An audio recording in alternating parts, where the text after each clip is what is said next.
Hello, how you guys doing? Let me go ahead and boot up all the things I need to boot up. Let's see. Dashboard, ad starting soon. Back shots, of course it's back shots. Go ahead and run that ad. I'm kind of down with doing the same thing we did yesterday, but like better.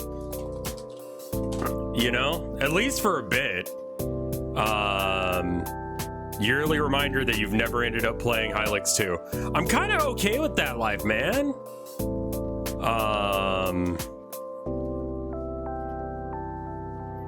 Hey, early clown pubes, really?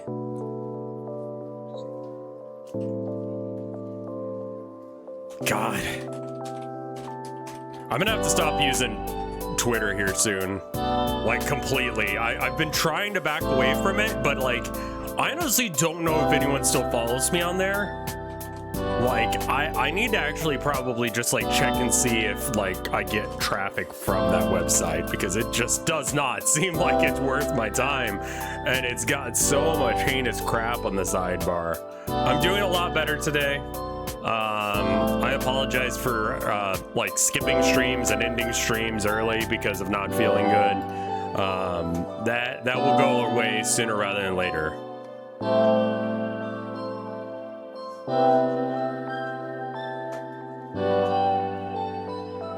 Let's see. This is where I'm at with my code. I think the problem is that, yeah, I mean, like, here, I'm gonna move over to Synfession screen region for a minute. First off, I love this lighting. It's very warm and cozy.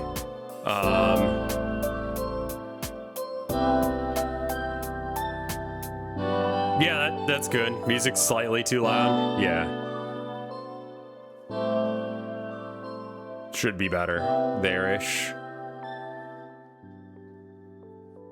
We got a minute of ads still going, so I probably shouldn't actually do the things. The yellow is so good. Oh, the yellow lighting. I'm like, what are we talking about, Hylics? We're talking about the yellow region of the thing?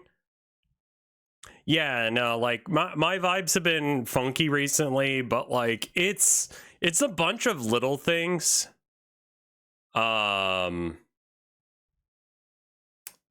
I think this is like my first Christmas when I don't know when I'm going to see my parents again for Christmas. And like, the only thing I really give a shit about in Texas is my folks. Like, we found like a good Mexican place, so I'm like good as far as that goes.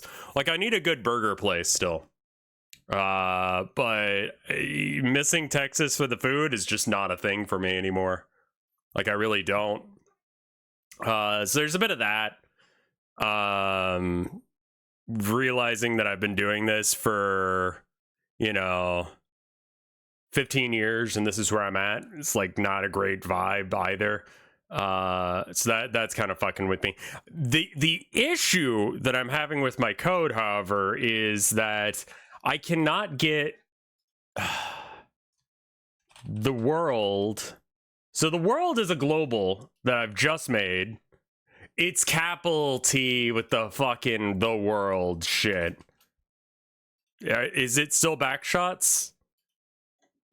Var size equals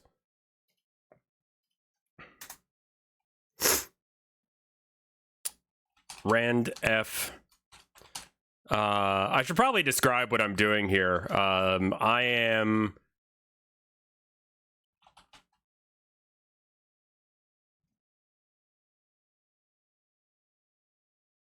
I should be a little bit out of sync with my mouth.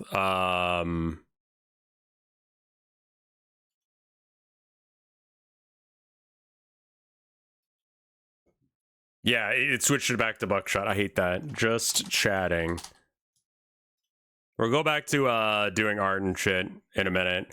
And that reminds me, I left my sketchbook in the other room. Yeah, the audio is going to be a little off with this. It's a different camera setup. The delay was different. But this is what I got so far. So I made this scene have see a bit of your streamer. You can see a bit of it, can't you? You can see a bit of it. Let me try and fix that, because that is not the screen region I wanted to show you. All right, there we go. Right, because I had the YouTube thing up over in the corner. Oh, I just ate. I'm good. I mean, like, here's the deal. I'm gonna be okay, and I'm sorry for bringing down the mood the last couple of days. Don't fret about me.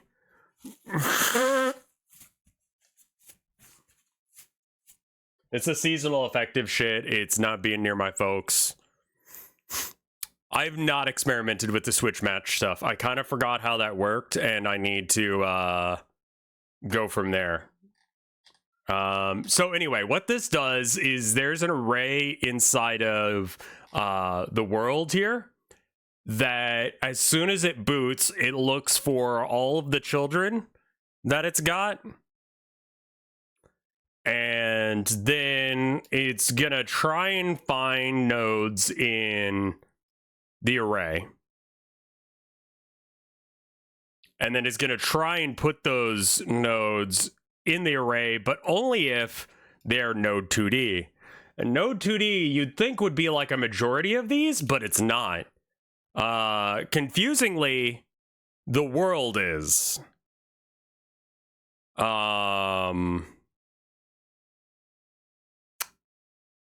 I don't think that this is gonna work because it's just gonna launch on ready.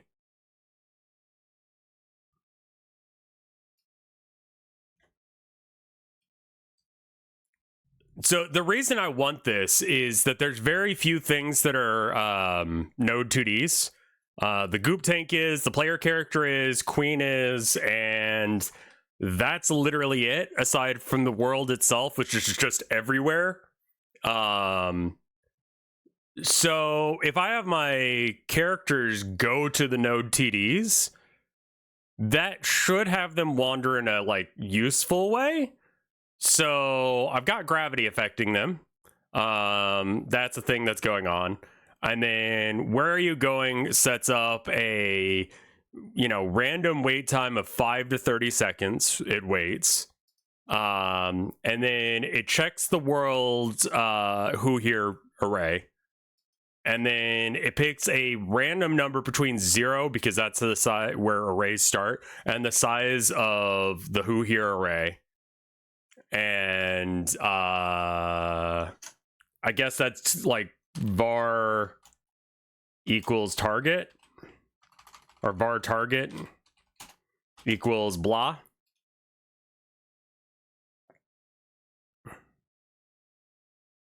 No, this needs to be like I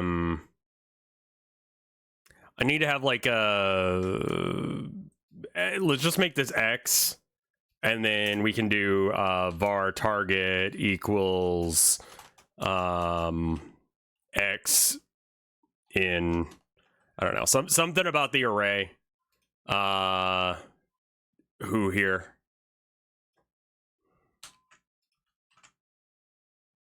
I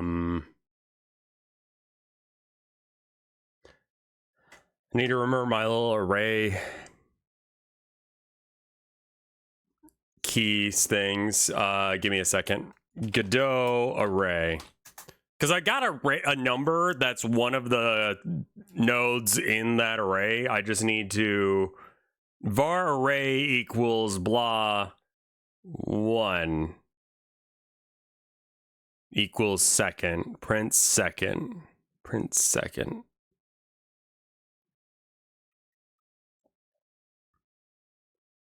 Okay. Let me pull this over so I can read chat still. I think array size is a property, so it should be array size parentheses. You're probably right. Yep, it is. Okay. And then I need to have the size, or the X, be found in this array. I just don't remember what that is. Front, count, back. That would just be X.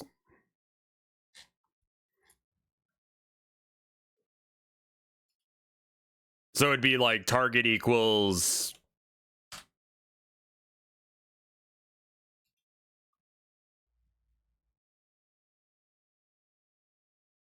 X is randomly chosen between 0 and whatever the max size of the thing is. The other reason I want to do it this way is that, and this is in the characters, if I do it here,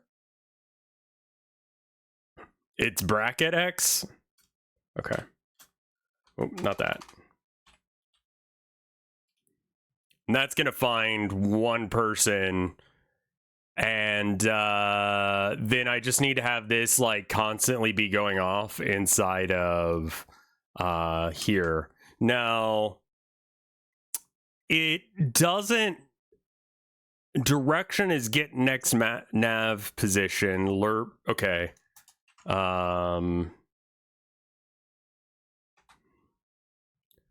Where are you going? The main thing I'm having an issue with here, there's a couple of things. So first off, I'm afraid that this one is going to populate with all of the things. So I need to do like 4x in whatever, but we haven't like assigned anything to this array yet. So there's that. Are you trying to... So where are you trying to go? Where are you going needs to return target. Yeah, I'm not really giving that information to anything, am I? That's one thing I'm having trouble with, is how do I pass information between functions?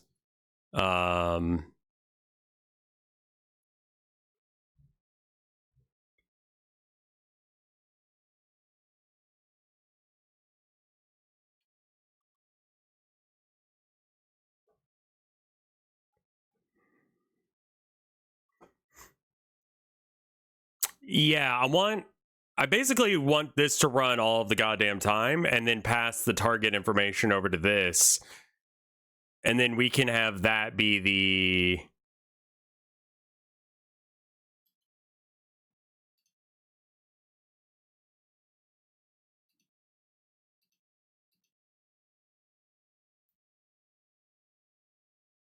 At the end, return target. Okay.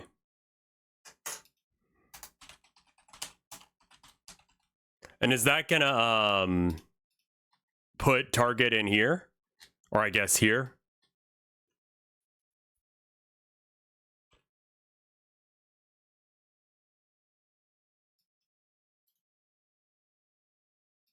Doesn't have what return does, unfortunately, so I can't look it up. Missed the first chunk of my message. Are you trying to... Because what you want to figure out is where the target is, what type, and then you have going to that type, and then at the end, return target.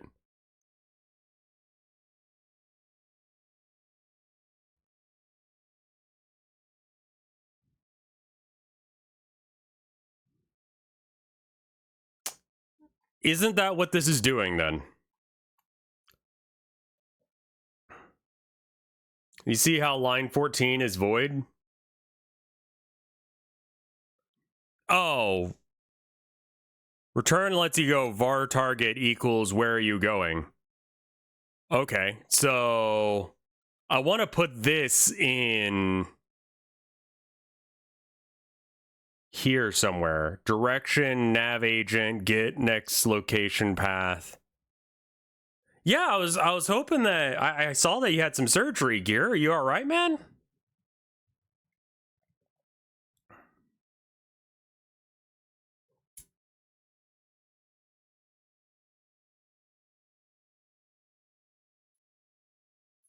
Oh, we need a little arrow like this. So it's gonna be a node 2D.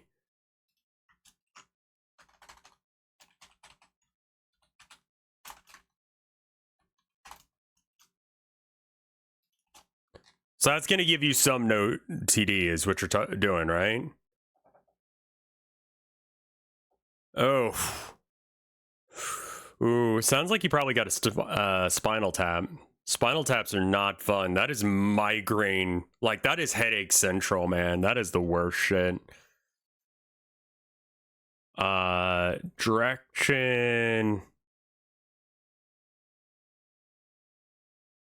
Okay, and then you can do like var target equals blah. Is that going to be confusion for it? No, you're cool with that. All right, so the next position, I need to look at how this works because this is a really weird thing. This is, oh, right. Okay, so then the way this works is I want this target to be the target that it's looking for. I don't know as if it has...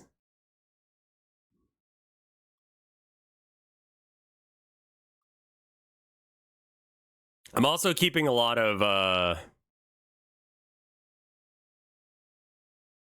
if you want Vampire Survivors, it's free on Epic right now.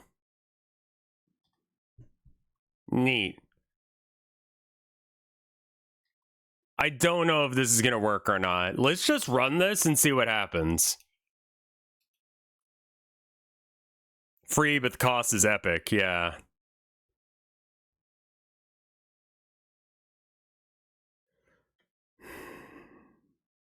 Check for infinite recursion in your script. For elements in get all children, get tree, get root.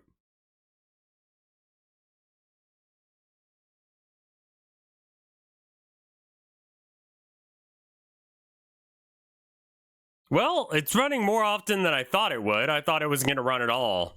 But it's running to an infinite recursion. In node, self, who here, game, global, okay. Array size 2, what?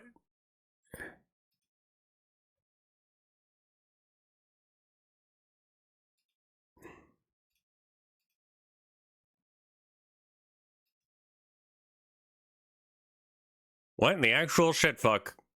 What?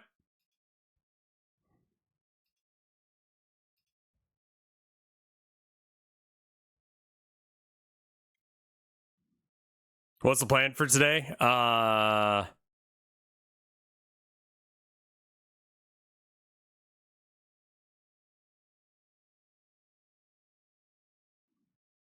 gonna do a little bit more art asset. I think I may have seen a stupid, yeah? Yeah, I'd like to get all this together so that way we can start, like, having this game work. It would much prefer a node path, but it can't find the node path. So, like, navigation agent is a bit that you add to characters, and that is, like, basically the AI of where it is. And so if you have a navigation region 2D, well, the all children thing, who here is only coming up with size of 1, and I don't know who this is. Like, I don't know what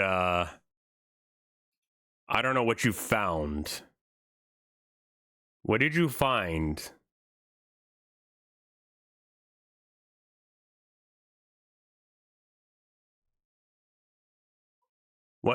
What is this object? Is that just the world itself? Can you find other ones?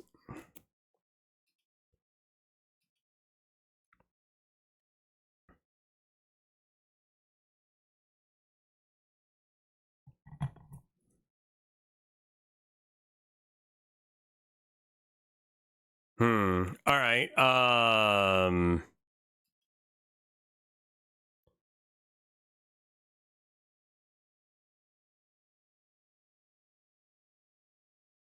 Okay. So it's returning that one instead. I'm tempted to just comment out this thing and not freak out. Here's something that I want to try while chat is looking. Don't do any of that shit. Cool. And then just have a pass going here.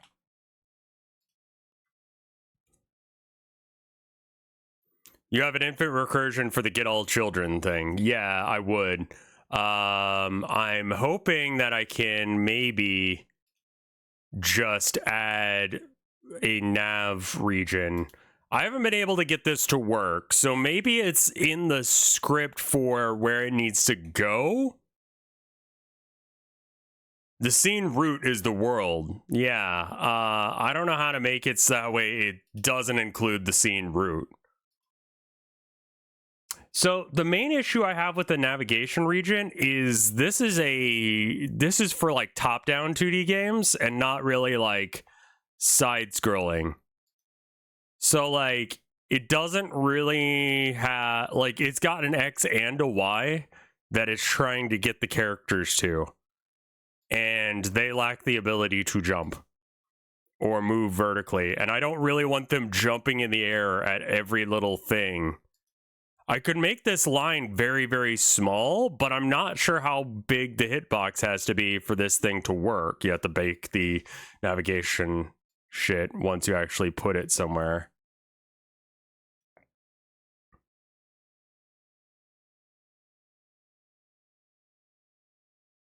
Scene root is world, so you're calling get root, get all children.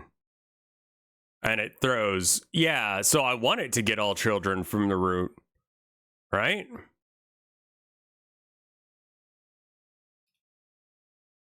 Because it's get all the children in node. And then what's the node? The root node. I want all the children of the root node. The other thing we could do is we could literally just have like a node that is all of the characters. That might be better.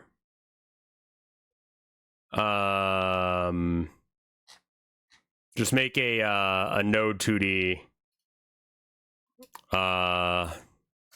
All the friends and play. Oh,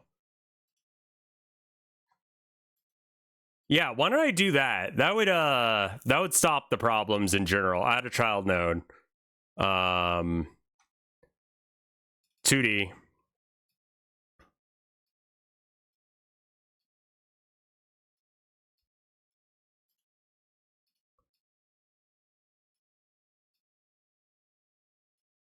All right, and then rename this guy to all the fellas. And then we can go, instead of this, we get all the fellas. And this should prevent infinite recursion, because it can only pick up these three things: the goop tank, the player character, and itself. And then it works, right? Did I comment out the movement code? Oh. Target is that. All right, let's see if any of this shit works.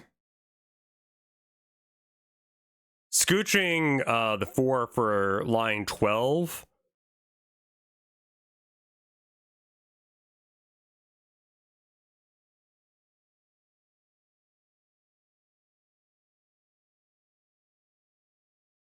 I don't get it.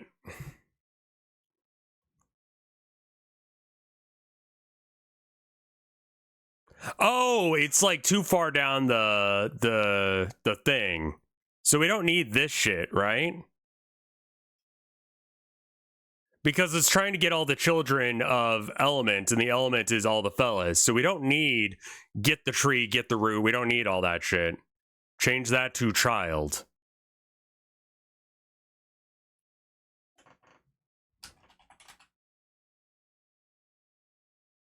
Child not declared for child in child node. That's amazing. Okay, so what do you want? Too few arguments. In Get All Children, All the Fellas.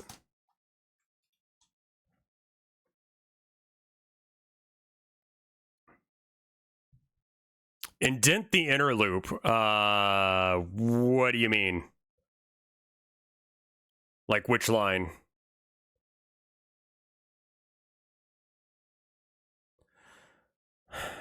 Line 12, indent this.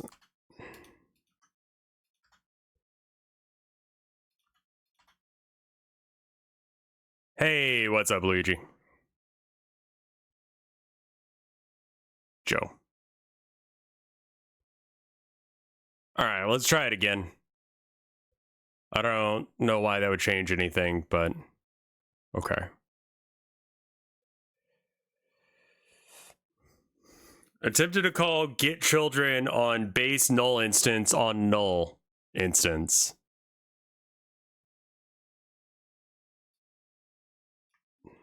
Oh, now you can change this to child. Okay. Change that to child and in node get children.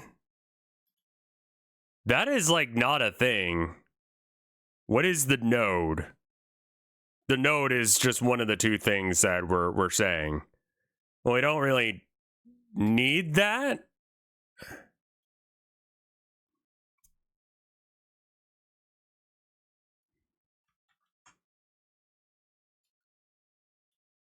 I mean, yeah, let's just keep in node because we might change shit down the line. That ought to work, right? But how is this different than what we just did? It's not. So it crashes the same way for the same reason. Cool.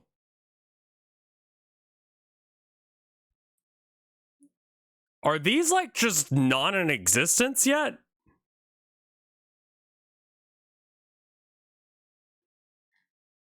I have a feeling that might be the issue.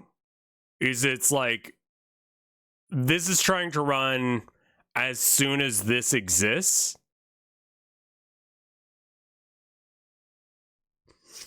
And it's like there are no children of that node when the world comes into being.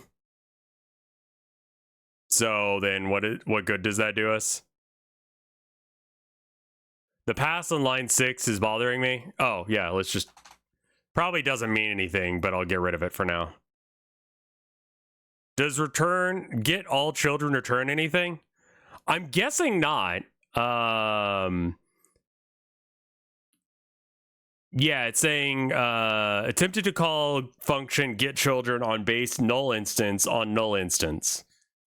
So it's trying to get all children from in node. If I just change this to all the fellas instead. Array push. What is this? I copied some of this code. Push back. Appends an element to the end of their array. Okay, fair enough. You just add shit to the array.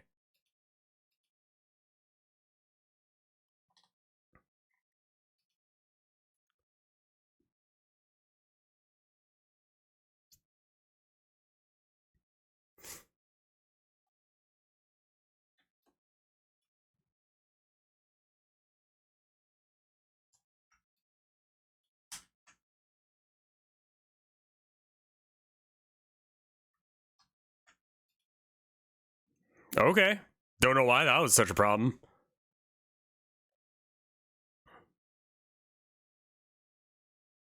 Yeah, it's still not happy about that. Cannot call method get children on null value.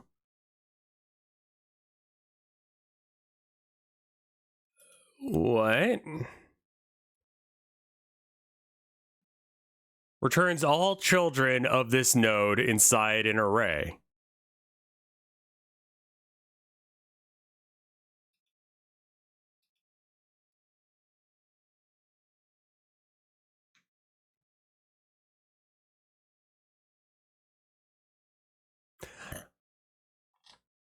This is a stupid fix, but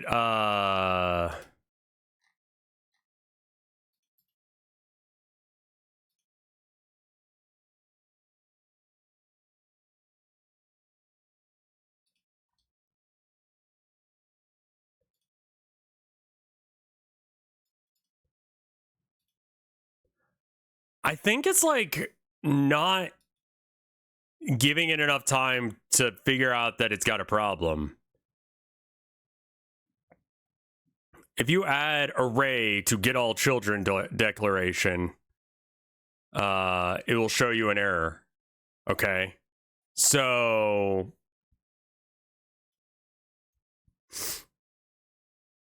up here, we don't want to have an array on line 7. So this bit,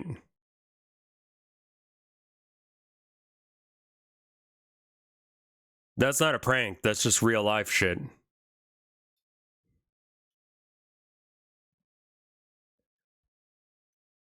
It doesn't have an array that it's putting shit in. Before the thing, after the thing, but before the... Okay.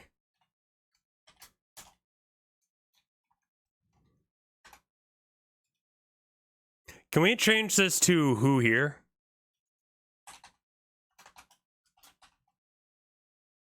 Because we might as well. Because that's the only array that's gonna be involved here.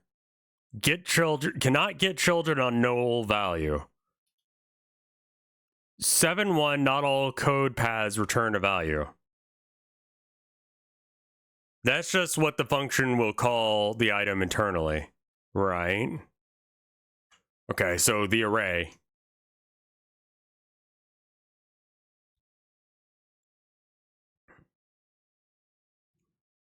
Are your children defined? They're defined by what's in this group.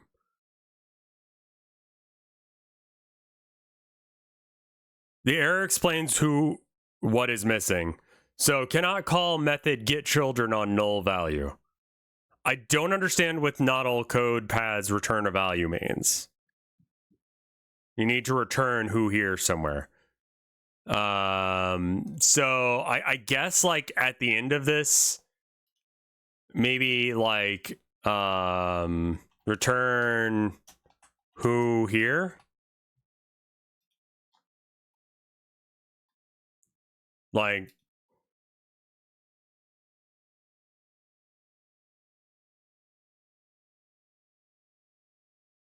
no.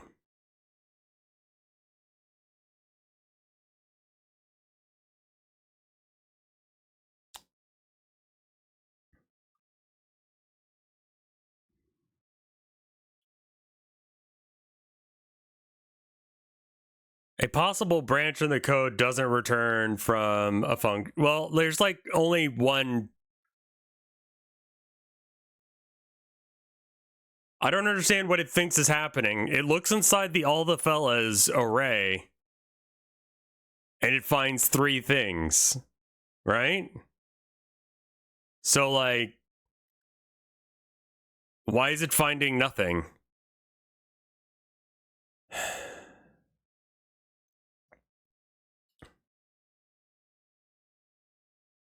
The else branch never returns a value. Oh.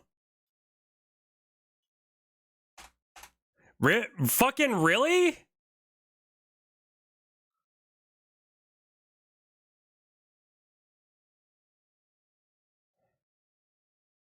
Well, okay, we don't actually need to figure out all of this shit. Yeah, we don't actually need that because like that should be element not append.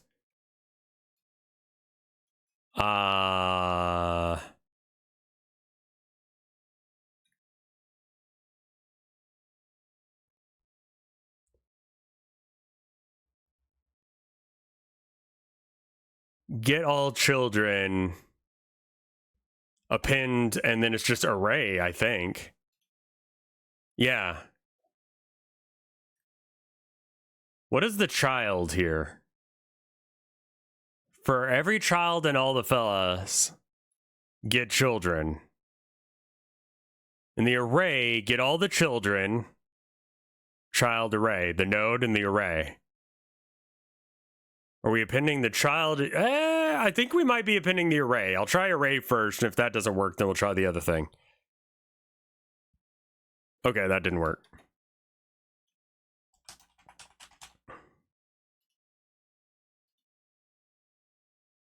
It's supposed to be child, not children. It's going to break again.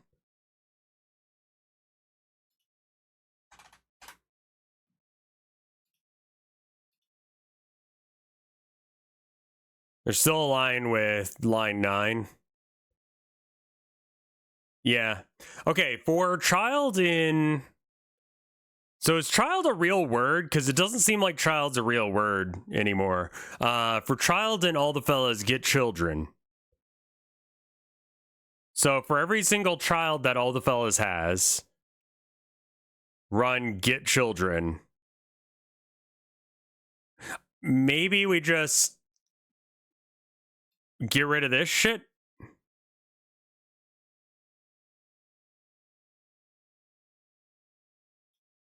Really fucking stupid idea coming in hot. Oh, you know it. That's how I code, my bitch.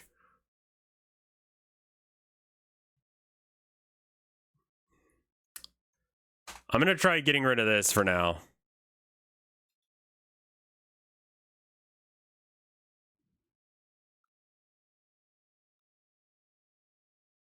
Ooh, that is not right. Get child on null value.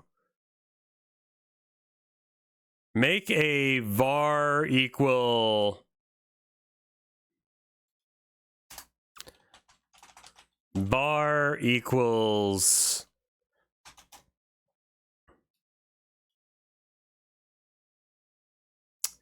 Interesting.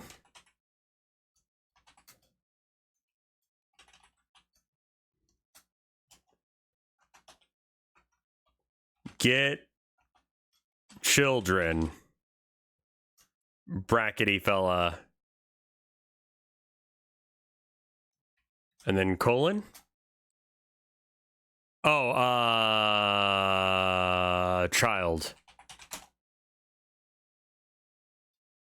And then no quote. What?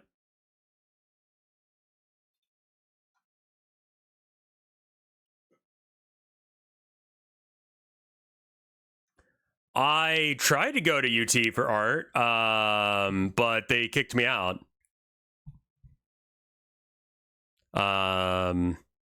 For not accepting how racist they were. And I had, well, officially it was I had too many hours there. So then I went to St. Edward's University, where I got my degree. Nodes or something.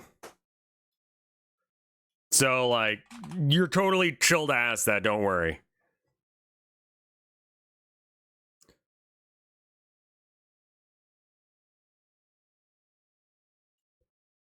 Do I need to just make this all the fellas pure, or instead of all the fellas, just make it this? On line 10, I mean, it should do the same thing, but on line 10, for child in nodes, that is a stinky solution.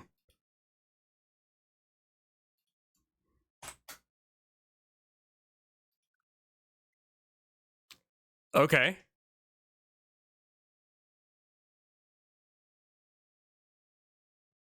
It's a very big school. If you don't show up for a lecture class, you will not be noticed. Honestly, if you're gonna go to UT, I would just say, like, go there for free. Just walk into classrooms like you're supposed to be there. For child in node,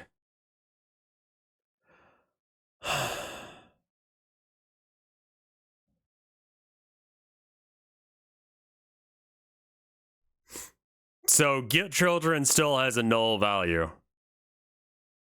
And that's what I'm thinking is I think that it's doing this on ready, and on ready it doesn't have any children yet.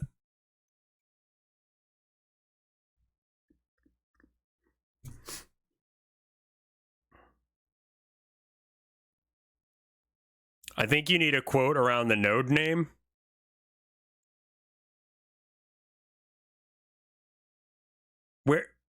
Where? You don't think I need them. You do. Not.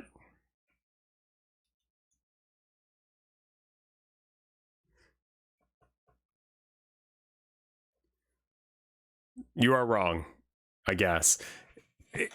Cannot get children on null method.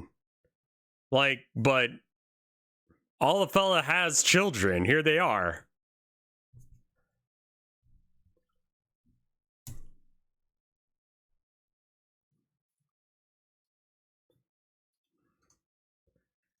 Okay, what if we do var nodes equals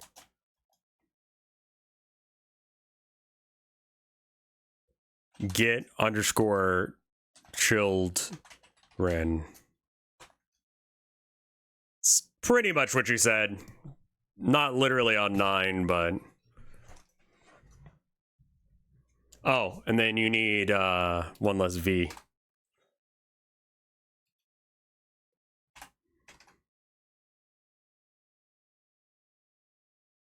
Okay. Cool. It's gonna be a little confused, but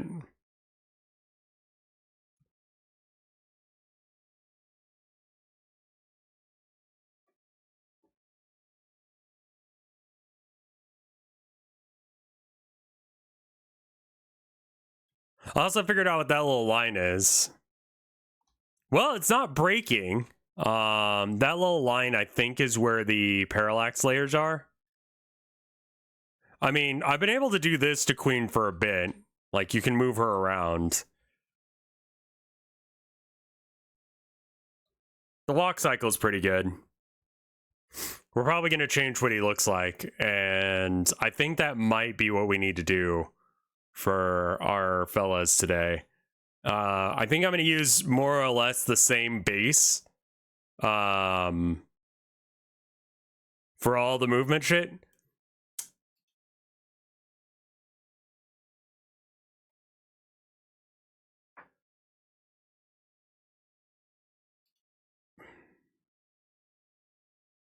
Yeah, let's look at who's on process. How about we just do print who here?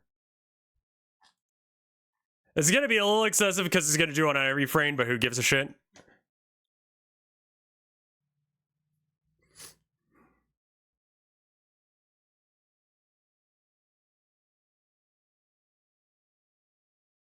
It's receiving one object that's a null.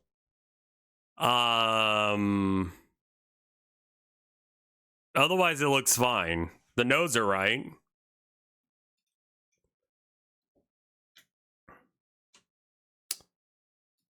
Can we get rid of that object? And what is that? Here, let me run it again, and I'm going to see what it is in the node tree.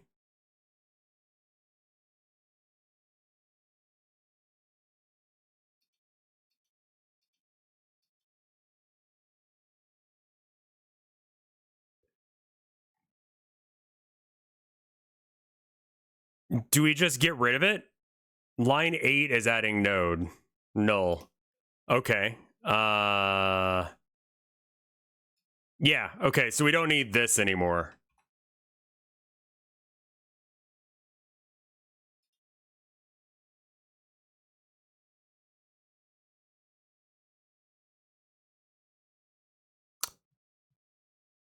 Oh! Invalid access of index 0.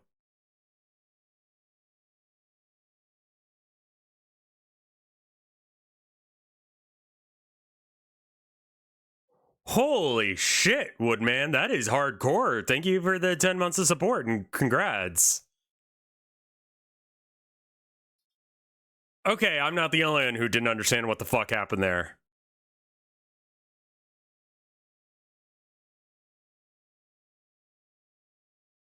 Invalid of access of index 0.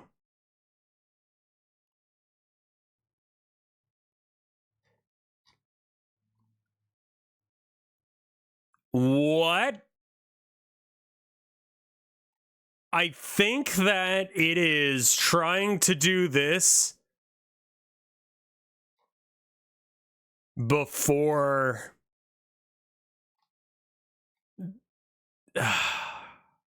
Why is everything shit with loading order? Like 0 should be a thing, right? Am I insane to think that 0 should also? I should change this. Can I rename this script?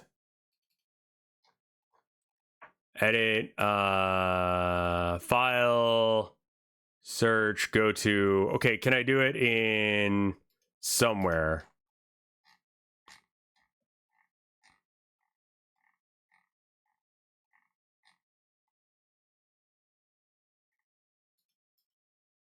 There we go. Rename all the fellas.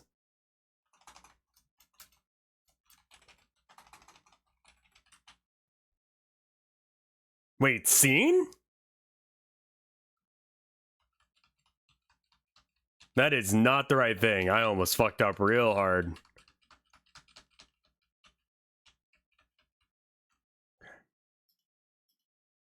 Rename all the fella.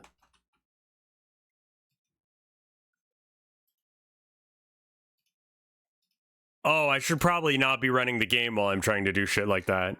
Yeah, that's fair. That's fair.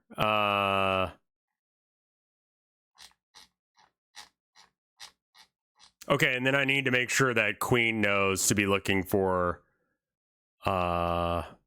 all the fellas.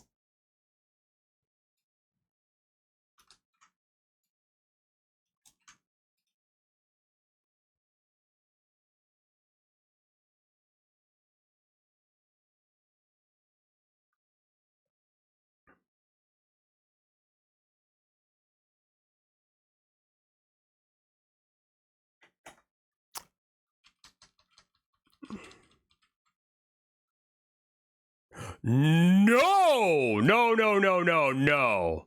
Redo. The opposite of Control Z. Fuck. Var target equals. Where are you going? Invalidate index 0. What? What if I just make the random range from 1 to size? How? I don't know.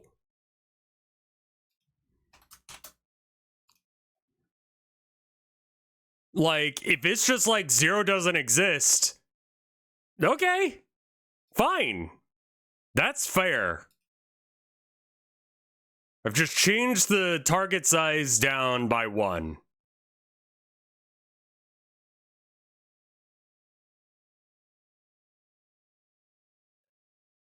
Yeah, that would be an invalid access. Okay, so the random range thing is giving floats.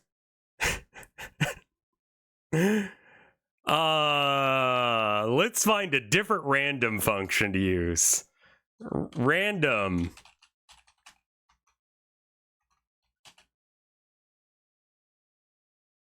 Randomize?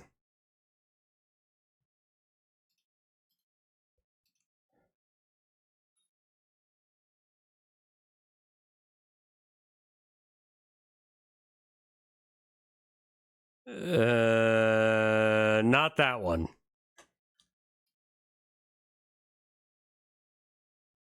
Pick random. Like, this is fine because this is in seconds. So if you're like 1.16 seconds or some shit. Function pick random not found in base self. All right. Random number generator?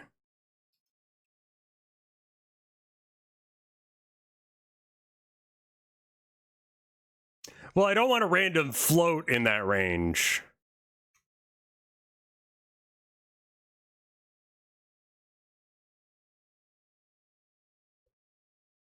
xpick underscore random.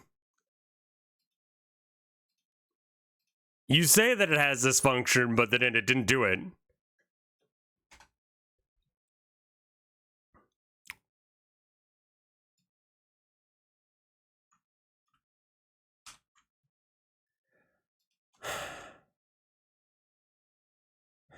Dot pick random.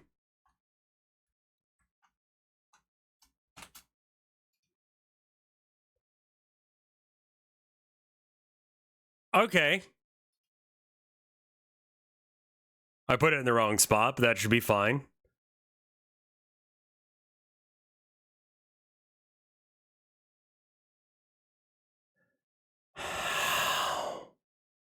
How are you finding nothing?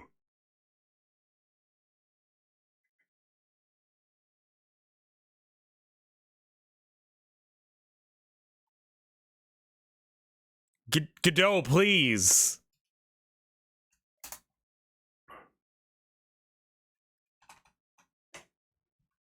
X is null. No! No!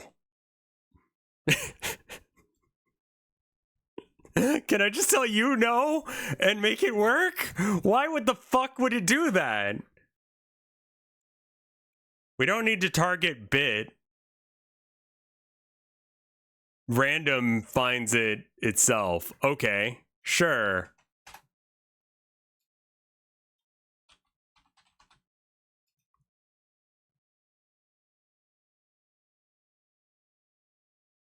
Return X and oh, okay. Yeah, that would do as well. I think I should do that because this is going to be confusing for me anyway. We've got an ad running. I'm going to check and see if this works.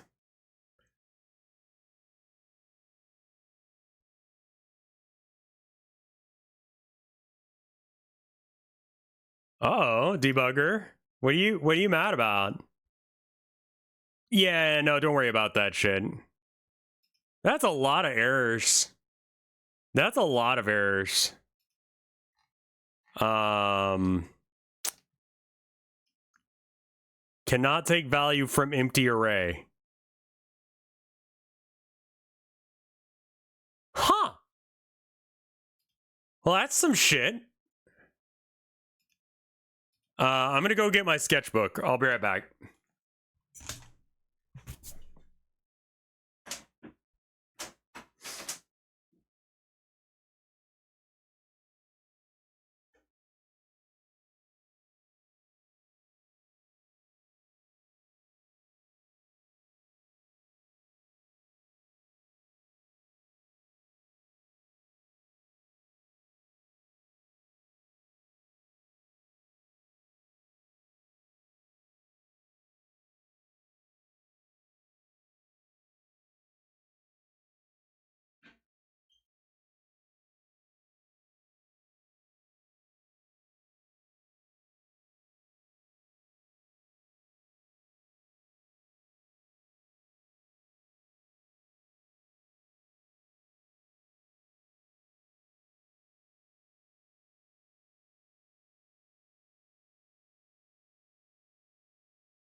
Okay, I'm back. I got my sketchbook. Where are these nulls coming from? No idea. No idea. It seems to only be finding null shit.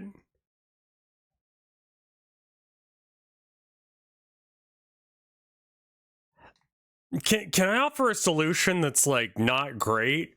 Can we jam Where Are You Going?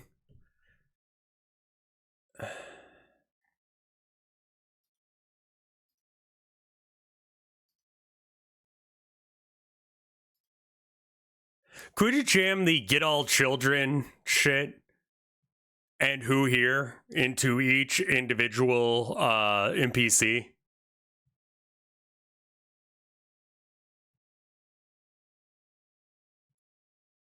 My guess is that the world is not sharing that information correctly. Like, all the fellas is not giving... No, you're good. You're good. You can say slurs at me every now and then. No, because it seems like the reason that it's not like I legitimately don't know how it's finding nothing to find. Like,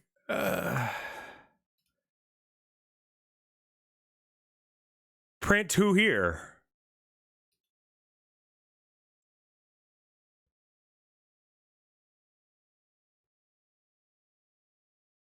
So it's getting stuff, right?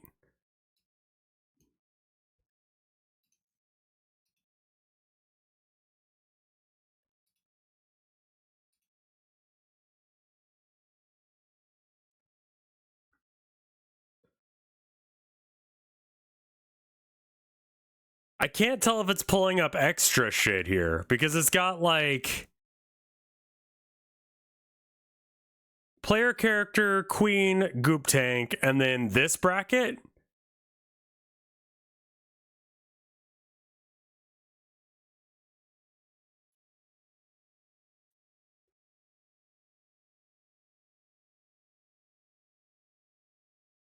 That's an empty array. I think it's making 2 arrays. So wait, no. Is it every other frame it thinks it's empty? Is that what that says?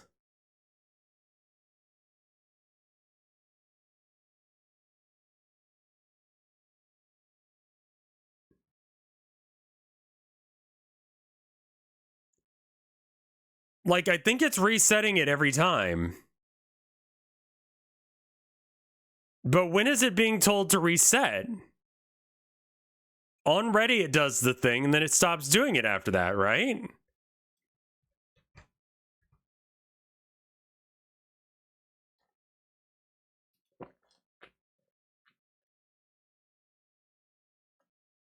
Oh. Well, these are wrong.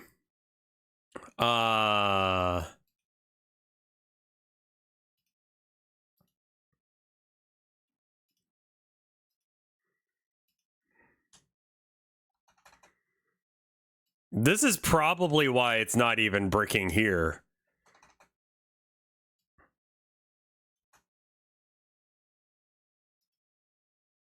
All fellas not declared in the current scope. Oh, name. All.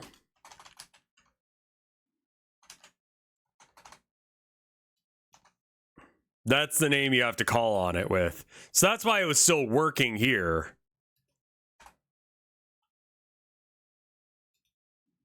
Okay. That's why it was still working, because it still knew it under the name The World. Try putting a print thing under 15.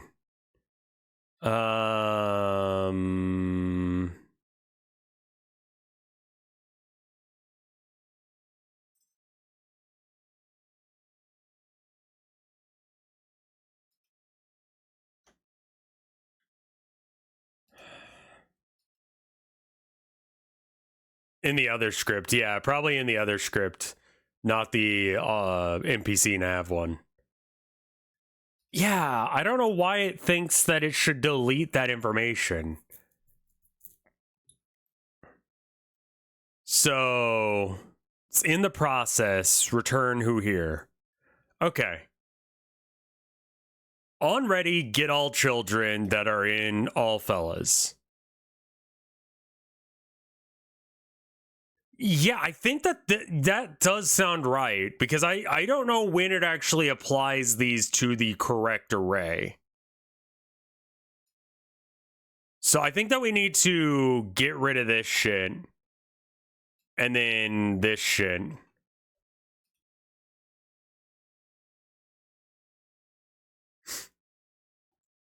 I might actually rage shit if it's doing this. Also, we can get rid of this, because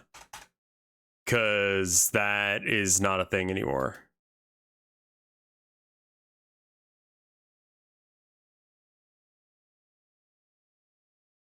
Okay, no, we're still getting a shitty array for no reason. And Queen is not moving. Moving to direction.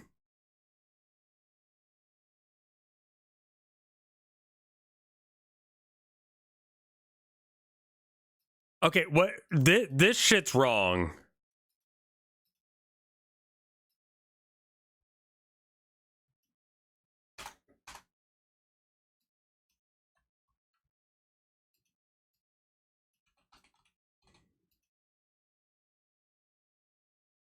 Go to target at speed over the course of delta. It's completely unrelated to what the fuck is going on that makes this shit not work, but... And this is not gonna work because I was... Yeah, you're not gonna like... Yeah, you're not gonna like that shit at all. Let me try and actually load the world rather than Queen.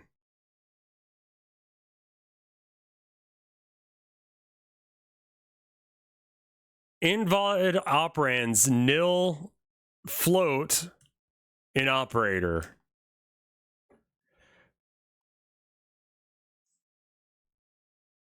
BRB multiplying a node by 6. You're not using target anywhere. Yeah, that's why I added it.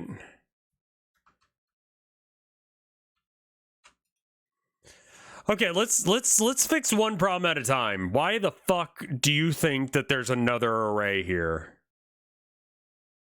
Whoop. On the plus side, she, when by herself, will still fall. She has gravity attached to her. What other array are you thinking of? Like, what the fuck are you thinking of here?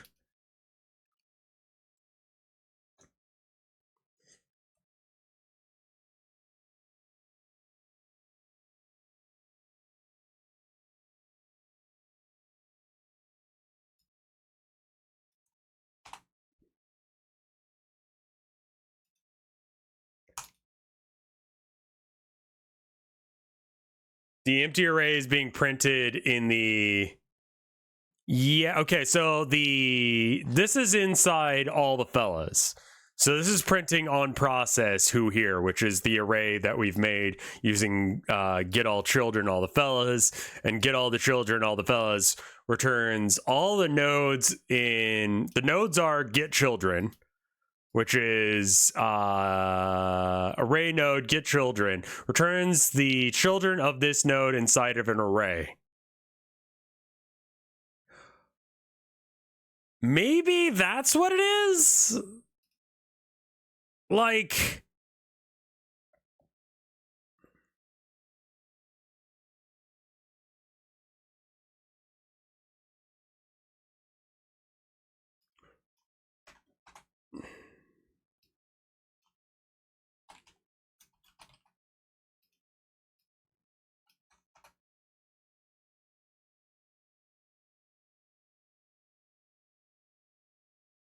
I think it wants two different arrays, and I think this will get rid of one. Hopefully the correct one.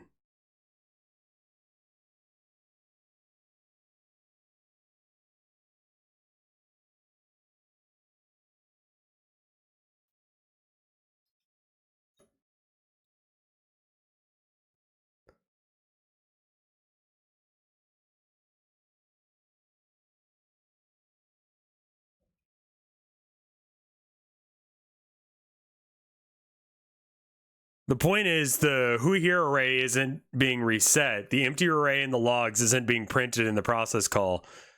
It is, though. So this is what it keeps printing over and over and over again. The first bracket is an empty array. The second one is who here. Which is correct. It's got the player character, queen, and the goop tank, which are the three things that it should be finding in there. And then it finds an empty array.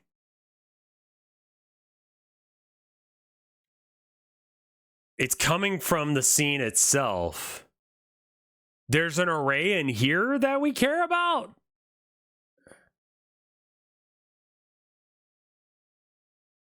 What array are we making? Yeah, you're right, because there was an array going.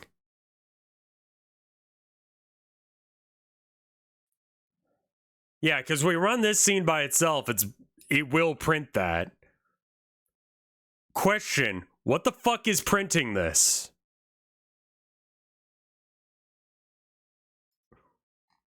Nothing is set to print. Why is it printing?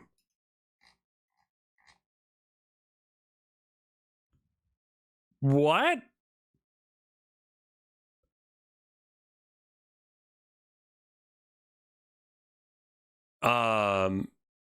Someone suggested on Tumblr a goatee, which can be pronounced fish as a thing. I think that would be good. A goatee, which you would pronounce with the GH of, I forget how it's supposed to work. It's bullshit. Where are you going? What about it? That's, I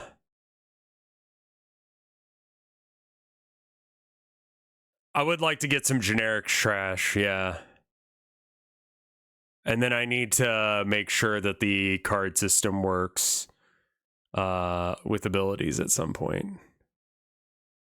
Yeah, you think it should be a capital W, but it's not. Is it making a separate version of Who Here just for Queen? I mean, no, it's getting that Who Here from the world. It just knows that there isn't anything in it because it's asking the world what's in that array, and the array is like, I haven't even shown up, asshole. And so it does continue to print the square.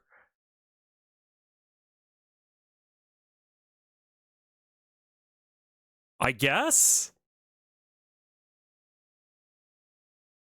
GH as in cough, O as in women, and TI as in option or in motion. Why is it printing? I don't know, dude.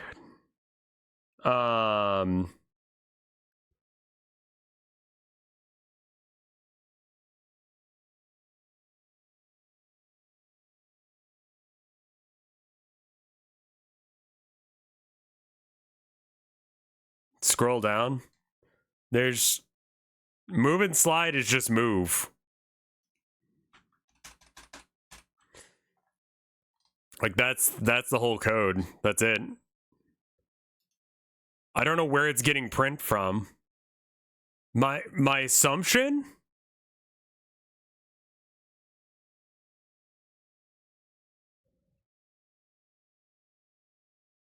is the Queen NPC nav script that's attached to the Queen node itself. Yes, it's attached to this one here, which you have to attach to the body, not this node for some reason. It will not move without that. And then you need a nav agent, I think.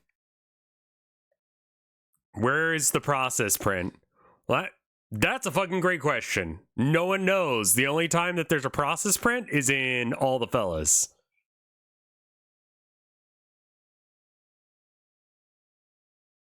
So how it's printing that? How about plus cock? All right, run it. It's an auto load, right? Yeah. It's an auto load, so it should, right?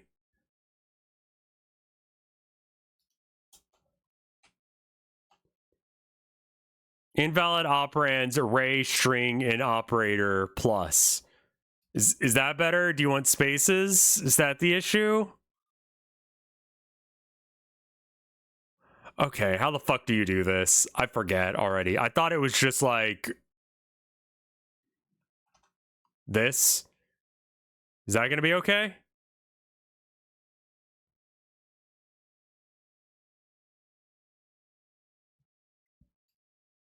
Oh, I see. Cock. I see.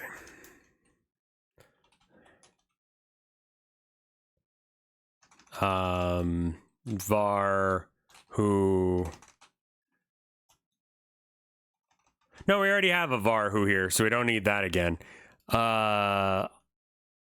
STR who here. Okay. STR parentheses who here in parentheses plus cock.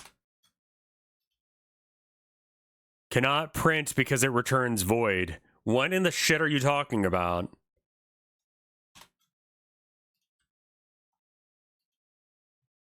There you go. I want to see if it's calling it for cock on both or just the one.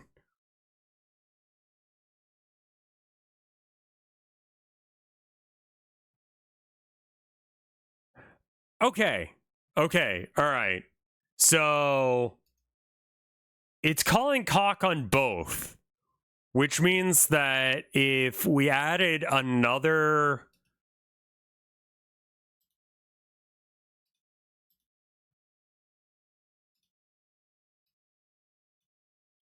If we just add another queen to this scene, what'll happen?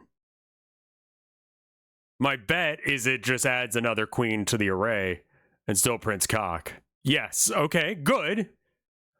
But it's only printing one cock. So after it does the array print, it says cock.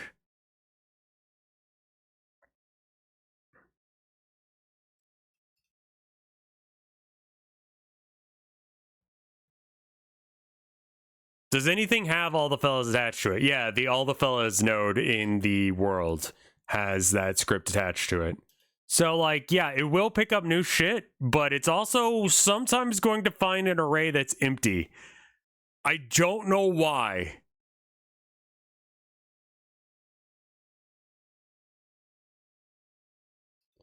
Like, where are you going to find that array? Because I would like them to all know about this array, and then I can have other versions of the world scene where there's, like, not all the people. Like, maybe someone's gone off to go do some shit or hasn't arrived to town yet, so, like, they're not a person you can walk to, and so therefore, like, none of these fellas are gonna walk to him. I need to have, like, random shit like street corners and, like, maybe some random stuff that they'll go hang out near. This is supposed to be part of, like, a state machine that just causes them to move and do stuff. I think I'm gonna, why don't we save all scenes and we stop for a minute? If it is people not existing, you can just load them out of bounds, right? Well, I could just not load them. And I don't know how many fellas I'm going to have. This makes it a lot more modular. I have a set amount that I'm working on right now. Android, thank you for the 92 months of support. I don't think I'm ever going to stream Hard Time. That is so much Yul's game that if I stream it, I will get, like, it's just not worth my time. I'm sorry. Like, I will not be able to stream that game. Try removing all the fella script from the node.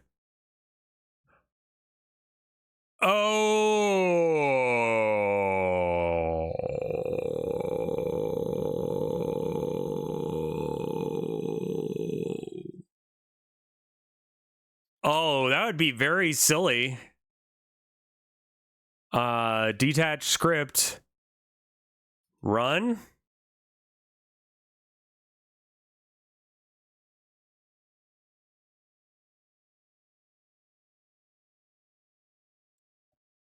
That's where it's getting the cock from.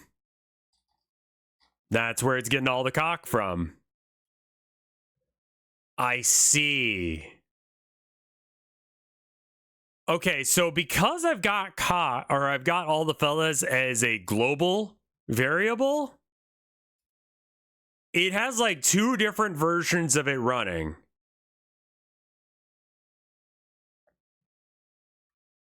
Have you ever considered yourself becoming a heel streamer? I don't know how I can rotate from being someone who is openly positive towards LGBT people, people who have like generally been downtrodden and shit like that, and then be like, okay, but now I'm an asshole, right? Like, I'm gonna bring a lot of people down with me. I did want to do a band where the idea of the band was it was like Ghosts, but instead of it being like an evil church, just make it a corporation and just go like completely out there with shit. Yeah, I think this just needs to be a static variable. That can we not do that?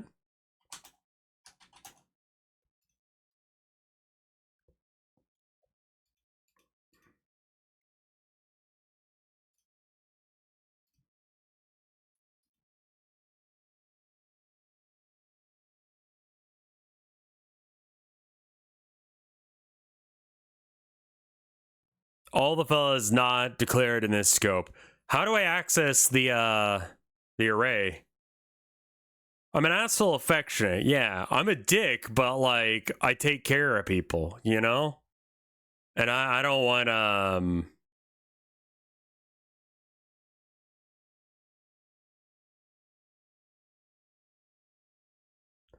if I stream hard time, I will get like drama and bullshit for weeks. If it's not an auto load, you can't access it. So how are scripts supposed to talk to each other? Like, how are state machines supposed to work? Because I learned that state machines are just several different scripts turning on or off. Right? Who would make drama over that? Idiots. It's not Yol, it's not even like the creator. It would just be stupid idiots coming into my chat constantly causing drama and issues. And I just don't want it, man.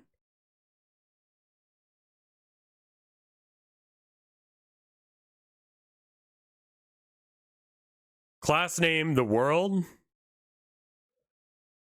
Oh, right. Class name.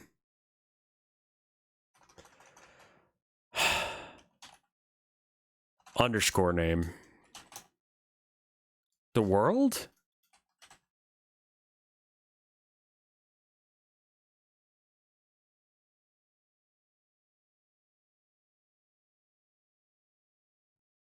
You gotta start a wrestling storyline? Yeah.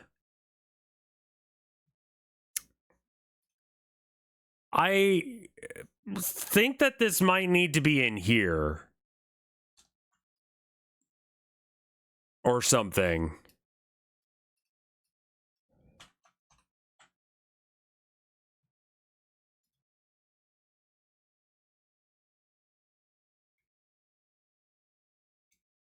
Yeah, I still get shit about the album.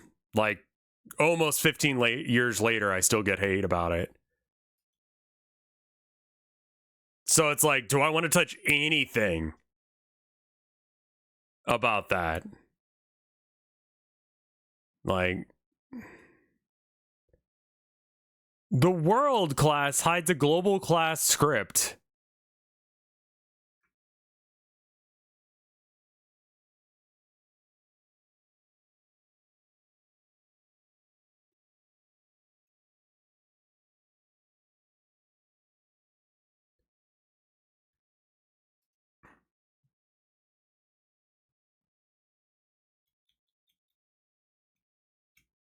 Like, I'm still pissy over the album, but that's because like I'm getting hit.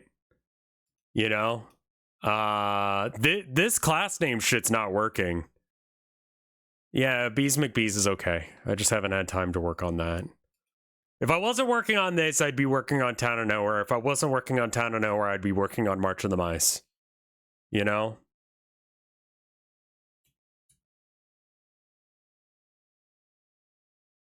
You'd have to have the world dot who here. Okay. So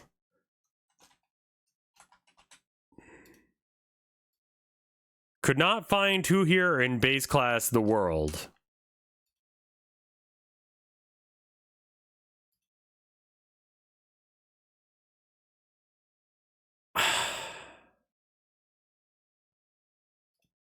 It hides a global script class.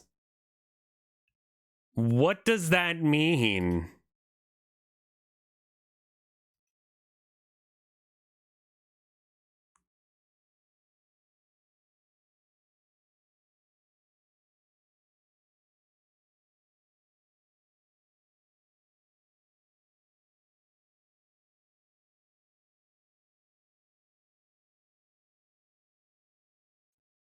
The world file name must be different. Oh, is it because there's something already called the world? All right. All fella class.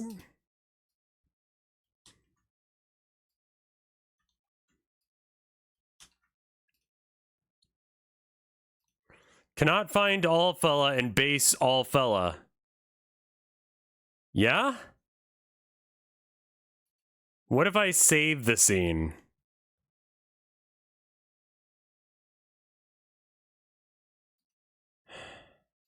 Right, you're still trying to do the thing.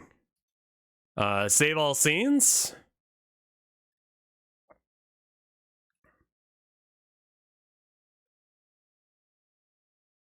Due to lacking permissions. One sec. I can fix this. This is just a weird thing Godot does sometimes. You have to close out of this. All right, now it shouldn't be open anywhere. All right, now class name needs to be before that. Got it. And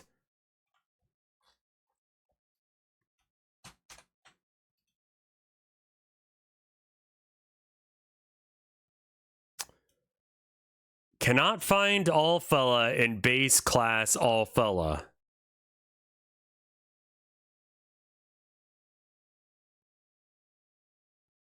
Only in the fella script. Okay, so not in this one.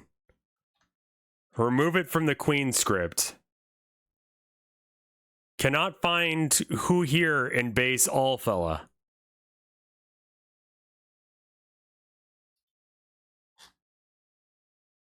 Is it because it's a static node?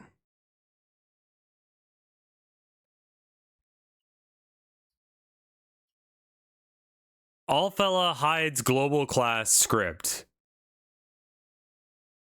Static should, yeah.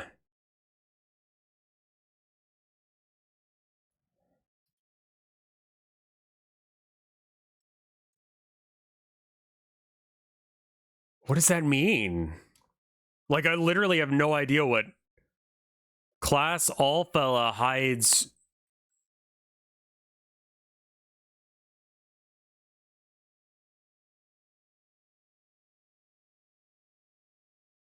So make it public? Well, the problem with making it public here, do you use the class name all fella somewhere else? I have not touched classes because I could not figure them out. Public and private, I have no idea. I'm still very, very new to Godot. Public. Expected end of statement after class name statement. Found identifier instead.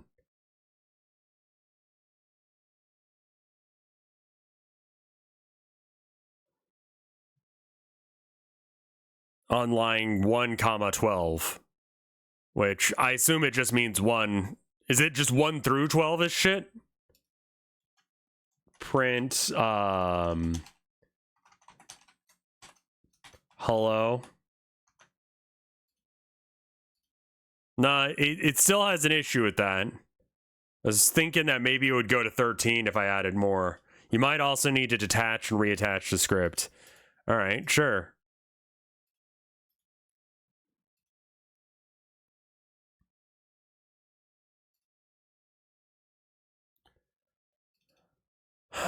Load. Go. Expected end of statement after class name statement.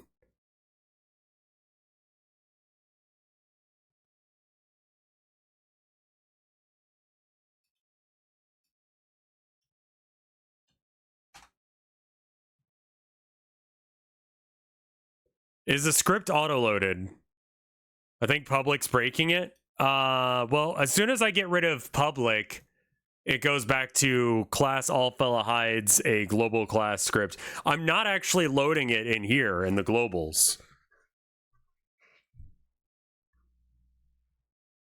So it's not auto, like, it's not loaded from anywhere but this scene. If I load this scene, what happened? Like, you're very unhappy because you don't know who Allfella is, aren't you? Oh. No? The debugger says can't take value from empty array. Fair enough. Okay, so Queen can exist by herself. She's doing just fine like that. So why do you need all these NPC nodes in your NPC nav script? So that way they have somewhere to go.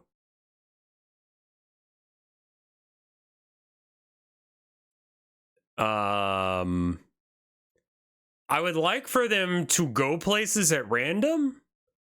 And that's kind of what this does, is they will move at a random NPC or thing to go hang out at for 5 to 30 seconds.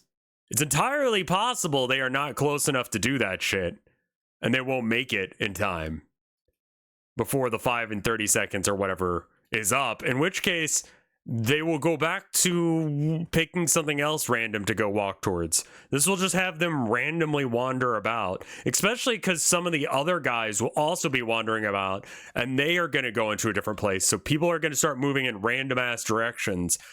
Could I have them move in other random ways? Yes. Are there other random ways of making PCs move? Yes. Could I figure them out? Absolutely fucking not. Is this the best way to do this? Probably not. Probably not. But it made sense to me. So I figured it would work. And then it fucking didn't. Part of me just wants to start doing some arts.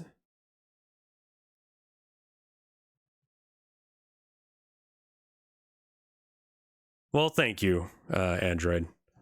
I was thinking about drawing like the main character again. But using the new design that we worked out yesterday with the little fella. Or hold on.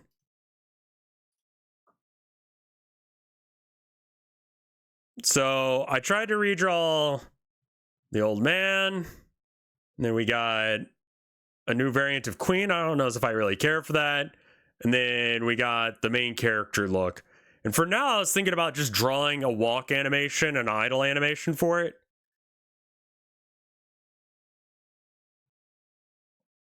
Have you checked the Godot Game Lab Slay the Spire clone series? Yes. I wasn't a huge fan of it. So I guess we need to decide what the walk pattern of the little fella is and how big they need to be. I'm going to put this to the side for now. We're going to pull out the art stuff and we're going to try and actually watch some stuff and do art like I said I was going to do.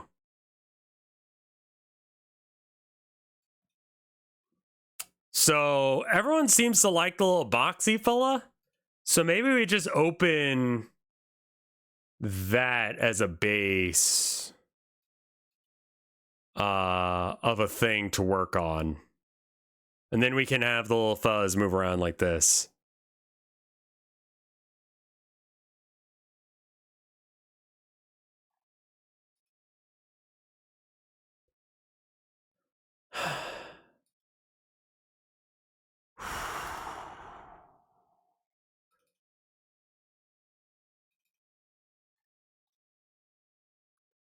Where is the little guy?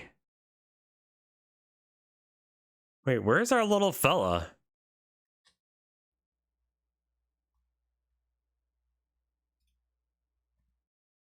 Ah, fella first attempt. Here we go. All right, there's the little guy.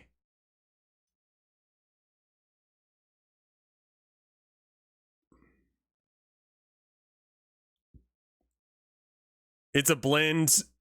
It goes in. It replaced my morning coffee after years to drink. Oh my god, yeah. Is it the Rev tea? Just the real basic, just coffee?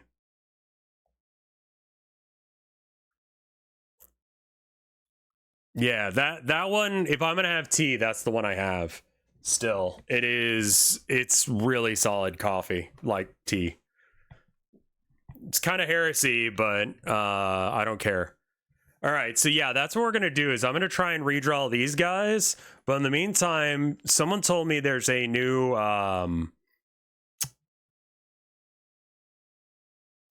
Defunct Land. What is the new Defunct Land on? And do you guys want to watch it? Disney animatronics. Oh shit. That actually sounds kind of banger. Okay. Let me get everything set up. Give me half a second to do that. So we got this. And then properties.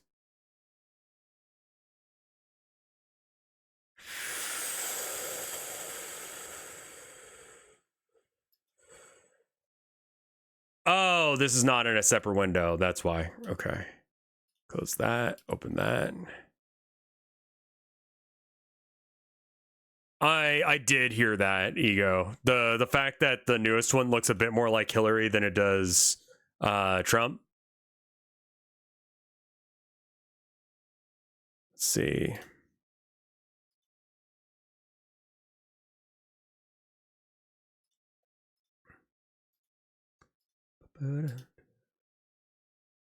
All right.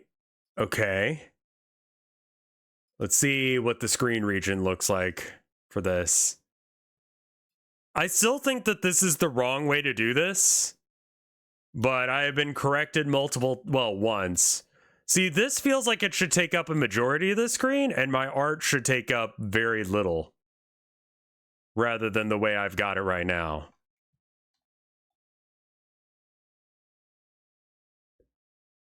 I could also just do it like this for a bit.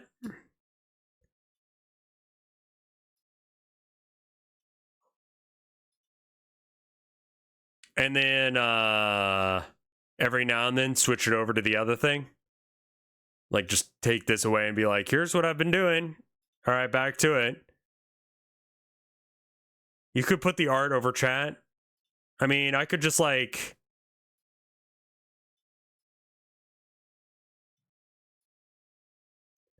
Baktua it. Okay.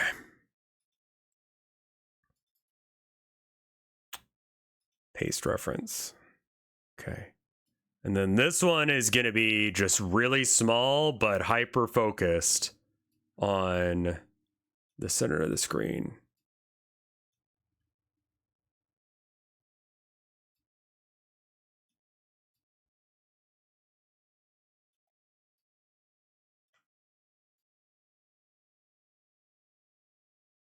If people want this big video, they can go and find it on their own. Okay. Okay.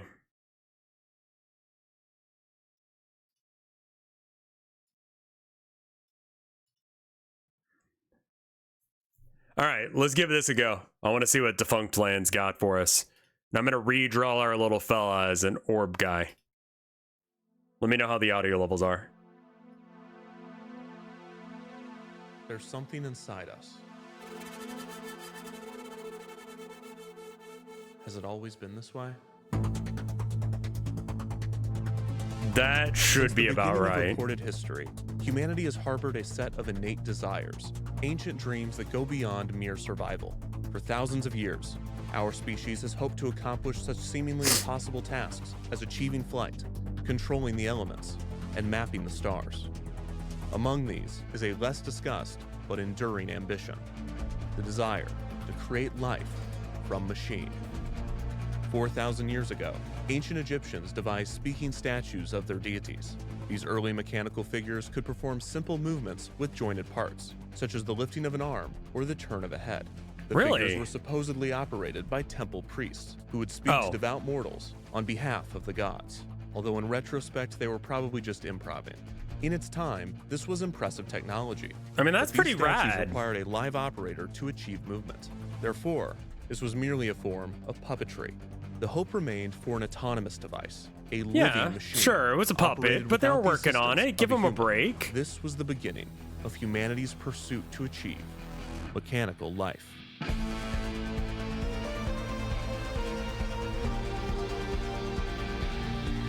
I think most people would have believed that shit.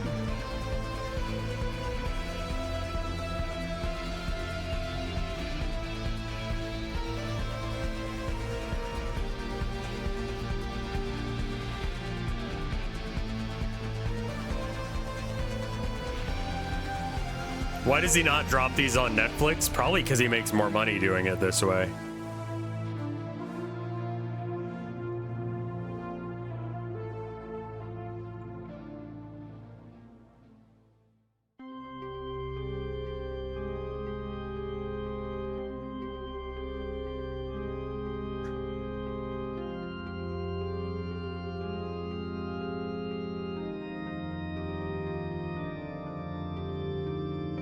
Sure. The concept of a living machine appeared in legends far before the technology existed to support it. In the 8th century BCE, the Iliad, credited to the poet Homer, featured stories of Hephaestus, god of artisans and fire, who crafted automated tools, including female servants made of gold who had the ability to reason. Many credit Homer with introducing the Greek word automaton, which would become the Latin word Automaton. Yeah. Defined simply as self-moving, the term soon took on a more specific meaning, that of a moving mechanical device. That's meant to wild that we've had the resemble and concept of imitate a living automaton that organism. long. The idea of automatons began to appear in texts all around the world, seemingly independent of one another. In the 5th century BCE, Chinese philosopher Li Yuko was credited with writing a fictional story featuring an automaton. In the tale, a skilled craftsman showcased his creation, an impressive mechanical man, to King Mu of Chou. The automaton could talk, sing, walk, and dance, but the most frightening feature that it had was game. The mechanical man flirted with the king's courtesans, enraging him. To defuse the situation, the craftsman opened the automaton and began disassembling him. He invited the king to do the same, and as he examined the body made of wood, glue, and strings, the king remarked, quote, "Could it be possible that human skill can produce something that can match what is created by heaven and earth?" Other philosophers saw promise in automatons. Aristotle, for instance, theorized that, quote, "If every instrument could accomplish its own work, chief workmen would not want servants, nor master slaves," Well, implying that if automatons were skilled and abundant, they could constitute a majority of the workforce. you'd While think. philosophers pondered the implications of automatons, their existence was becoming more of a possibility as technology progressed. Machines were becoming more detailed and precise, specifically those used in timekeeping and astronomy. Still, the prospect of creating Well, a mechanical human, let alone a convincing only certain one, people was can out of have reach. The everything. human body is large and So, heavy, but it has the ability You to gotta move in stop some slow, people smooth, from and having subtle things. ways. This makes it particularly difficult to replicate, especially with ancient machinery. However, there was one class of animal that made for a more achievable automaton: birds. To the human eye, birds move in a sharp, mechanical fashion, and their small form made their construction achievable. There are several stories of fabricated birds in ancient China and Greece, but the first true bird automaton might have been invented in the 5th century BCE by the mathematician Archytas. According to some sources, the wooden bird was able to fly several hundred meters on its own, through the use of an internal balloon that was filled with compressed air or steam. When released, the bird would be launched, possibly on a wire, with the escaping gas propelling the bird down the line. More realistic interpretations of the device argue that if Archytas did create the bird, it likely utilized a hidden counterweight. When the compressed air was released, the bird became lighter, causing the counterweight to fall and the bird to fly to a higher branch in a tree. Regardless of how the bird functioned, it was not being puppeteered by a human. It was moving on its own accord. It was an Sure. automaton, one of, if not the first, of its kind. Over the next millennia, automata progressed alongside mechanics. In 50 AD, Hero of Alexandria published several descriptions of mechanical birds and miniature human figures. 8 centuries later, the Banu Musa brothers published the Book of Ingenious Devices, a work filled with descriptions of ingenious automata. In 1206, Ismail al-Jazari published the Book of Knowledge of Ingenious Mechanical Devices, which built off of the Banu Musa brothers' work and introduced a new device, the elephant clock. Yeah, This I'm famous feeling a little clock, bit better. Timed with a bucket slowly sinking into a pool of water, Keeping featured multiple animated figures which would perform every half hour. Al-Jazari's book also detailed several servant automatons and even a mechanical band. In the late 13th century, the advent of the fully mechanical clock resulted in a surge in mechanical figures. Beautiful, complex timekeepers were installed in cathedrals and palaces, often featuring human and animal figures springing to life to signify the arrival of an interval of time. Nah, The not Renaissance sick. also brought forth a I did get sick, but I've been having a bad couple of days, like mental health wise. But like I said, like it's a lot of it has to do with like I miss my folks, seasonal affective disorder shit, and you know, just general malaise of depression shit. I'm gonna be okay. Cause like I'll be real, like I don't miss the food in Texas because we have a good Mexican place here. So I only miss my folks. I don't really have that many friends in Texas, so and a majority of them I think are shit, which is why I'm making a game. So, you know, there's that.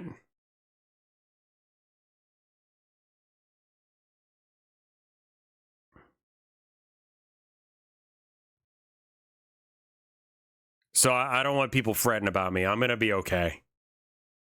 I'm gonna be okay. to mechanical innovations. Ad. Cool.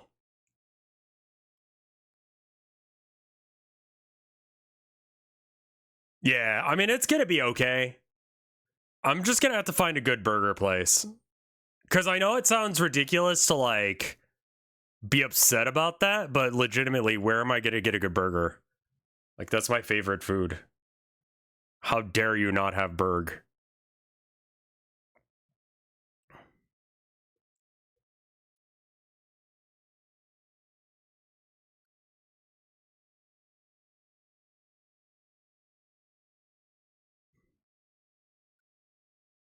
Favorite burgers in Texas, I think were there's a place called fucking Phil's. I think Phil's was my favorite burger. It's not a complex burger, but it's a good burger. There's a pretty okay burger place around here. It's a chain. I'm gonna have to get it again to decide whether or not I actually like it or not.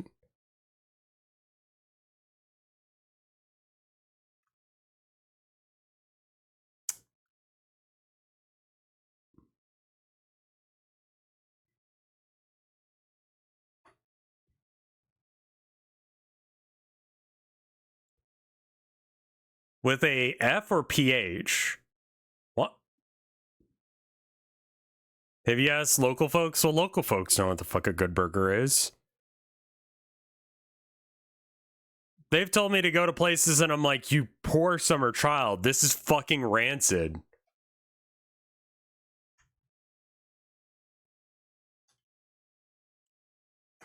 Like, y'all deserve better than this, man.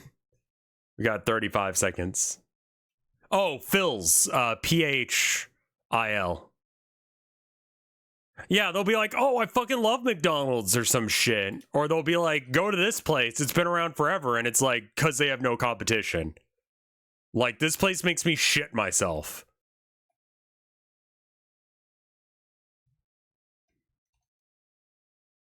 Like, legitimately, the place that everyone's been like, oh, go there. Like, that place just makes me shit myself.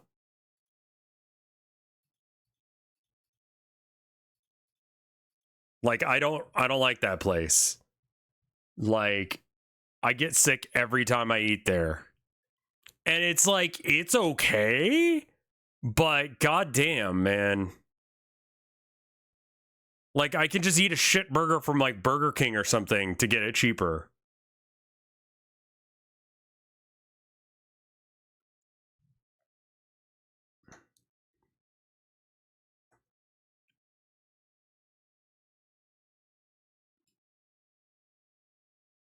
Should his head bobble side to side, or should it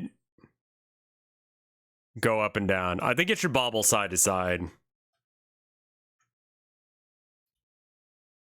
There's no object to transform. How about this object?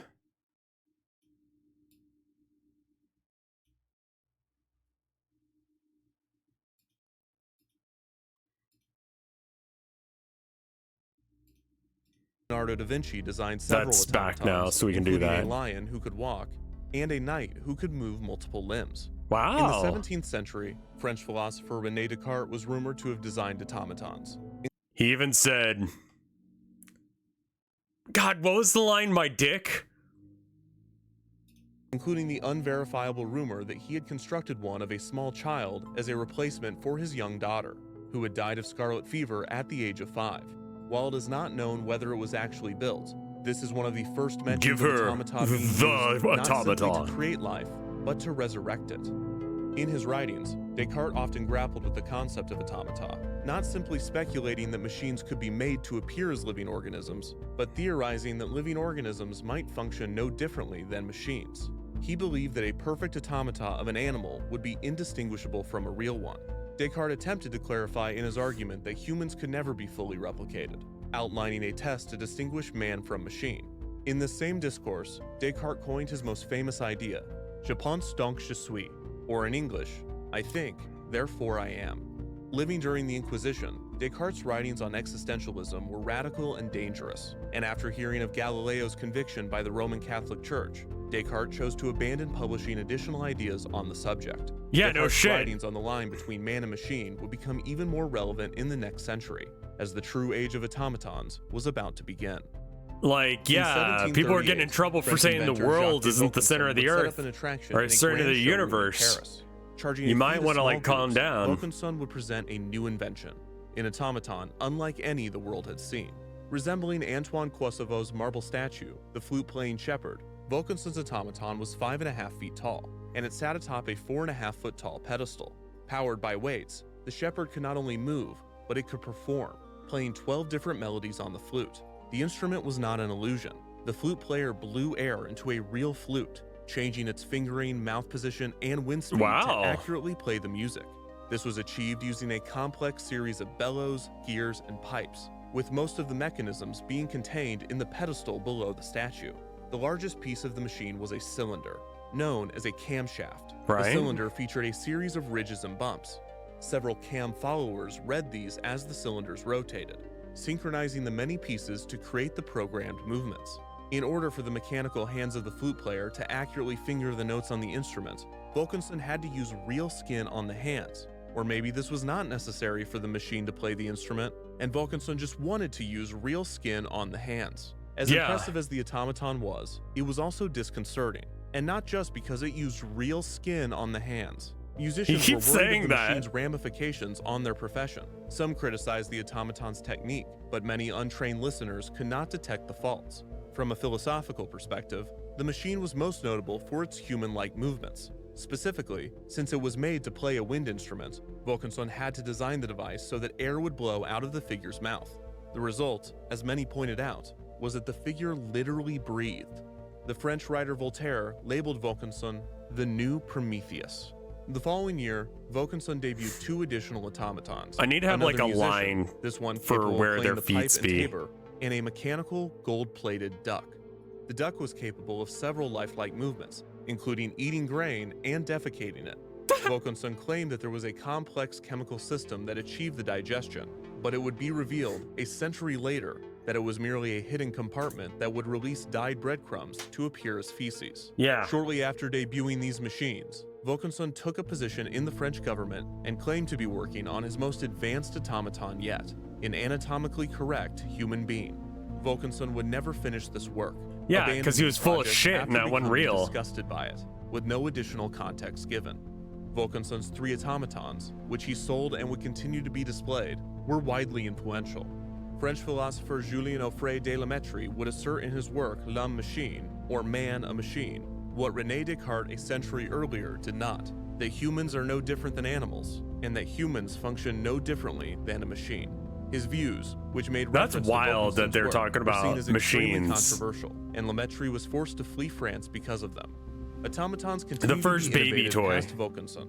By 1774, Or pooping Pierre baby toy. Jacques Dreux and his son Henry Louis Jacques Dreux constructed 3 brilliant automatons: a musician capable of playing the organ, a writer capable of composing sentences, and a draftsman capable of drawing pictures. Oh. These automatons are remarkable for several reasons, most notably that they have survived and still function today. Wow. The mechanisms of the 3 figures are contained almost entirely within their bodies, a significant improvement on Wilkinson's figures, which relied on pedestals to conceal the machinery. Perhaps the most impressive and prophetic of any automaton from this era, the writer could be programmed to write any sentence without changing the inner workings of the figure. Nice. Within the boy's back, along a complex camshaft, existed the ability to write any letter, as well as spaces and punctuation. The shape of the letter key would change the position of the cam, so that the cam followers lined up with the corresponding letter. Wow. The result is one of the earliest programmable machines. Some of the most infamous sentences that the automaton was made to write over the years include references to Descartes' philosophical writings, including "I think, therefore I am," and the far more eerie "I do not think, therefore do I not exist." In 1769, Hungarian inventor Wolfgang von Kempelen debuted an automaton nicknamed the Turk. This automaton was touted there he as being is. an intelligent machine capable of playing chess. The Turk toured the world, playing prominent chess players and dignitaries, including United States Ambassador Benjamin Franklin. The Turk usually won its match, astounding the opposing player and spectators. Wasn't it just a While guy? containing some automata, the Turk was primarily a hoax, Yeah. with a hidden chess player below, following the game above, and puppeteering the figure's arm. Some of Kempelen's other inventions achieved their intended purpose more legitimately. Over the course of 2 decades, Kempelen developed a speaking machine. Like Wilkinson's flute player, this device used bellows and manipulated airflow to manually reproduce the sounds of human speech. Kempelen was not the only one experimenting in speech synthesis during this era. French inventor Abbé Michel and engineer Christian Gottlieb Kratzenstein also developed machines that replicated the mechanics and resulting sounds of human I vocal would cords, ruin it by with Michel routing giggling. the sounds out of 2 Miku's sculpted great-great-grandpa. heads. Michel and Kempelen's machines were capable of producing both vowel and consonant sounds, which some sources say could produce hundreds of words and speak multiple languages. French writer Antoine Rivarol, upon hearing the machines, wrote that the new technology would allow for the perfect preservation of 18th century French for the rest of time. Several reproductions of Kempelen's speaking machine have been created, so today we can hear exactly how the people of France sounded in the 1700s. French is a beautiful language. Over the coming centuries, other inventors attempted to improve on this design, attempting to build automata that could both move and speak like a human. For every significant feat in automata, there were thousands of other, less remarkable, but far more replicable automatons created and sold. Small music boxes with animated figures were created by skilled craftsmen and sold as luxury items. Birds were again a common staple of this art form, with wind-up boxes and miniature cages featuring singing mechanical avians. Automatons were created They and look distributed pretty by fucking people all good, over I'm not the gonna world, lie. resulting in this period, from the mid-1800s to the early 1900s, being referred to as the Golden Age of Automata. While the volume of mechanical figures would peak during this period, the complexity and innovation of the 18th century was rarely matched. In many ways, this age of automaton innovation had been ushered out by the Industrial I Revolution. love As religious journalist Gabby Wood explained, robots. quote, makers of automata turned away from constructing curiosity in order to design the machines that would replace human labor. Apart from a few scattered attempts at making these industrial devices appear human, such as Diedrich's Steam Man, automaton innovation ceased. But this was not the end of humanity's pursuit for mechanical life, as the definition of automaton was soon given an additional qualifier: a moving mechanical device meant to resemble and imitate a living being without the use of electricity. Without In the late use of 19th electricity. century, What? Humanity began the decades-long transition to a world based on electricity. This transformed practically every aspect of human existence, and it resulted in a class of inventions that appeared as miracles to the public. The electric age was dominated by 2 names. Please play Nikola Nier Tesla Automata. and I Thomas probably Edison. should. Edison's electromechanical inventions would have an enormous impact on the future of automata, but the most immediate impact he would have on living machines was the invention of the phonograph, a device capable of recording and playing back sound. In 1877, the same year that Edison invented the machine, Do you think he robots began could seek contemplating its salvation? commercial uses. It literally has speculating robot how religion? It might be Yeah. integrated into children's toys. Over a decade later, Edison hired a manufacturer to create and distribute a talking doll. This small figure had a miniature phonograph placed inside, with cylindrical wax records. When a child turned the crank, a voice would emit from inside of the That's doll, literally the singing one of vibe. 12 Yeah, I songs. mean, I had it Some of these spoiled records for have been me preserved, by and someone I used to recently, work the with, contents have been reproduced. but I don't care.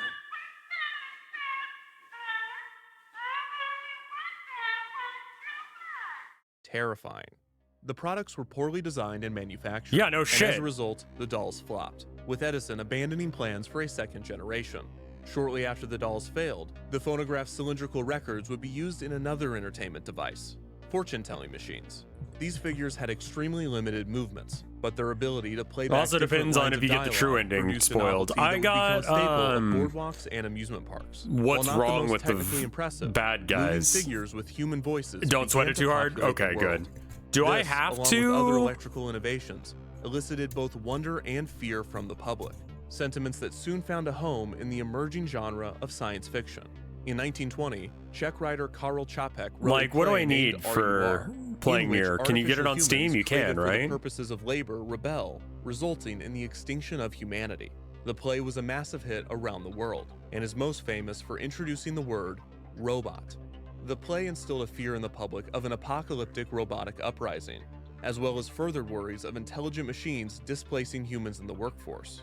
It also inspired many to experiment with robotics. Some of these early 20th century creations appeared in a humanoid shape, but were obviously machines, with visible screws and There's metal a fixed casing. version. While the robots in Čapek's play appeared as human, You only it missed would the be first these metal 18 beings minutes or that would so. be They were commonly talking about referred to as Automata. robots. It's banger, Other actually. inventors took a different approach. After watching Čapek's play, Japanese biologist Makoto Nishimura built his own robot, named Gaku Tensoku. Nishimura's goal was to design a friendly machine that would be an optimistic companion to humanity, not a slave or an aggressor as the ones depicted in Čapek's play.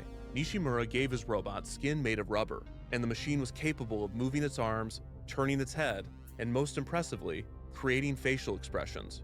Gaku Tensoku could smile by a mechanism that raised the corners of his mouth. This type of machine, that was wrapped in an artificial skin and made to appear as a human, would be more commonly referred to as an android. Robots and androids appeared frequently in media, but infrequently in reality over the coming decades. They were most often built to showcase a specific technology, not as an end product themselves. The creation of new, non-electric mechanical automatons was rare, and the surviving pieces had become antiques, fetching high prices from wealthy collectors. The products of a once thriving art form now sat, often frozen, in museums and antique stores throughout the world, a reminder of the promise of mechanical life, now seen by many as the limit.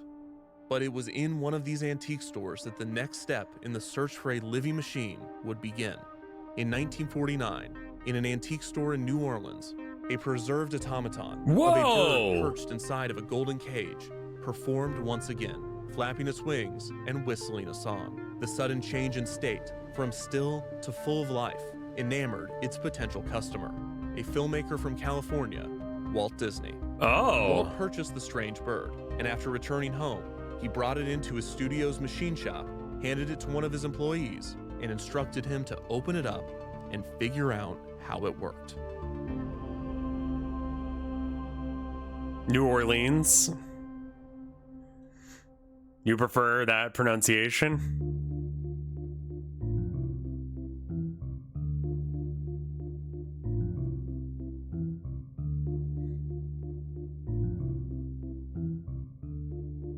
At 47 years old, famed cartoonist Walt Disney was beginning to lose his passion for animation. The 1940s had been a tumultuous decade at his studio. The animators' strike in 1941, the struggles during World War II, and the mixed reception to the studio's recent films had caused Walt to become disillusioned with the medium that had made him a household name. Adding to this discontentment, Walt was forced to quit the sport of polo after suffering a severe injury in 1938, depriving him of the hobby that he enjoyed outside of the studio. As a result, Walt was forced to redirect his energy toward new passions, and he began to gravitate toward one specific fascination: trains. A lifelong interest in locomotives was quickly becoming an obsession, one that he shared with several of his studio employees. Naturally, many of those that had a passion for trains were the machinists and technicians working at the Disney Studio machine shop. This department was tasked with developing many of the machines that were used in the animation process. In the late 1940s, God, Walt I began didn't to even spend think more time about at the that. They machine had to shop. have someone who just invented half the shit they needed. Like, yeah, we need a machine that puts, like, animation together in a way that doesn't suck ass. Wow, holy shit. I didn't ever think of that. But yeah, I guess that's right. Like, imagine not even doing that shit, but you need, oh man. Discussing his growing collection of model trains with his new friends/employees. It was common for hobbyists to place their train sets within an environment made up of scale models. Yeah. This might be why Walt began to develop a second fascination with sculpting miniatures. In 1949, Walt discovered the automaton bird in New Orleans, and it was at this point that all of his interests seemed to coalesce into a new type of project. A program show of moving mechanical thank you, miniatures, Ego. a type of three-dimensional animation. Well, we'll have to do that. That is a controller game, right? Walt enlisted Thank animator you. Ken Anderson, removing him Ego. from the Walt Disney That was very Productions cool of payroll, you. and instead paying Anderson himself out of his own pocket. Anderson recalled that the pet project was, in part, derived out of Walt's frustrations with the other animators. Walt explained to Anderson, quote, "I'm tired of all you artists doing all the drawing and painting around here. You know, I can draw and paint myself. I'm going to do something creative too." Walt and Anderson worked together to design and sculpt a series of three-dimensional scenes. The intention was that each model would have programmed movement and synchronized sound. When a person inserted a coin into the machine, the models would come to life. The concepts that Walt and Anderson developed all had a similar style and tone, with the exhibits all featuring elements of nostalgia or Americana, with both Disney films and Norman Rockwell paintings serving as inspiration. The first Disneylandia scene that the two created depicted Granny Kincaid's cabin from the Disney film So Dear to My Heart. The scene featured Granny sitting in her chair, which would rock back and forth as dialogue and music played. Walt would assist in sculpting this scene, but as Anderson explained, he, quote, wasn't any good at it, and Walt soon enlisted sculptor Charles Cristodoro to help good with the at project. things too! Around the same time, Walt assigned the automaton bird to another animator and model train enthusiast, Wathel Rogers. Rogers was tasked with studying the automaton in and out. He pried open the bird's minuscule components, comparing it to deconstructing a piece of jewelry. When he was done inspecting the bird's innards, Rogers reconstructed the automaton so that it could perform once again. Satisfied with Rogers' work, Walt pulled him away from his animation duties, along with the head of the studio machine shop, Roger Broggie. Walt assigned Broggie and Rogers to another Disneylandia model, one that featured movement far more complex than that of Granny Kincaid's cabin. The new scene, nicknamed Project Is this a video was to suggestion? feature Not a really. 9-inch high performer This is dancing one on a that just stage. came out. Walt asked actor and dancer Buddy Ebsen to come into the studio to record a performance, filming Ebsen on a grid so that the animators could study his movements. As was common with automata, Rogers and Broggie utilized a large camshaft to program the figure's movements. When a bump was registered on the surface, a wire was moved to create a single action, such as the lifting of a foot. Anderson would construct a third Disneylandia scene, depicting a barbershop quartet singing in a barbershop. Is that a reference, or are you changing the way the player looks? I'm changing the way the player looks. His plan was to place the exhibits, and you'll never believe this, on a train. The models would be installed in Pullman train cars, and viewers in cities around the United States would be able to travel to their train station to see the exhibit. Wow. Rogers, Broggie, and Anderson were able to get multiple prototypes to work. You like the tofu fella? In the very least, I could use this for all the other fellas. However, the machines were severely limited by several factors.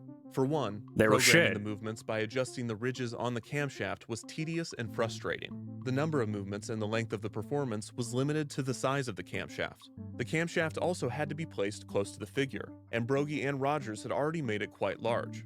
After months of work, the team felt that they had met the limits of the technology and their own ability. Broggie explained to Walt that they were, quote, no further advanced than the 17th and 18th century kings of France who had commissioned the creation of little automatons that played musical instruments. It was an unfortunate reality. You will never do anything better than an 18th century monk when you have a TV in your house. Even if Rogers and Broggie had dedicated the time necessary to master the craft of automata, the complexity of Walt's request was simply not achievable within the medium. Broggie proposed a solution. If Walt were to make a life-sized human figure, then more modern and advanced mechanisms could be placed inside of the body. This would result in more detail and lifelike movements. Walt considered the possibilities of Broggie's suggestion and responded to the idea with one of his most commonly spoken phrases: no. The point of the miniatures, according to Walt, was that they are cute. They were magical because they were small. Making them life-size would defeat the purpose of the exhibits. Besides, it was determined that the project was far too expensive, as the income generated by the coin-operated machines would not offset the projected maintenance costs. This might have been more demoralizing to Walt if he was not already working on another project, one with a similar tone, similar goals, and soon, a similar name to Disneylandia. It was to be an amusement park with elaborate themed environments and immersive storytelling. Walt had been dreaming of a place like it for years because he wanted to create a place where parents and children could have fun together, and/or he wanted another, bigger train. Disneyland Park Yeah, he just opened on wanted a July train. 17th, 1955. The theme park was designed by WED Enterprises, a new company that Walt had staffed mainly by poaching employees from his studio. Several of these artists and engineers were those that had been recruited to work on Disneylandia, including Anderson, Broggie, and Rogers. These designers would eventually be given the unique title of Imagineer. Over several years, Walt and the Imagineers worked diligently, designing a theme park unlike the world had ever seen. When guests first entered Disneyland, they were able to wander through nostalgic environments and ride unique attractions. They would also have the opportunity to interact with classic Disney characters, such as Mickey Mouse, Minnie Mouse, Black Bart, the Phantom of the Opera, the Main Street Monkey, Aunt Jemima, and Goofy. Along with these costumed characters, guests would encounter several mechanical characters throughout their Disneyland day. In Fantasyland, dark rides themed to Disney's animated films featured simple animated figures. These characters had minimal looped movement, and each was seen only briefly as the ride vehicles whipped around the track. In Frontierland, along the shores of the rivers of America, a Native American village featured multiple animated human figures, including a chief mounted on a horse. This figure was capable of raising its arm to guests as they passed by on the riverboat. But by far the most impressive examples of mechanical life in early Disneyland could be found on a single ride in Adventureland, the Jungle Cruise. Since the earliest concepts of the park, Walt had envisioned a boat ride themed to the dense river jungles of the world. Originally, Walt wanted actual wild animals to live on the shores of the attraction, but abandoned the concept He got there because eventually. of its logistical hurdles and guest-killing potential. Instead, Walt and the Imagineers opted to build detailed figures capable of movement. Unlike the exaggerated animal designs found in Disney's famous animations, the Jungle Cruise animals were carefully sculpted and painted to appear as real animals, and the mechanisms held within them assisted in this illusion. These animals could wiggle, lunge, nod, chomp, and bite, and chew, and chomp, and bite. The way in which these Pretty much figures that's moved was it, less yeah. precise than the detailed cam work of the Disneylandia figures. But what the animals lacked in complexity, they made up for in size and creative staging. The most common mechanisms found in the Jungle Cruise animals were cams and levers, and cranks and sliders. Both have the ability to turn rotary motion into linear motion, allowing for a constant short program to be looped indefinitely. Many of the attraction's land animals contained all of their mechanisms internally and could be seen in full view. Others, such as the original giraffes, cheated a bit. Only the long necks and heads of the animals could be seen peeking out above the foliage, while the mechanisms below were hidden by the brush. Yeah. A similar example of this staging could be found in the rhino scene, in which two baby rhinos ran around and played. This was accomplished by only building the top half of each animal, allowing the bottom half to contain wheels that would run along a track. The most unique mechanisms of the Jungle Cruise were not found within the ride's jungle, but rather, they were submerged in the attraction's river. To allow guests to have close encounters with several semi-aquatic animals, large metal structures were constructed and installed before the river was filled. In order for hippos to emerge from beneath the water, the sculpted figures were attached to metal carriages that accordioned up, enough for the figure to go from completely submerged to visible above the waterline. The ride skipper would shoot the hippos with a gun loaded with blanks, one of the first examples of a machine being used to simulate both life and death. This famous scene would have been very interesting in the version of the ride where this was a real animal. Some lucky guests even got to witness Walt Disney fire the gun at the mechanical figure. I A forgot bespoke about experience that. In which you could visit Disneyland and see Walt Disney fire a gun. Well, there's a beat the Aztecs never heard of. It would be like going to Walgreens. There's a and beat seeing the Charles Aztecs R. never heard Walgreen of? Jesus. fire a gun. What? Other aquatic figures included the charging crocodiles, which rolled along a hidden looping track. These clever illusions resulted in an attraction that was full of animal life. As a result, the Jungle Cruise was seen as Disneyland's most impressive attraction when the park debuted. In the years following Disneyland's opening, the Imagineers would add more exotic animals to the Jungle Cruise, as well as populate Frontierland's wilderness with similar creatures native to North America. The area's train ride, the Rainbow Caverns Mine Train, was updated to the new Mine Train Through Nature's Wonderland, which featured scenes of elk fighting, beavers building dams, and bears scratching on a tree. The area also featured figures in the water, including fish jumping out of the river and bears swimming and eating fish. The plussing of both the Jungle Cruise and the Mine Train were led by Mark Davis, an animator that Walt was consistently recruiting to work on Disney attractions. Davis was exceptionally gifted in his ability to turn simple movements into realistic and often humorous scenes. While Disneyland's environments were coming to life with a plethora of artificial animals, Walt began to explore new concepts for attractions in which mechanical humans would be the star. Throughout the late 1950s, 2 new themed areas were being considered for Disneyland. Both of these would be additions to Main Street USA, and both would feature shows starring animated human figures as their primary attraction. One proposal, named Liberty Street, would have been themed to colonial America. The main attraction of this area was to be a show named One Nation Under God, that would include the Hall of Presidents, a stage in which figures of every US president would come to life. Another proposed annex of Main Street was named Edison Square. This area would have been focused on the emergence of electricity, juxtaposing Main Street's nostalgic gas lamps with a street full of electric lights. The main attraction of Edison Square would have been Harnessing the Lightning. This show would have tracked the progress of electricity throughout the 20th century, focusing on multiple scenes of a family demonstrating advances in household appliances. The challenge with both attractions would be animating the life-sized human figures. The Imagineers were aware of the mechanical limitations, and both shows were planned with limited movement in mind. Both One Nation Under God and Harnessing the Lightning would utilize dynamic lighting, so that not every animated figure was visible at once. This would allow each character to be revealed throughout a sequence, cutting down on the amount of time that a guest could see a figure's animation loop. Right. The Hall of Presidents segment of One Nation Under God had the advantage of scale. 33 presidents would be depicted at once, so even if each had only the ability to turn their heads, the crowd effect would hide the rudimentary motion. Harnessing the Lightning would have had guests walk from room to room between acts, and each act would have been short, around 3 minutes each. The characters would have been staged to hold household appliances, which would allow them to perform machine-like movements while still appearing human.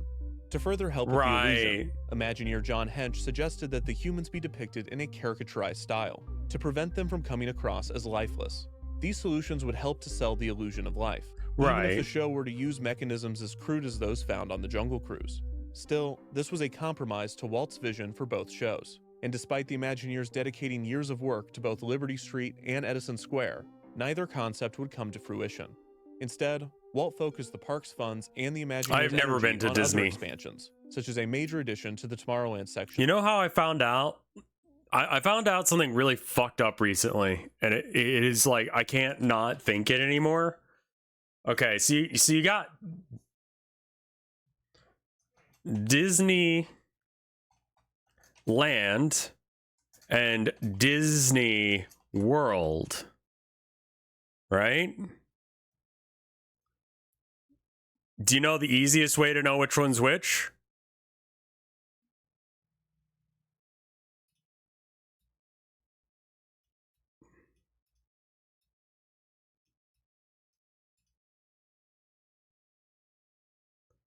Disneyland is in LA. Disney World is in Orlando.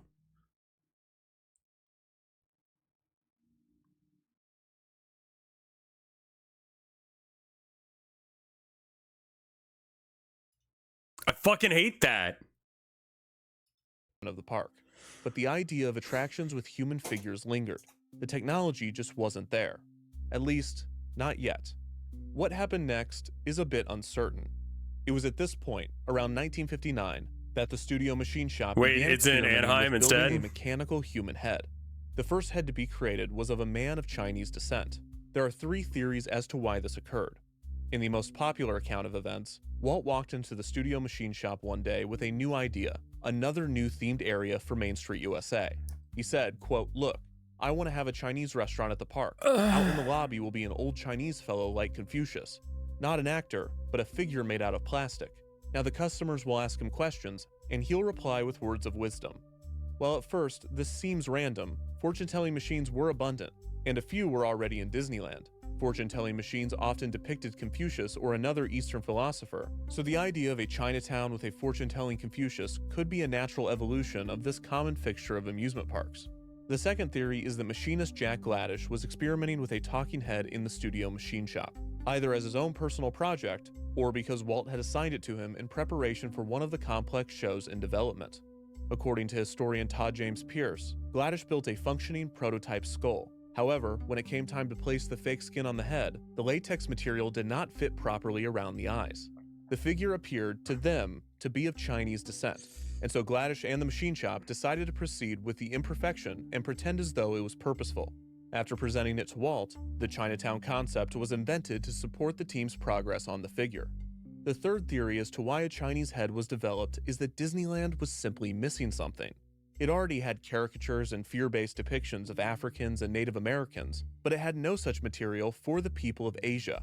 Therefore, we didn't have any racism toward Asians. Racist omission, as in an omission of racism, not an omission that was racist.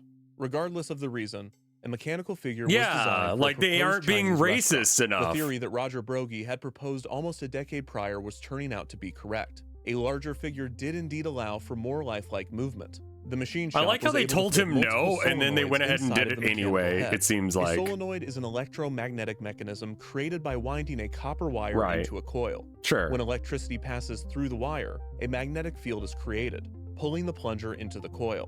When the current is interrupted, a spring returns the plunger to its resting position. Easy shit. Everyone knows this. They're this. small, fast, and easily controlled with electricity. The downside is that their load capacity is limited, making them less suitable for lifting heavy objects compared to other methods. Yeah. For the mechanical head, this was not an issue. Yeah, as that's the fine for solenoids that. would be used for simple, small movements, such as the opening of the mouth or the raising of the cheeks.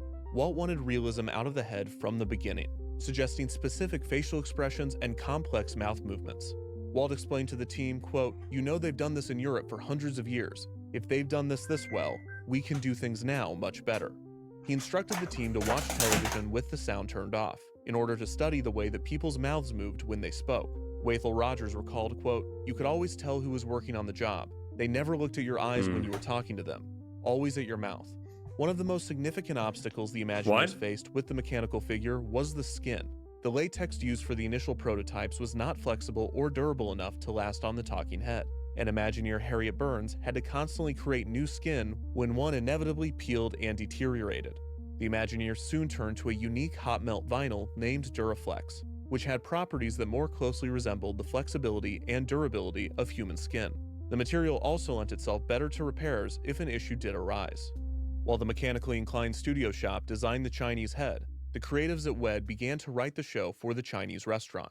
Disneyland performer Wally Bogue was recruited to help develop the attraction, which would feature several mechanical characters to support the Confucius figure. After guests had finished their meal, a dragon statue mounted to the wall of the dining room would suddenly come to life and speak. The voice would have been Bogue doing a stereotypical Chinese accent. The dragon would say, quote, "Honorable patrons look very happy, must have been something you ate." The show's main character would have been the Chinese human figure. Confucius was used as a reference, but the character itself would have been a fictional philosopher. One of the proposed names for the character was Grandfather Chung, as Disney hoped to secure a sponsorship from canned Chinese food brand Chun King, although this pitch would not have been helped by the fact that they misspelled Chun. The other name considered for the restaurant's wise sage was Chu Well. The philosopher would have been surrounded by mechanical birds, who would coo and sing as he delivered his philosophical teachings. He would begin his discourse with, quote, "Now that you have dined on food, it is time to dine on knowledge." Walt wanted the figure to be operated live by a hidden performer, who would respond to questions from the audience. The Imagineers might have determined that this would be more difficult than creating a program show. To address Walt's suggestion, they planned to pipe audio of canned audience questions into the room, in the hopes of fooling the real diners into believing that another patron had posed the question. For instance, a pre-recorded voice of a young girl would ask the philosopher why her father thinks that she talks too much, to which the philosopher would respond, quote, "Every young girl should be the picture of her mother, but not the soundtrack."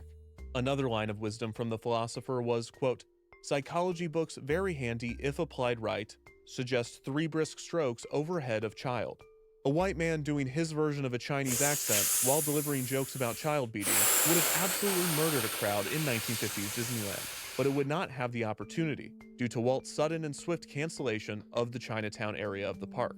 Despite the project being far into development, Walt apparently met with the team and declared, quote, "We're not going to do Chinatown. San Francisco and Los Angeles already have Chinatowns. There's no need for one at Disneyland." Chinatown and its restaurant were no more, but the development of an animated human figure would not cease. The progress I made on the love the mechanical story beat there.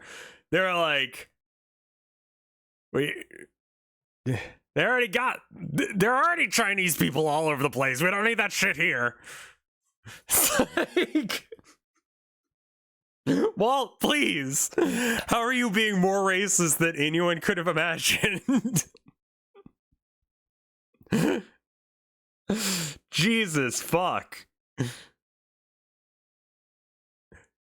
Like, you'd think that the reason that he wouldn't want it is the racism, and you're right, but you're also somehow wrong. The racism was the problem.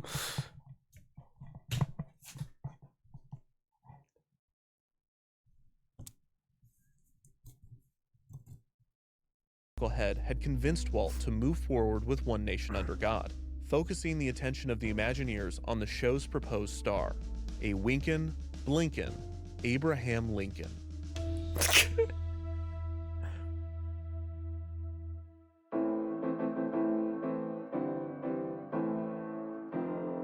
Methods of control. I mean, I know we're talking about automata, but fear? In 1860, sculptor Leonard Wells Vogt convinced the Republican nominee for president, Abraham Lincoln, to visit his studio in Chicago. Lincoln agreed to allow Vogt to create a life mask, a plaster cast of his head and face. This was a common practice at the time, and the most accurate method of capturing the likenesses of prominent figures. The voice of a young girl would ask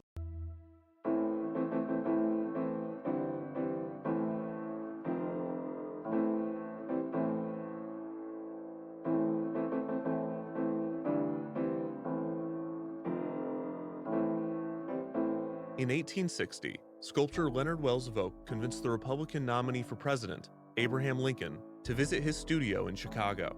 Lincoln agreed to allow Vogt to create a life mask, a plaster cast of his head and face. This was a common practice. I wasn't paying attention, and I thought Abraham Lincoln showed up at Disneyland, and I'm like, I have completely confused the order of basic, like, American history.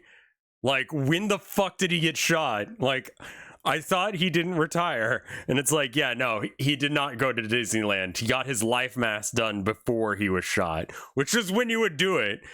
That makes a lot more sense. Apologies, we can continue with the video. I just had a moment. At the time, and the most accurate method of capturing the likenesses of prominent figures for use in busts and sculptures. Vogt applied the thick plaster to Lincoln's face, waited 1 hour, and then asked him to remove the mold. Lincoln took hold of the mask and began peeling it off his skin. The unique shape of Lincoln's cheekbones made the removal difficult, and several hairs that caught in the mold had to be pulled before the mask could be taken off. Despite this, the mask was clean and in one piece. Vogt was now in possession of the only life mask of the man that would soon become the 16th president and one of the most prominent figures in American history. Vogt would send a copy of the cast to his son's art teacher, John Leon Jerome, in Paris, who gave it to another sculptor, Truman H. Bartlett. Vogt would give the original cast to his son, who would give it to his friend, Wyatt Eaton. Years later, magazine editor Richard Watson Gilder would raise money through his subscribers to buy the cast from Eaton to donate to the National Museum. As a perk, each subscriber would receive a casting from the original. Over the next 75 years, casts would be circulated and duplicated, bought and sold, until eventually, one landed in the hands of Los Angeles-based wax museum owner, Catherine Stuber. Around 1960, Stuber was approached by a Disney artist named Blaine Gibson. Gibson was a sculptor himself, and he was very interested in Lincoln's life mask, as well as the process that Stuber used to create her figures. Stuber was hesitant, assuming that Walt Disney was going to create a wax museum in Disneyland. He told Gibson, quote, "If I tell you all this stuff, you're going to compete with me." Gibson eased her concerns. Walt was not interested in creating a wax museum with the Lincoln mask. He was interested in something much different. The advancements on the mechanical heads had rekindled the development of the One Nation Under God show and the Hall of Presidents. Walt hired James Alger, a documentarian who directed Disney's True Life Adventure series, to draft a script for the show. Alger wrote and recorded a 32-minute narration for the proposed attraction, and Walt began presenting it, along with several pieces of concept art, to potential sponsors. While the presentation was impressive, no company would agree to a partnership based on the script and drawings alone. Walt believed to secure financial support, he needed a prototype of one of the animated figures. Walt needed a functioning mechanical president. Walt briefly considered starting with George Washington or Teddy Roosevelt, but he instead chose to move forward with his favorite commander-in-chief. Walt Disney had developed an admiration for Abraham Lincoln at an early age. Why? He was anti-slaves. Like, isn't that like a fucking... How racist was he? I'm very confused. Why is he your favorite president? Yeah, I already had... Okay. And his interest in the 16th president had followed him into adulthood. Walt was well read on Lincoln, and those close to him attested that his knowledge on the subject was impressive. It was no surprise that when given the opportunity to begin work on a single president, Walt chose Lincoln. The Imagineers started by constructing Lincoln's head, picking up where they had left off with the Chinese philosopher. Blaine Gibson sculpted the figure's face, using the life mask as reference. Skin was created, again using the Duraflex material, and glass eyes and false teeth were sourced to bring realism to the mechanical president. While sculptors and machinists worked on the physical construction of the figure, other members of the team began experimenting with an equally important element: a programming system. Up until this point, the talking heads created by the Imagineers had been operated live with joysticks and similar manual controls. Some of these control mechanisms were custom-built, utilizing technology that had been developed for aviation. Despite being state-of-the-art at the time, these controls were clunky and unreliable, and the method was only suitable for testing and demonstration. For One Nation Under God and other shows, the goal was to create an entire stage play that could be activated at the push of a button and played dozens of times per day. The Imagineers needed a way to record, store, and play back the figure's movements. The first attempt at such a system was developed by Jack Gladish and utilized two things that were abundant at the Disney. Anything that I don't understand about the Civil War, I'm going to blame on growing up in Texas. It is still seen as a states' rights thing there, which is states' rights to own people. Sure. But even in the articles of them saying that we don't want to be part of America anymore was still not good. So like Lincoln is always, I was homeschooled. That is a bit of a gap in my history. Is the right to maintain slaves was in their constitution, and it was in their like we're leaving because message, right? Like it's right there on the tin. Like they said right from the get-go that they were doing this because of slaves.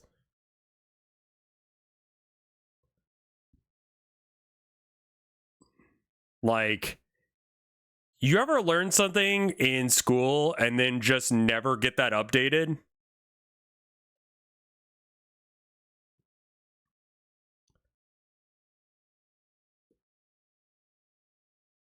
Like, I feel like that this is more common for people than they realize, that like science has changed or like history has changed or whatever.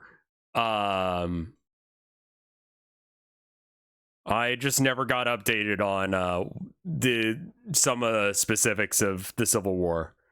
And it makes me entirely confused when I see someone like, I don't get people up here who have like Confederate flag stuff. Like I kind of get it when it's people down south, cuz like there's an argument that like, oh, it's my history or whatever, right? But like it's a shit history, but okay.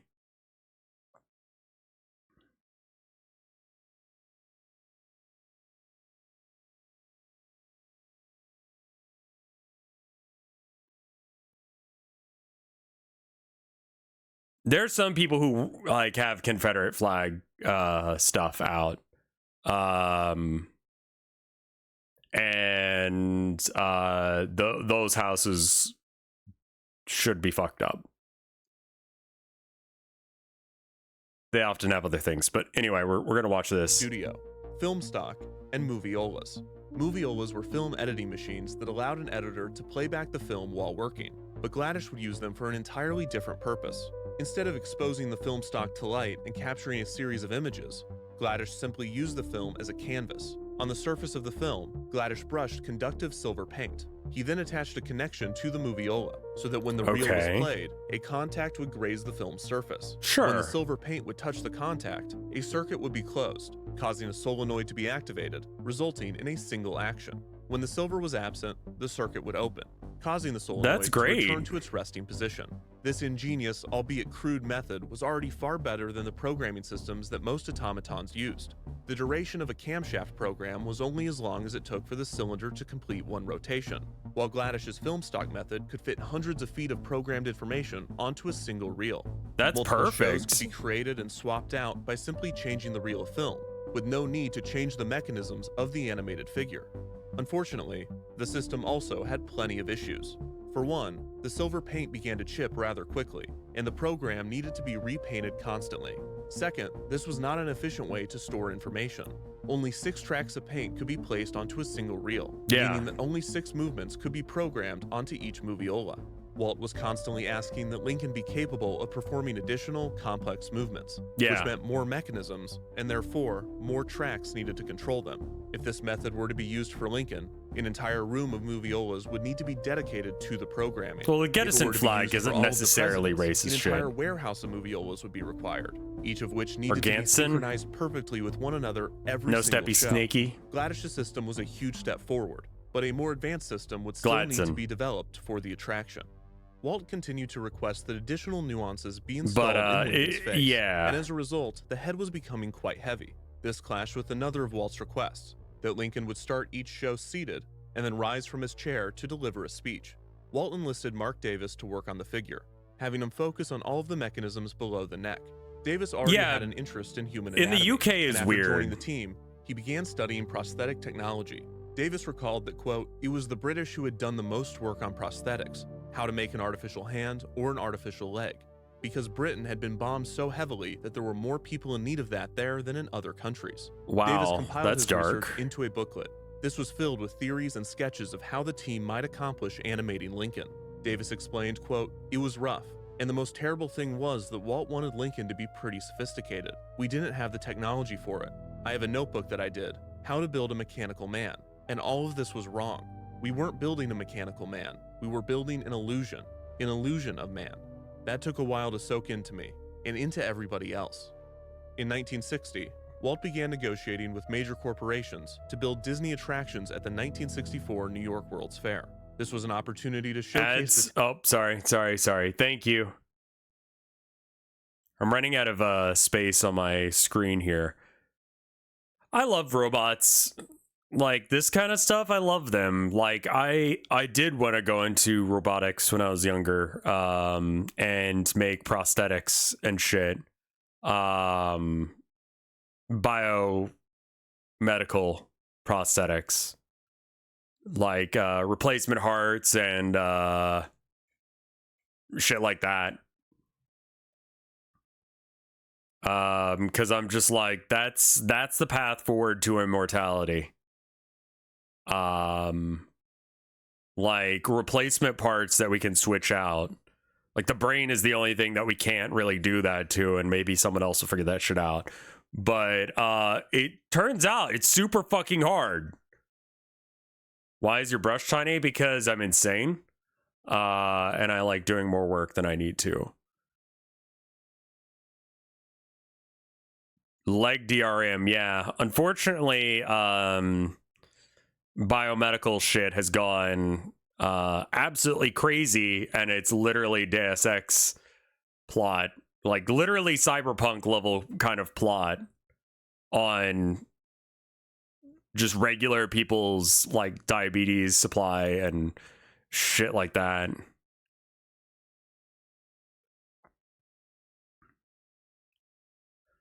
I saw this one meme, and it's this guy and this girl, and they're at a record store, and the guy is like, "Oh man, I really like the Ship of Theseus," and she's like, "Yeah, me too." And then it shows both of them think about the Ship of Theseus, but like I've seen that meme in other places, and it means like they aren't thinking about the same shit, but it's the same picture of a boat because it's the same fucking boat. I love it. It's such a stupid meme.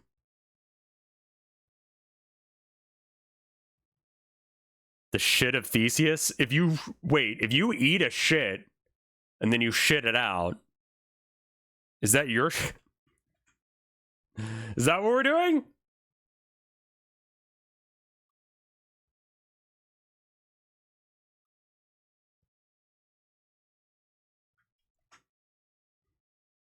Rev, kill that thought right now.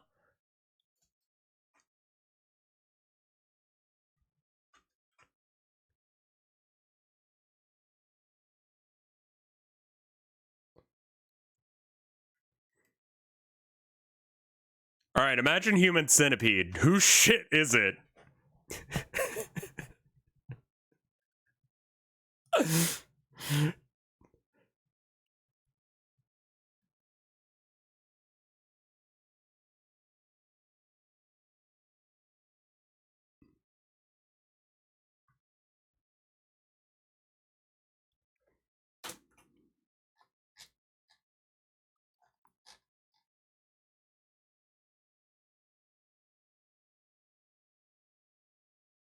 All right, let's save this as second attempt.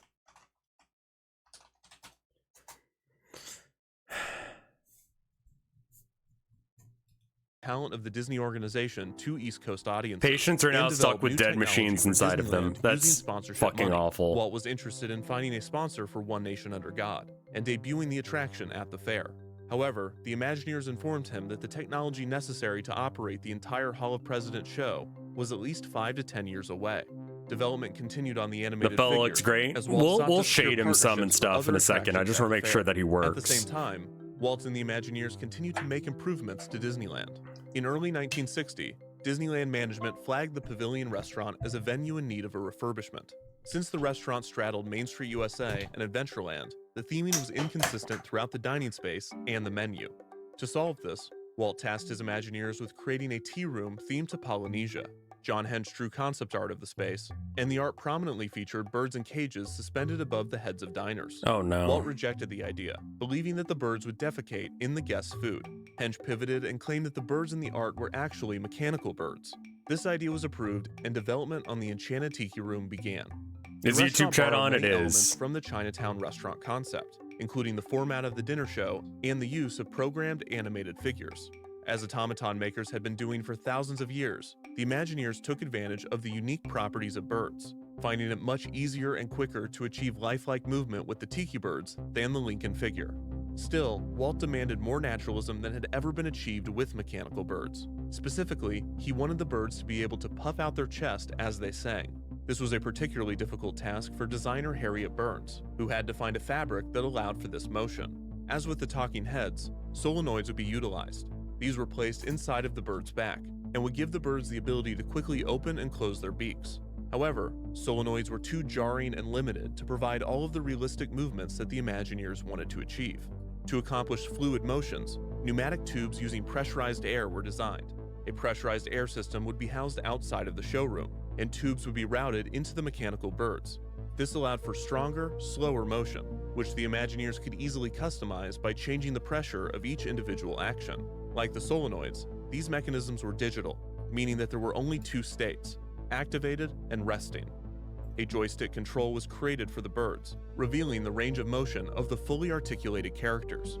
The joystick control had two buttons, one on the top of the handle that puffed the bird's chest, and one on the base that opened the bird's beak. Tilting the top of the handle forward nodded the bird's head. Pushing the entire lever tilted the bird's body, and rotating the handle side to side turned the bird's head. A few of the bird's movements were designed so that it had two extreme activated positions, with a resting position in the middle.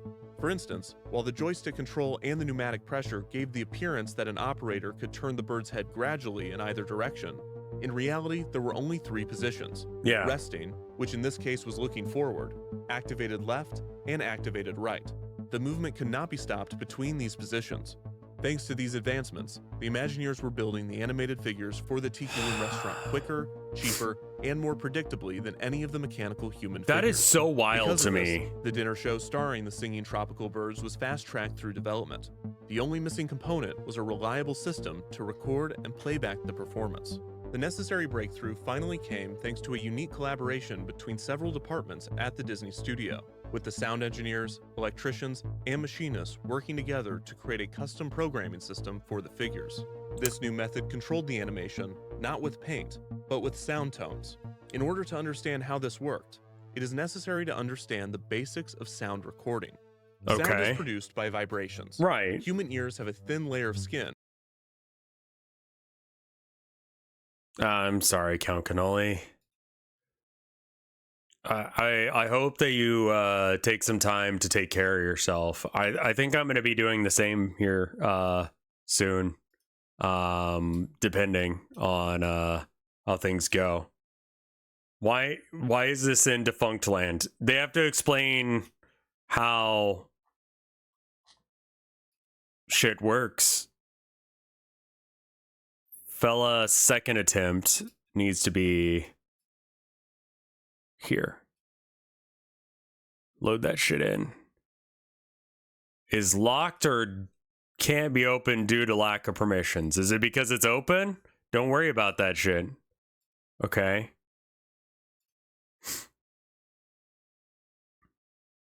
All right, player character. Okay, cool. Animated sprite.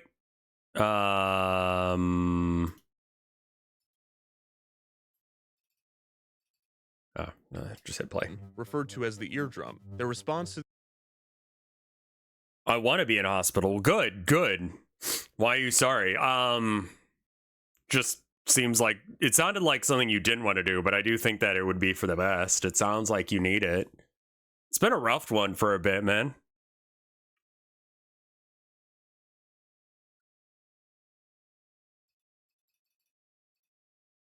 We can always add this dude back if we like him more than the current fella.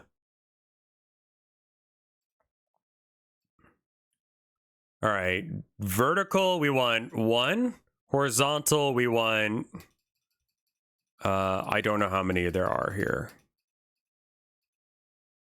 Apparently this many, 24. Okay.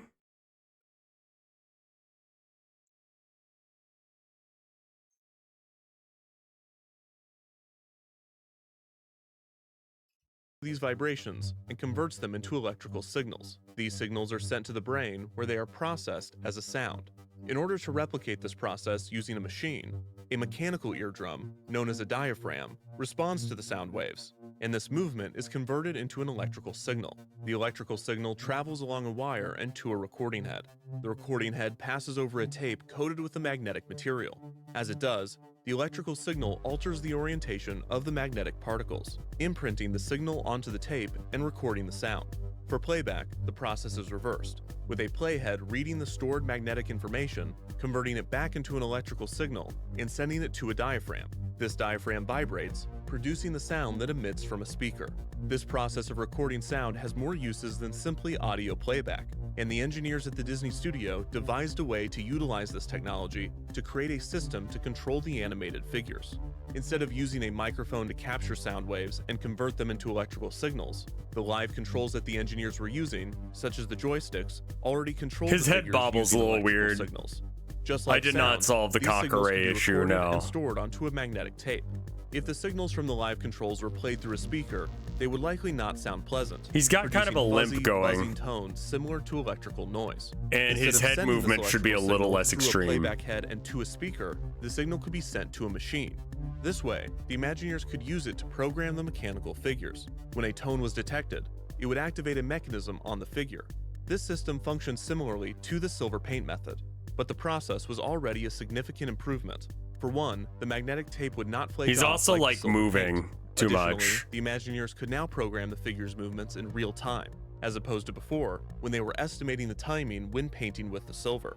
Magnetic Jesus. tape recording had been around for decades by this point, and recent advancements had made the process more efficient. Master tapes were now often separated into 8 different tracks, meaning that 8 actions could be easily programmed onto a single master tape.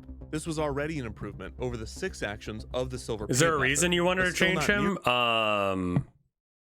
I want him to fit the theme of the other guys. We can go back to... Do you guys really like the cube guy that bad?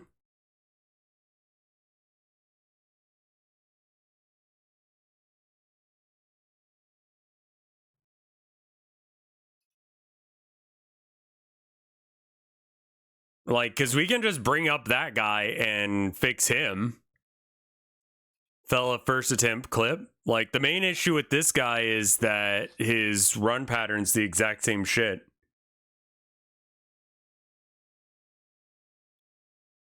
You're gonna have to change the other art? What other art? Like the key like art that I drew a while ago?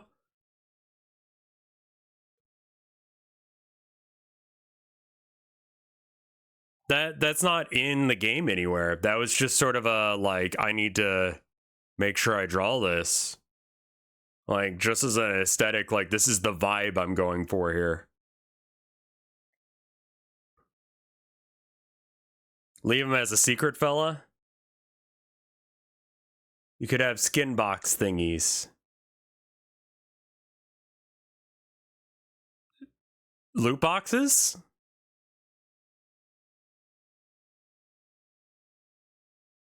A fella loot box.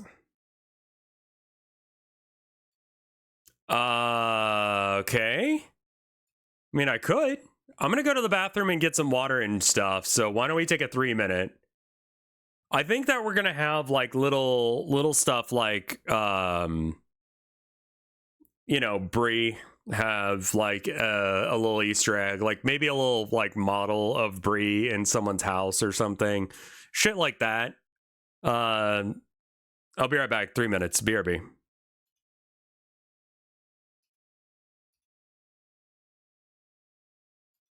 This is my box where I store skins. Please never use those words. That's horrifying. Just in time. I just hit the ads, so you're good.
You guys will be back in 43 seconds. I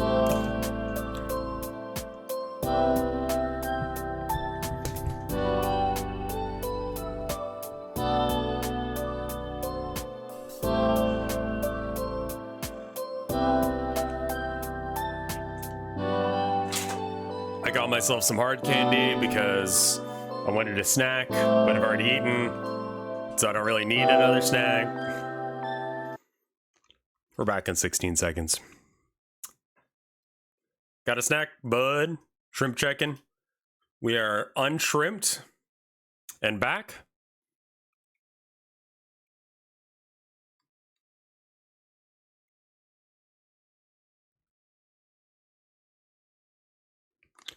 Took my meds this morning. Yep.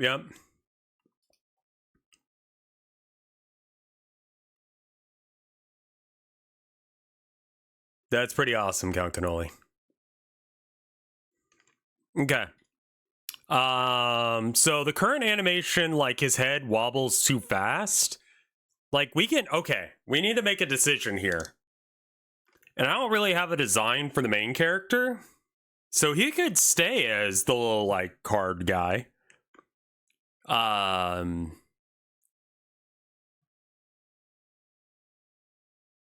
What do y'all think of that?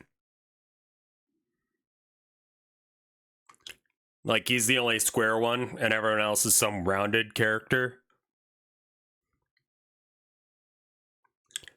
I mean, that implies he's a different species and everything, which he's not. He's square is good friend shape. Okay, so let's fix this one then, rather than trying to make a new one.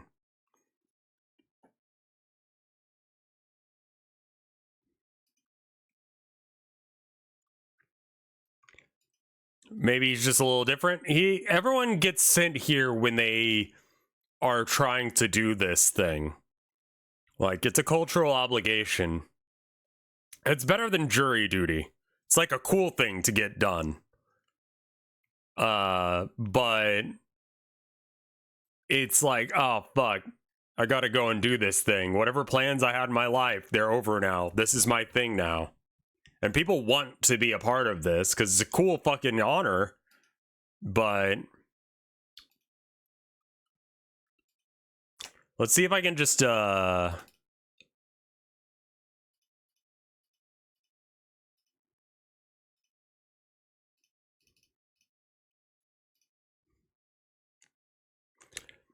we can use this guy still for all of the other characters. That'd be fine.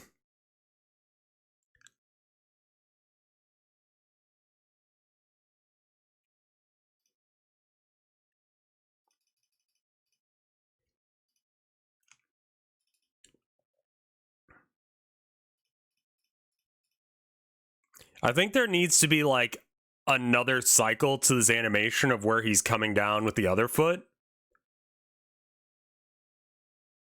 All right, that should have fixed this whole thing now.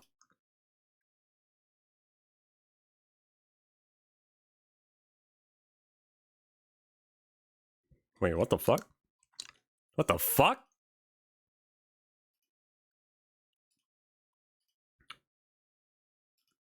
Oh, all right.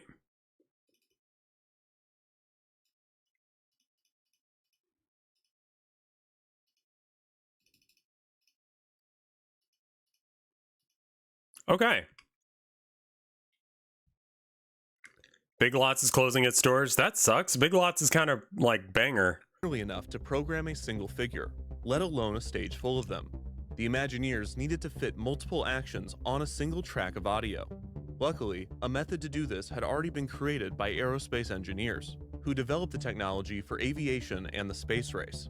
To understand this process, it is necessary to understand a bit more about sound waves. Sound Is he waves are okay? characterized You by think this amplitude movement's and okay? frequency. When There's a little visualized, bit of screen amplitude tearing is the height of still. the wave and determines the amount of energy that the wave carries. In sound, Not sure what that this line under translates him to loudness is. and volume. Raise the amplitude, the sound becomes louder. Lower the amplitude, the sound becomes quieter. Frequency is the number of cycles the sound wave makes per second, measured in hertz. In sound, this affects the character of the noise. A higher frequency is perceived as a higher pitch or Right. tone. A lower Yeah, that's why when you're trying to do a really low note, it goes like that. It's that it almost sounds rhythmic. You got to make the idle animation slower. Yeah, I think I can do that just with in here. Just say like use 5 frames per second.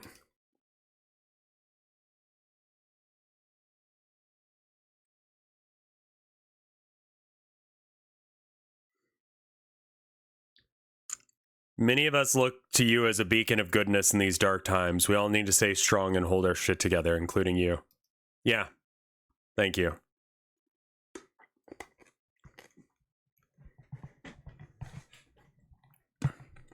How many frames do you have? 6 frames.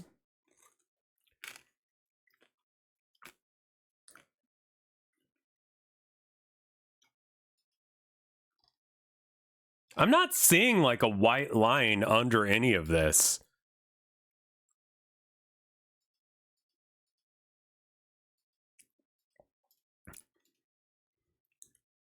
Might be able to get away with 4. I was thinking I needed more perhaps, but I guess not. I think I'm just gonna get in here and clean up some of these lines. Let me start with that. Frequency is perceived as a lower pitch or tone. A simple sine wave such as this would result in a single consistent tone, which is very rare in nature. Most sounds are made up of many waves of varying frequencies that combine into a complex wave. For instance, if 3 tones occur at once, one with a low frequency, one with a mid-range frequency, and one with a high frequency, the resulting compound wave would look like this. More complex sounds, such as a fully orchestrated music track or the human voice, have even more detailed sound waves. This combining effect is a natural occurrence, so the Imagineers could easily place multiple sounds onto a single track. Sure. When recording the figures, the Imagineers assigned each action its own frequency. For instance, That's fair enough, Count Cannoli. the tongue on the mechanical head might be controlled by a tone with a frequency of 350 Hz, while the corners of the mouth might be controlled by a tone of 400 Hz. The sound engineers needed to distribute the frequencies throughout the tape's recording range, so that there was enough buffer between the actions to avoid interference. After all of the frequencies were recorded, they would naturally form a compound sound wave. But the individual information was not lost, it just needed to be decoded. The method to separate the actions on playback required a set of metal reeds, arranged in a bay. Holy shit, This appears this similar machine. to a xylophone, and the process was not dissimilar to the musical instrument. In a xylophone, each key produces a different tone, determined by the size and shape of the key. In the reed bank, each metal reed is tuned to respond to a different tone. When a reed registered its resonant frequency, Sure. it vibrated, closing a circuit and triggering an action. For instance, if the Imagineers chose to control the corners of the mouth using a frequency of 400 Hz, a metal reed would be created to respond to frequencies of 400 Hz, and this reed would be connected to the circuit that controlled the corners of the mouth. The electric sound signal from the master tape was sent to the entire reed bank.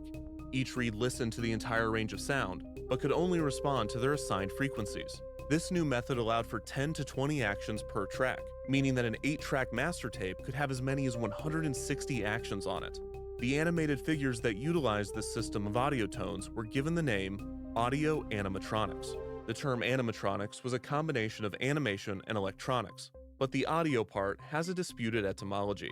The most common explanation is that the audio in audio animatronics refers to the sound that emits from or near the figure. The fact that the animated figures can produce sound and synchronize their movements with it is what makes them audio animatronics. Sometimes, though, Disney and the Imagineers working on the project have said that the audio in audio animatronics is derived from the fact that the figures are controlled by audio tones. To illustrate this confusion, here's a clip of Walt Disney and a bird disagreeing on the origin of the term. Audio for sound. See, and electronically animated by sound. That's what he's trying to say. While 160 actions might seem like more than the Imagineers would need, it was still not enough to control an entire show. Yeah. On top of the animated figures' actions, space needed to be dedicated to the program's audio tracks and lighting controls. Sure. The final piece to addressing this issue would be another system created outside of the Disney Could you studio. just A hook another technology audio developed track to not it? for entertainment, but for nuclear war. What? The Imagineers utilized systems originally invented for the Polaris submarine-launched ballistic missile. There are mixed reports on exactly how Disney acquired this technology, and what exactly the technology was. Some sources claim that the information had been declassified. Some say that Walt purchased the patents from private companies, and a few imply that Walt might have been given the information by his internal contacts within the US government. What? That said, it was not a secret that Disney was utilizing technology developed for Polaris. In fact, the primary source that they used it at all was Walt himself, who explained in interviews that, quote, "If the government hadn't done all the research, it would have cost us a fortune to develop the system." This made for a great headline, but the exact technology borrowed from the nuclear missiles was more practical than it was compelling. Most reports indicate that the technology that derived from Polaris was a 14-track tape system. I love how much of a fuckhead this makes Walt Disney look. Like, I mean, I knew he was, but just hearing, like, constantly, just like, Walt Disney then did the stupidest fucking shit. And it's like, oh my God, there are people like Elon forever. And, like, I know people are going to be mad that I compared Disney to Elon, but I mean, like, he had some creativity to him. I guess that's unfair. Like, Elon cannot create. He just buys the rights to call himself a creator. It's why he likes AI shit, because he doesn't actually have to do shit. Anyway. This nearly doubled the number of actions that could be used in a show. Finally, the system could handle the amount of programmable material that the Imagineers required. There was just one more feature needed to bring the animatronics, specifically Lincoln, to life. In order for the Lincoln animatronic to rise from his chair, hydraulics would be implemented into his frame. Hydraulics are mechanisms that use the pressure of fluid to achieve movements. This was the best option for heavy machinery, as unlike magnets or air pressure... Do people not know what hydraulics are? I guess that has to be explained at some point. Same thing with solenoids. Like...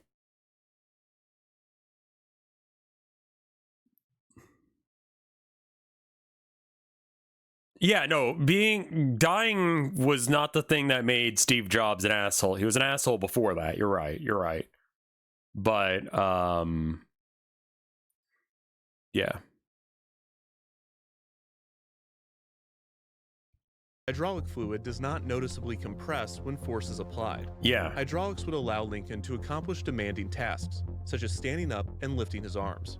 They also had another key advantage over solenoids and pneumatics. Hydraulics could perform continuous analog movements, while solenoid and pneumatic valves Behind the were only Bastards really capable of is just binary like... or digital movements. Hydraulic valves could This be guy made to actually stop at any sucks, point did you between know? its two extremes. This required a slight variation in the programming method.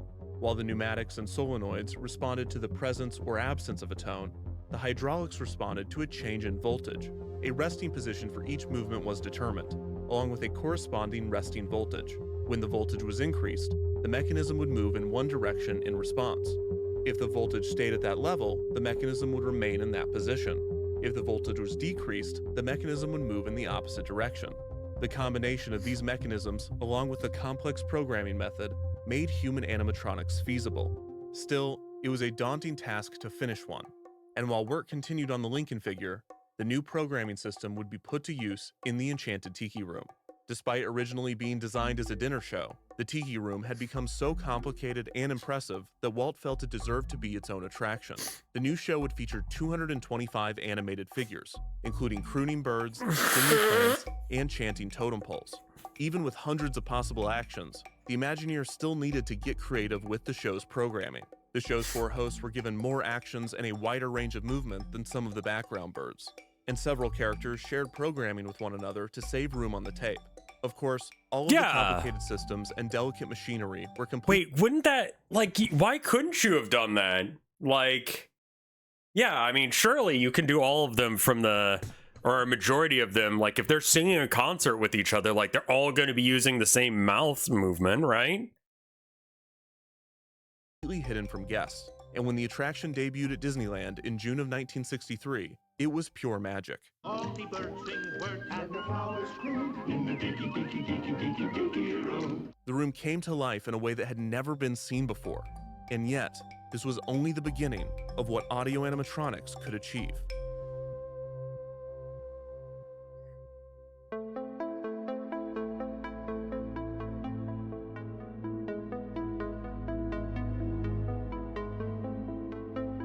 It might be a little uncanny. I think when in concert with a bunch of guys, I think it'll be fine. Walt Disney gave a tour of the Disney studio to the president of the upcoming 1964 New York World's Fair, Robert Moses. Walt was planning on bringing multiple Disney attractions to the fair, and he and Moses had developed a professional relationship as the event approached. Wanting to impress Moses, Walt offered to give him a preview of a secret project. Not only was the Lincoln animatronic a secret to those outside of Walt Disney Productions, but it had become a secret within the organization as well. Wow. Conflicts had arisen between the electrical engineers and the I am sound feeling better engineers, today, and I partly due to the rules apologize of the for leaving respective yesterday. unions. Walt, who famously had little patience or respect for unions, had decided to move Lincoln to a secret room at the Disney studio in January of 1962. Yeah, he wasn't fun allowing with only his inner circle, namely Wathel Rogers, Jack Gladish, and Mark Davis, to continue work on the figure. As was customary with Walt's special guest drop-ins, the team was given little time to prepare Lincoln for the demonstration. When Moses entered the secret he's a room, fuck ass, the isn't he? Imagineers, operating the animatronic live, had Stop apologizing to your chat. I feel a responsibility to y'all. Maybe this is me being parasocial, but like I feel like that like we have a contract of an idea of how this is supposed to work. You guys show up assuming I make content. And if you like it, you'll stay, right? So like if I want you guys to stay, if I want you guys to come around, then I should stream.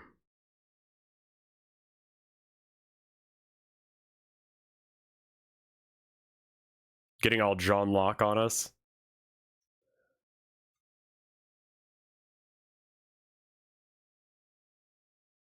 Well, thank you.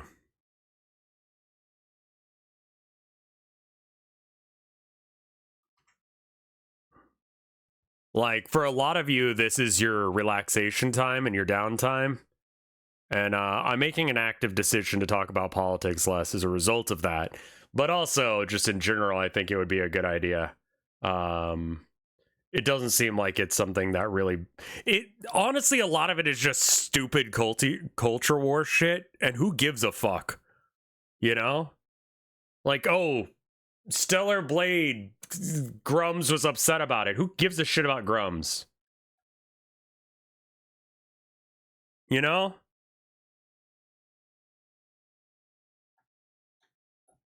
Like, legitimately, why would we give a shit?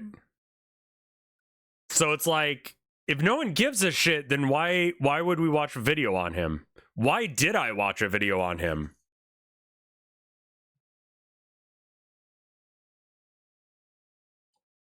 Like, he's an example. There are other people that are like this, but like focusing on people like him and, you know, whoever.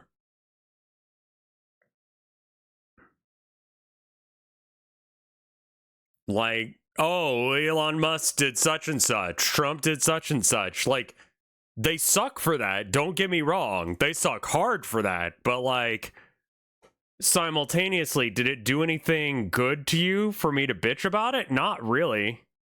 Not really at all. And that's where I'm kind of at.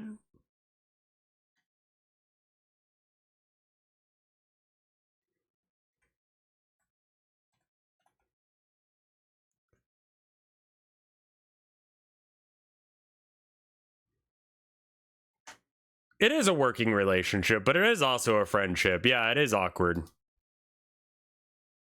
I'm tired about hearing about him every stream. I'm tired of talking about him. You know? Like, I don't blame you.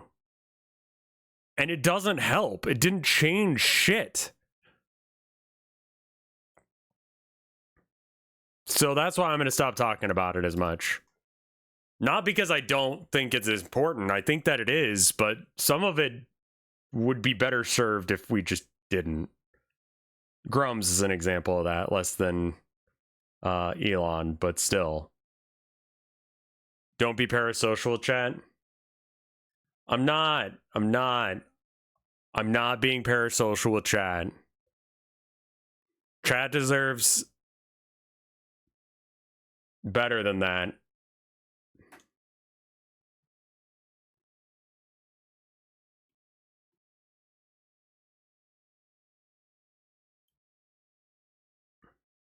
Do you like the eyes being like this rather than circles? Like, I don't know as if I'm about this, like, design. It's too sharp? How do we make this design better for this guy? Like, I think it's his wiggles that are most appreciated here. You know? Stop with that. I don't even know what the fuck I did wrong.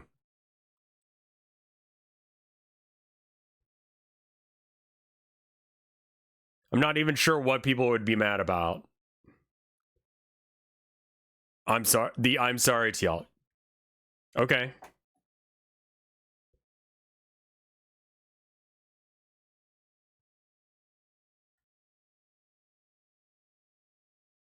Maybe we can get your opinions on different topics, like a chat roulette. That's cool. I don't know what that means, but I like it. Lincoln rise from his chair and reach out his arm. Moses shook hands with the 16th president in complete disbelief and declared, quote, "I won't open the fair without that exhibit." Waltz informed him that the figure and the rest of the Hall of Presidents would not be ready in time, but Moses was insistent. The animatronic had to debut at the fair, and after some convincing, Waltz agreed. Abraham Lincoln, 100 years after his death, was going to New York to deliver a speech. Moses had persuaded Walt to bring his Lincoln animatronic to the World's Fair, but convincing a sponsor You can always to fund send the me that, expensive exhibit would prove Pig to be Wrestler. more difficult. The One Nation Under We God did do show with its Rev Hall of Ask Rev Presidents Anything would be far segment too for a expensive while. for any That's one true. sponsor, and the Imagineers were still struggling to get one president operating reliably, far from the 34 required for the attraction. Walt decided to scale the show down to showcase just the Lincoln animatronic, who would deliver an address directly to the audience. This caught the attention of the state of Illinois, the self-proclaimed Land of Lincoln, who were interested in sponsoring a state pavilion at the fair and potentially including the animatronic Lincoln as the main attraction. Illinois state officials were flown to California to view the figure, and like Moses, they were more than impressed. By August of 1963, a deal had been made. The state of Illinois allocated $1 million for their pavilion, with a significant I think a portion majority going to of the Lincoln recent figure. presidents I could Disney beat in had a fight. requested $600,000 to deliver and maintain Old school the presidents animatronics for actually the had two some seasons of the hands. fair. And after some questionable accounting assistance from Moses, the arrangement was finalized and announced to the public. This is when the protests began. Concerns over animating a real historical person had existed since the impetus of the project. While monuments and wax museums were common, Wait, really? and featured realistic three-dimensional depictions of historical figures, replicating and animating a dead person was another story. Some Okay, historians yeah, it's a believe little Walt weird. might have been inspired by an attraction at the 1933 Century of Progress Fair in Chicago, referred to as the Talking Presidents. This show featured figures of 6 U.S. presidents delivering pre-recorded speeches. These figures did have the ability to stand, but they likely had no animation beyond this. There's no proof that Walt saw this show, and the attraction was not widely reported on at the time. Therefore, the first time that the public would truly ponder the ethics of animating a historical figure would be with Walt's Lincoln animatronic, and the descent began within the Disney organization. Imagineer Harriet Burns initially believed, quote, "No, we can't do the presidents. They actually existed. If we make a mistake, everybody will know." Sculptor Blaine Gibson explained, quote, "My feeling was that we shouldn't be fooling with something that Americans considered to be historically sacred." When Walt showed the prototype to a minister, he was aghast, responding, quote, "It was all right for you to bring fairy tales to life and for you to create a human-like mouse, but to create a man, that's usurping the powers of a higher authority."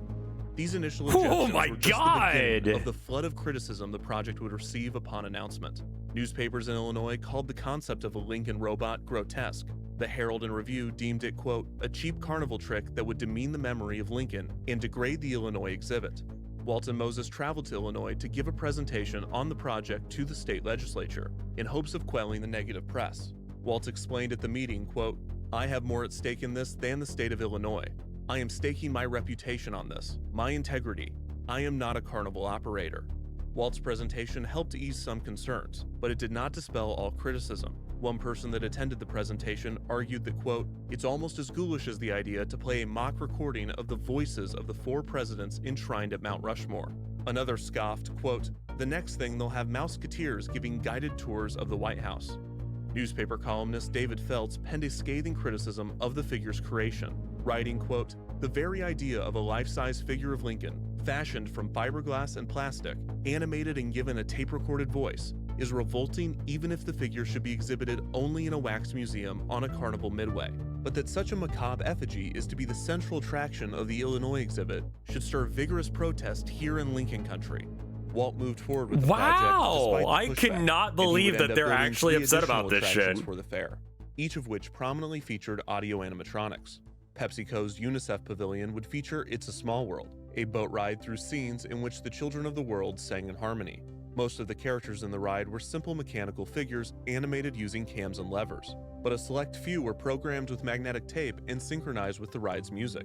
Ford's Magic Skyway, a road trip through time, would feature mechanical cavemen and dinosaurs. Like It's a Small World, not all of the figures in the ride would be audio animatronics, but the few that were would add dimension and energy to their respective scenes. General Electric's Progress Land would feature the Disney attraction at the fair with the most audio animatronics, the Carousel of Progress. A direct evolution from Edison Square's Harnessing the Lightning show, the Carousel of Progress would follow a family experiencing the evolution the day of technology tomorrow, throughout right? the 20th century. The Imagineers designed and constructed 32 audio animatronic figures for the attraction. While all were controlled by the show's master tape, some figures were more simple than others. As with the original pitch for the attraction, these basic figures would only be seen for a short time, and the characters were designed to appear as if they were operating a household appliance. Yeah. Other animatronics in the show would be complex and would remain in view for several minutes. John, the father of the show's fictional family, had 30 unique programmable actions, and 4 versions of the character would appear throughout the attraction, one in each of the show's 4 acts. Recording the performance of the human animatronics turned out to be much more difficult than recording the Tiki Birds. There were 3 main methods the Imagineers used to record the animatronic performance onto the tape. The first was the joysticks. These were used mainly for the Tiki Birds, but they could be used for human animatronics as well. The downside to this method was the limited number of actions that the joystick could control, and the awkwardness of puppeteering a human with the handheld mechanism. Yeah. The second method I was guess it's controlling like not individual that actions different by from turning knobs or nowadays. adjusting sliders on a board. And This AI would eventually become the standard way shit. of programming Disney's animatronics, with custom control consoles designed to assist in the process. However, these consoles would not be created until after the fair opened. Tupac. So the primary method Carrie for recording Fisher. human animatronics for the fair attractions would be the third option, the most interesting method.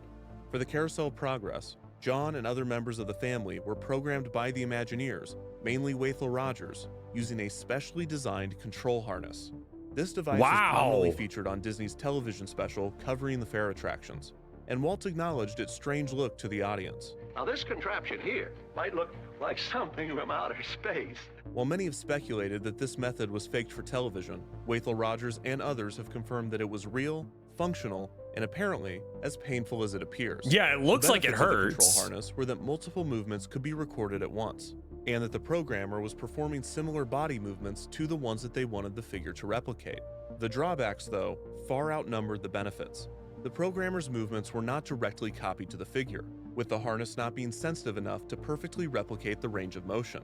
As a result, the actor needed to exaggerate their movements to make up for this. The operator of the control harness has to be a bit of a ham actor, as you can see. Because the hydraulics position was determined by the tones, the programmer needed to start and finish their performance in the same position, or else it would cause a jump in the voltage, causing the figure to spasm. In order to get the exact performance, the programmer needed to be in the harness for several hours, rehearsing and recording Jesus the movements Christ. again and again until it was properly recorded onto the tape. All of the actions could not be recorded at once, so the scene had to be performed by the programmer several times, each take focusing on a different category of motion.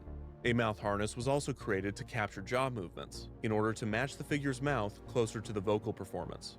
The Imagineers would spend hours and hours recording different aspects of the animatronic onto tape, before combining them all onto a submaster. Only after doing this would the Imagineers be able to see all of their work put together.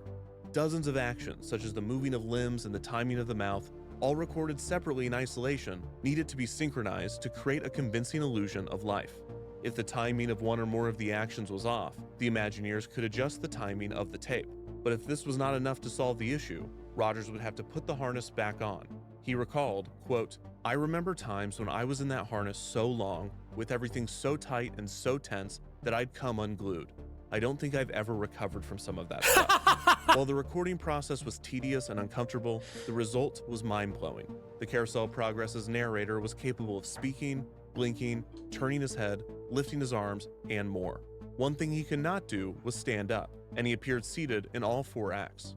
John was the most complex audio animatronic that guests could view when the New York World's Fair opened on April 22, 1964.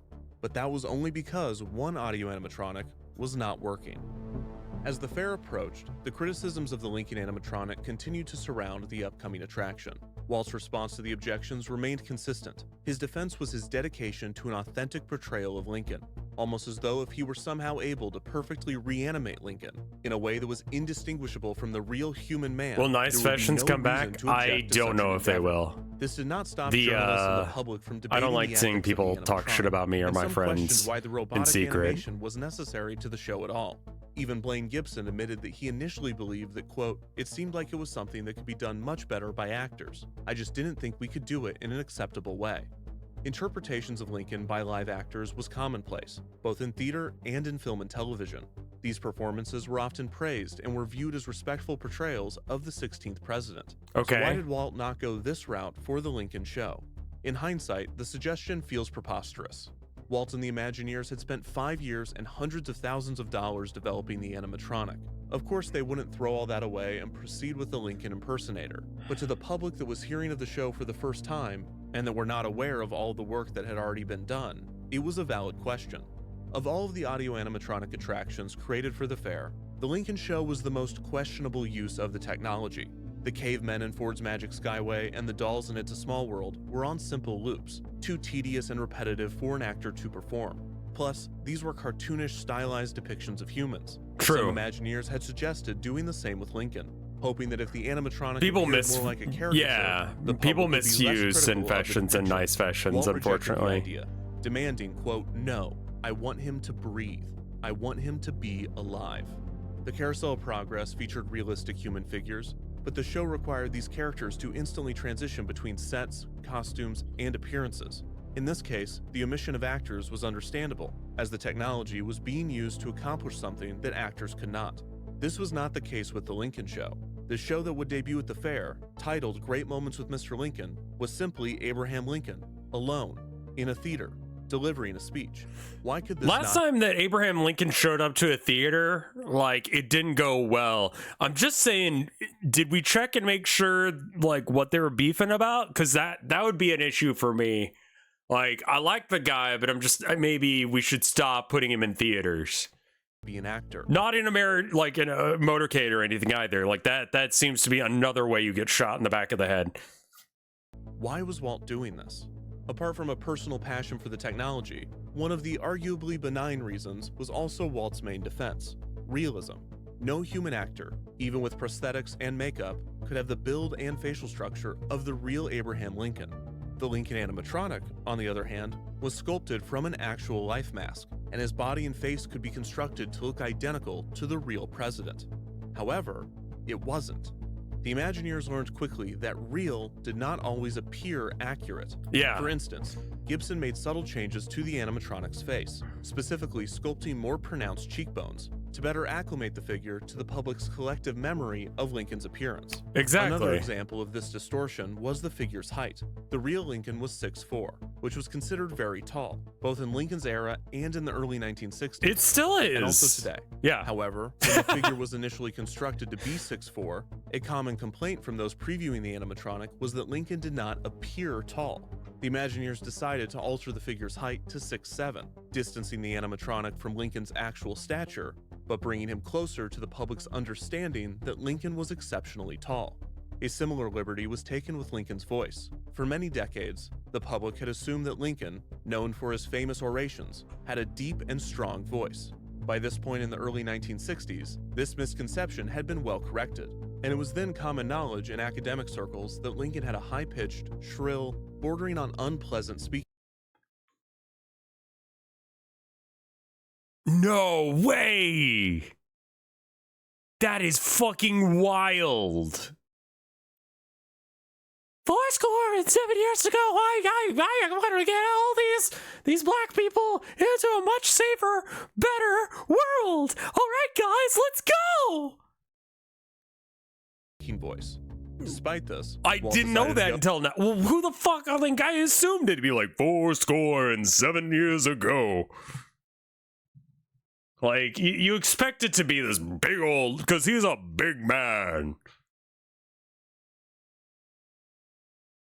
Can you do a Lincoln impersonation?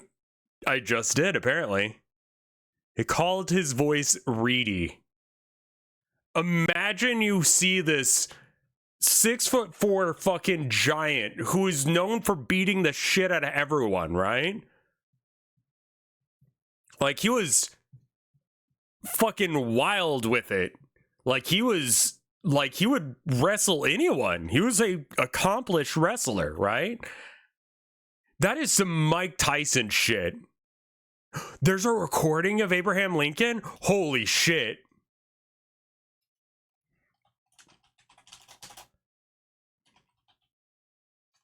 Not his, I mean, yeah, no one's got a picture of his.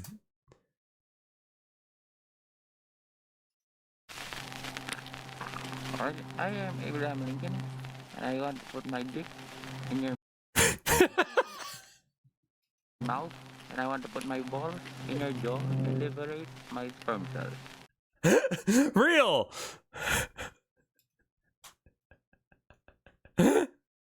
One of the things that made Lincoln unique was his distinctive voice. Despite his deep voice, Lincoln was not a particular and soothing. Recording technology, there are no recordings of Lincoln's voice. Fuck! And all accounts of his speaking voice are based on the recollections. And we have to have some stupid AI tell me that shit. With actor Royal Dano, who gave a deep and somber performance. During the recording session, Walt over-directed Dano, forcing him to do countless takes until an authentic exhaustion came through in the vocal performance. These are just a few instances in which Walt and the Imagineers were more concerned with building a figure that was accurate to the public's expectations of Lincoln, rather than designing one that was identical to the real human being. Even if the animatronic could achieve a closer resemblance to the president, a human actor could behave more like the real Lincoln, as the real Lincoln was a human being. As impressive as the animatronic technology was becoming, it was nowhere near achieving the subtlety and range of motion of a real human. Sure. Walt's incessant requests for additional mannerisms did not let up, and he would often come into the studio with a new facial expression that he wanted Lincoln to mimic. As a result, Wathel Rogers had to put Do you ever so many talk in streamer mechanisms in the- words or think in online words while outside? So first off, I don't do that. The outside bit. Like, that's not a thing I'm aware of.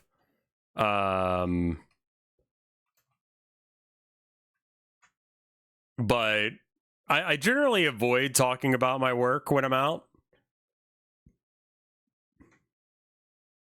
I don't do the chat, is this real? I do that when I'm actually addressing chat, but like, I don't refer to you guys when you're not around. In that is how normal humans act.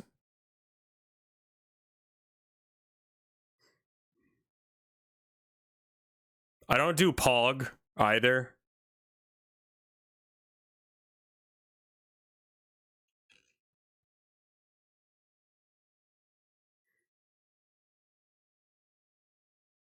Sorry, I'm blinding this. Head that he had to ask Blaine Gibson to sculpt a bump into Lincoln's skull, which would be carefully hidden by the animatronic's wig. The extra machinery allowed Lincoln to have 17 I'm different sorry, facial what? A expressions. bump? A common complaint from those previewing the animatronic was that Lincoln did not appear tall. The Imagineers decided to alter the figure's height to 6'7". For additional mannerisms did not let up, and he would often come into the studio with a new facial expression that he wanted Lincoln to mimic. As a result, Wathel Rogers had to put so many mechanisms in the head that he had to ask Blaine Gibson to sculpt a bump into Lincoln's skull, which would be carefully hidden by the animatronic's wig. The extra machinery allowed Lincoln to have 17 different facial expressions, but unsurprisingly, it was still limited compared to an actual human's face. So if it wasn't realism, what was the benefit of using the animatronic in Great Moments with Mr. Lincoln?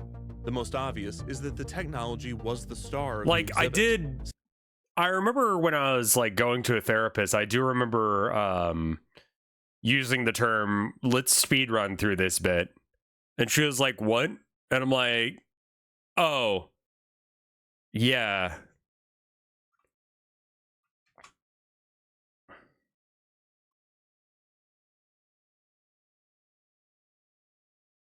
And then as soon as I explained it, she was like, no, this actually sounds important. We shouldn't speed run through this. I'm like, fine. And it was.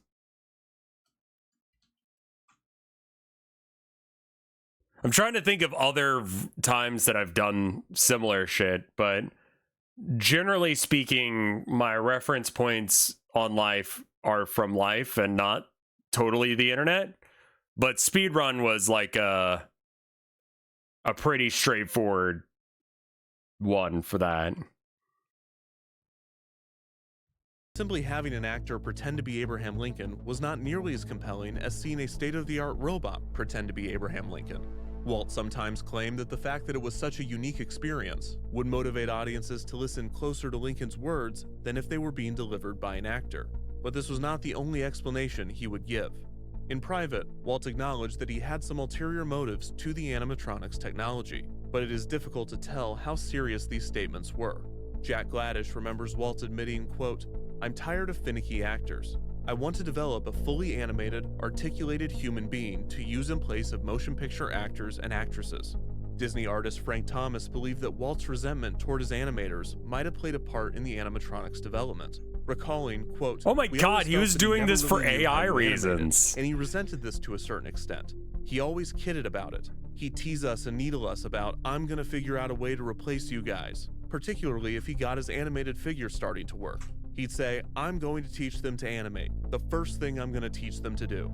With all this kidding constantly, you knew there had to be something in the back of his mind that was bugging him.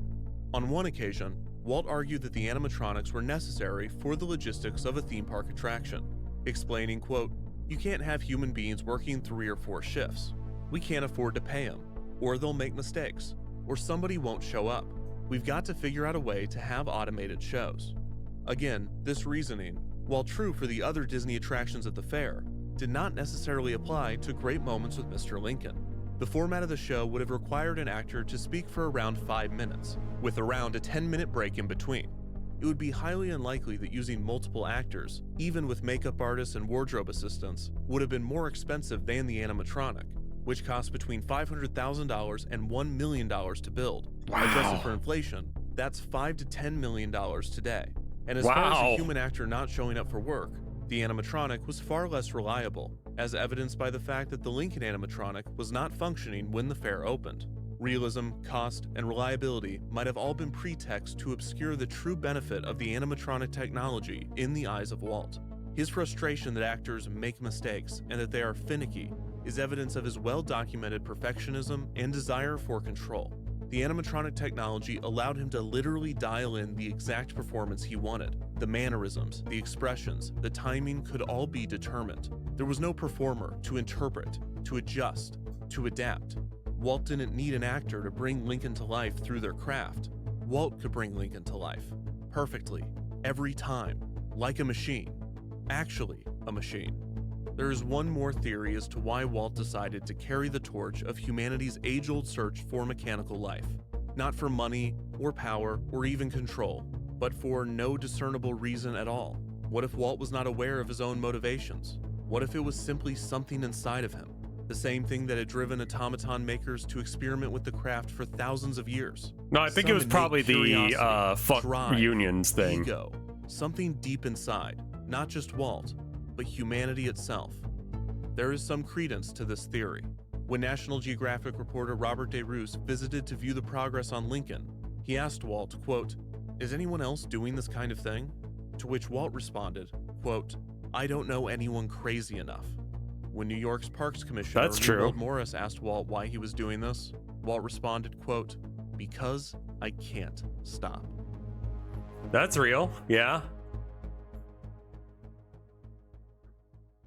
Yeah, that's kind of why I do shit.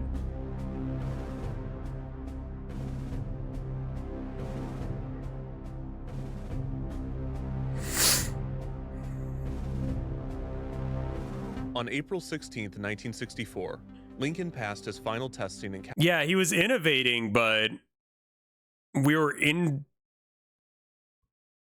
was innovating the things he needed to exist, which is what invention creators do. They create things that they need or want or think would sell. And what he's thinking that he needs is animators that don't have unions. Like, again, there's a reason that animation has gone from 2D to 3D, and it's because 2D animators have unions and 3D animators don't as well. That's why they're more expensive. is because they get paid the actual amount they ought to be paid.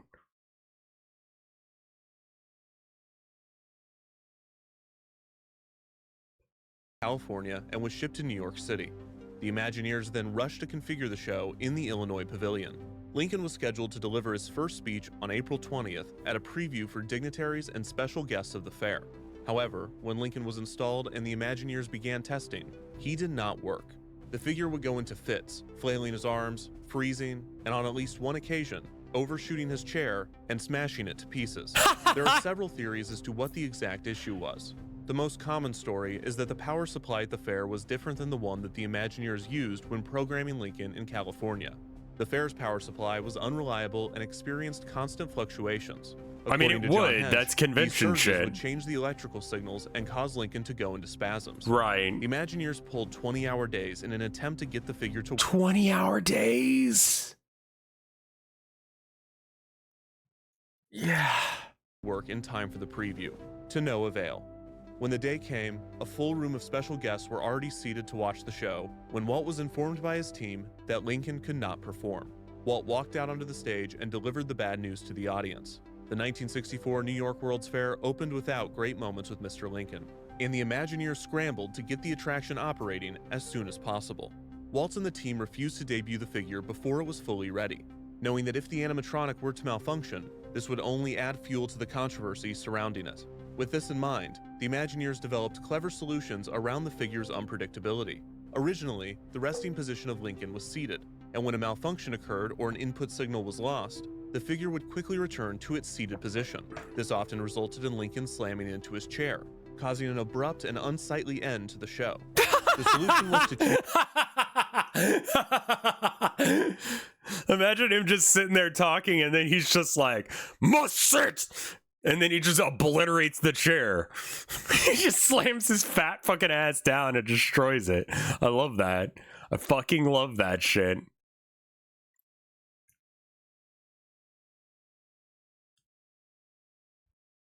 change the figure's resting position to be upright, so that when something went wrong, Lincoln simply remained standing. This way, the show could be stopped, with Lincoln retaining his dignity and saving the cost of another replacement chair. Additional safeguards were added to the attraction, such as CCTVs so that the operations could watch the show and quickly shut it down if a malfunction occurred.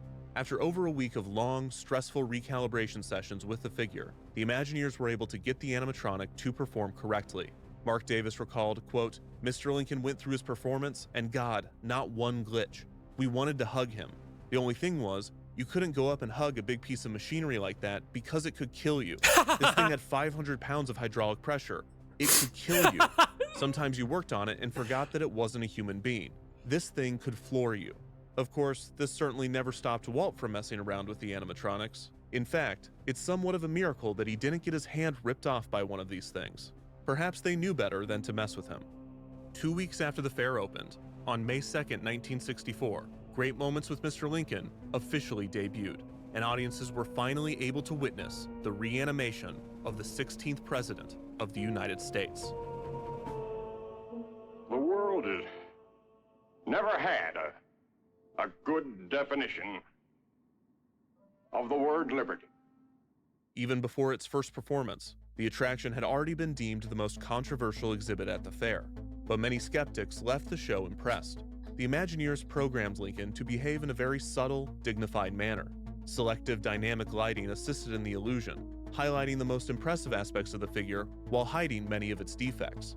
The script that Alger and Walt had landed on also received praise. The speech was not the Gettysburg Address, which the two felt was too predictable.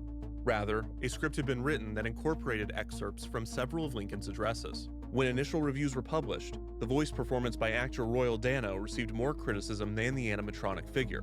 Although some reviewers believe Dano achieved Lincoln's high-pitched, nasally voice better than other impersonators had. While the press That's was not warming that up to the high-pitched, animatronic man. Lincoln, the general response from the public was disbelief. Some people that were unaware of the premise of the attraction simply assumed that the machine was a real person. Imagineer Gordon Williams recalled people in the lobby after the show speculating, quote, "I bet that guy gets tired after doing that all day," and, quote, "They must have more than one actor, and they take turns." Some were so convinced by the illusion that they misremembered Lincoln doing something that the figure could not have possibly done. such as one reporter who claimed that the animatronic had the ability to walk forward. Some even believed that Walt Disney was lying, and that Lincoln was a human actor pretending to be a robot. A few guests went as far as to throw things at the figure to see if it would flinch, but most were simply spellbound. It was common for audience members to become emotional, as if they were really seeing the 16th president in person. Abraham Lincoln's great-grandson, Robert Todd Lincoln Beckwith, attended Shot the attraction, guy. reportedly watching the show 3 consecutive times, crying during each viewing. Science fiction author Ray Bradbury would praise the animatronic, writing, quote, "In such an age, it would be foolhardy to ignore the one man who is building human qualities into robots. Robots whose influence will be ricocheting off social and political institutions 10,000 afternoons from today." Disney has set the history of humanized robots on its way toward wider, more fantastic excursions into the needs of civilization. While the general consensus was that the Lincoln figure was impressive and respectful, it would be inaccurate to claim that all criticism vanished. Journalist Mike McGrady wrote, quote, "What it is, it's a thing. It's a thing that looks and acts precisely as Abraham Lincoln would have looked and acted if he'd only been a robot." The face, stretched over a rigid plastic base, reflected all the subtle emotional variations of a drowsy goldfish. In his review, McGrady claims that the audience he sat with was unimpressed, with one patron saying, quote, "It was disconcerting. He didn't seem to know what he was saying," with another adding, quote, "Certainly it's sick, sick, sick, but it's also fascinating. With just a few refinements, Disney can make human beings obsolete." One editorial writer, Ralph H. Johnson, wrote that the Lincoln figure was, quote, "dignified but seemingly arthritic," questioning, quote, "Why could not a real-life actor have spoken the lines?" The answer, of course, is that the exhibit would have been a flop. Its success depends upon its appeal as a freak show. Try as the inventor might, cold death will not surrender Mr. Lincoln. Novelist John Gardner argued what made the, quote, "obviously dead figure horrible was the ghastly suggestion, which had never occurred to Disney and his people, that all religion and patriotism are a sham and a delusion, an affair for monstrous automatons." In Richard Schnickel's derisive book, The Disney Version, he claimed, quote, "Disney, caught in the grip of his technical mania and protected by his awesome innocence about aesthetic and philosophical matters, had brought forth a monster of wretched taste. Are we really supposed to revere this ridiculous contraption, this weird agglomeration of wires and plastic? Here is the dehumanization of art in its final extremity." Criticisms of Lincoln. This is actually really wild. Found a real recording of Lincoln? Abraham Lincoln's voice in 1856.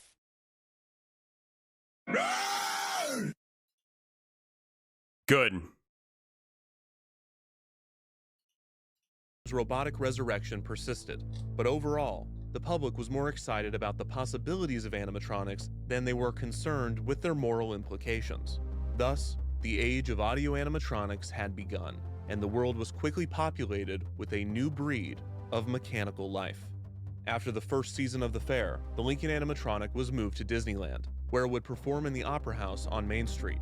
A new and improved figure was built for the fair's second season, and by the summer of 1965, Walt had 2 Lincoln animatronics performing simultaneously, one on each coast. After the fair concluded, the Carousel of Progress and It's a Small World would be moved to Disneyland, and Great Moments with Mr. Lincoln became a permanent fixture of the park. Toward the end of 1965, Walt had diverted much of his attention to his plans for a city of the future, his experimental prototype, Community of Tomorrow. But when he was developing ideas for Disneyland, animatronics were a core element of the new attractions. Several concepts that had been in the works for years, such as a tour of a haunted house or an encounter with a rogues gallery of pirates, evolved into expansive immersive rides, in which guests would be flanked by dozens of audio animatronic characters. In preparation for the attractions, a new system to program That looks a the lot better, I animatronics was think. developed. This was in part to find a balance between the simple looped mechanical figures, such as the ones on the Jungle Cruise, and the complex audio animatronics that were developed for the fair. Both Pirates of the Caribbean and the Haunted Mansion would be continuously moving rides, with guests passing through show scenes in boats and Omnimover vehicles. This meant that, like the Fantasyland dark rides and the Jungle Cruise, guests would only be able to see each scene for a short time before their vehicle moved on to the next part of the attraction. The magnetic tape was well suited for programming audio animatronic stage shows, because it allowed for a long program of movement that could be wound That onto looks a lot reel. better than it This did. meant that a show could have minutes worth of programmed animatronic information and their accompanying audio tracks easily played back. but it also required the reel to be rewound before being able to play again. This was not an issue for Great Moments with Mr. Lincoln, as there was a break in between shows when the theater would empty and the next group would enter. During this time, the reel could be rewound and ready to play for the new audience. For Carousel Progress, each of the 6 theaters, Load, the 4 main acts, and Exit, would all share the show's massive Visibility. tape, and each scene needed to repeat immediately after the theater rotated. To solve this, a 2-phase system was created for the show, so that while one tape was playing, the other was I guess rewinding. it's 0? What's Apart the from this bridge at? workaround already being complicated, this 1? master tape system was not ideal for the new animatronic rides. For one, Pirates of the Caribbean and the Haunted Mansion would have far more animatronics than the Carousel of Progress. Pirates would end up having 119 total figures, 64 of which were humans. The Imagineers had already found it difficult to fit the programming information for the 32 Carousel of Progress animatronics onto a That single looks a lot tape. better. So Now I'm actually information standing storage behind alone the thing, motivated the and so is creation she. of the new system. Additionally, every new animatronic needed to be programmed, and the methods used for the fair were uncomfortable and not always reliable. Finally, the new rides would feature a completely different audio setup than the stage shows. With Great Moments with Mr. Lincoln and the Carousel of Progress, the audio was coming from one direction, so each character did not need to have its own audio track. It's a Small World sent guests through rooms in which they were surrounded by sound, but the audio was uniform throughout each room. With the new rides, the Imagineers wanted many of the characters to have unique dialogue, with the sound emitting from near the character's location, as if the guests were really surrounded by pirates and ghosts. For all of these reasons, a new method of programming was developed. The new system would be inspired by the camshafts used by the automatons of the past. But I with mean, a that's space pretty age good. twist. I like The that. Imagineers would use large aluminum discs, which would be slowly rotated so that the edge of the disc would pass between a light and a photodetector. The photodetector was capable of producing an electrical current when it received photons from Oh, the light. wow, The disc okay. would block the light so that no photons reached the photodetector. The animators then manually cut ridges into the disc, allowing the light to pass through whenever they wanted a mechanism to be activated on Oh, the figure. God. This system could also control analog mechanisms that needed voltage regulation. In the magnetic tape system, this was controlled by the amplitude of the sound wave, but in the photodetector, the varied voltage would be determined by the amount of light that could reach the photodetector. Oh my Therefore, God, the two Jesus extremes of fuck, a that's what they mechanism would be did? when the photodetector was fully exposed and when the light was completely blocked. If the animator wanted the mechanism to stop somewhere in between, they would cut the disc so that the light was only partially blocked. This also allowed for some control over the speed of the movement, because the animator could allow the light to be quickly exposed or blocked, or be more slowly exposed or blocked, depending on how the disc was cut. In this system, each disc controlled only one body action, so cabinets that could hold the discs in a vertical arrangement were created. These cabinets had enough room to stack 28 discs, and they would turn at a constant rate so that one full rotation would occur every 60 seconds. This would be a long enough program that guests passing by the scenes could not detect the loop, but not so long that time and space were being wasted. The final element was synchronizing the sound with each figure's motions, and synchronizing each figure with one another. I'm not The sure why magnetic it's tape doing system that. had synchronization built in. One track would be audio, and the other tracks would be the programming information. With the CamRack system, the Imagineers needed a way for sound to be played in a loop, synchronized with the spinning discs.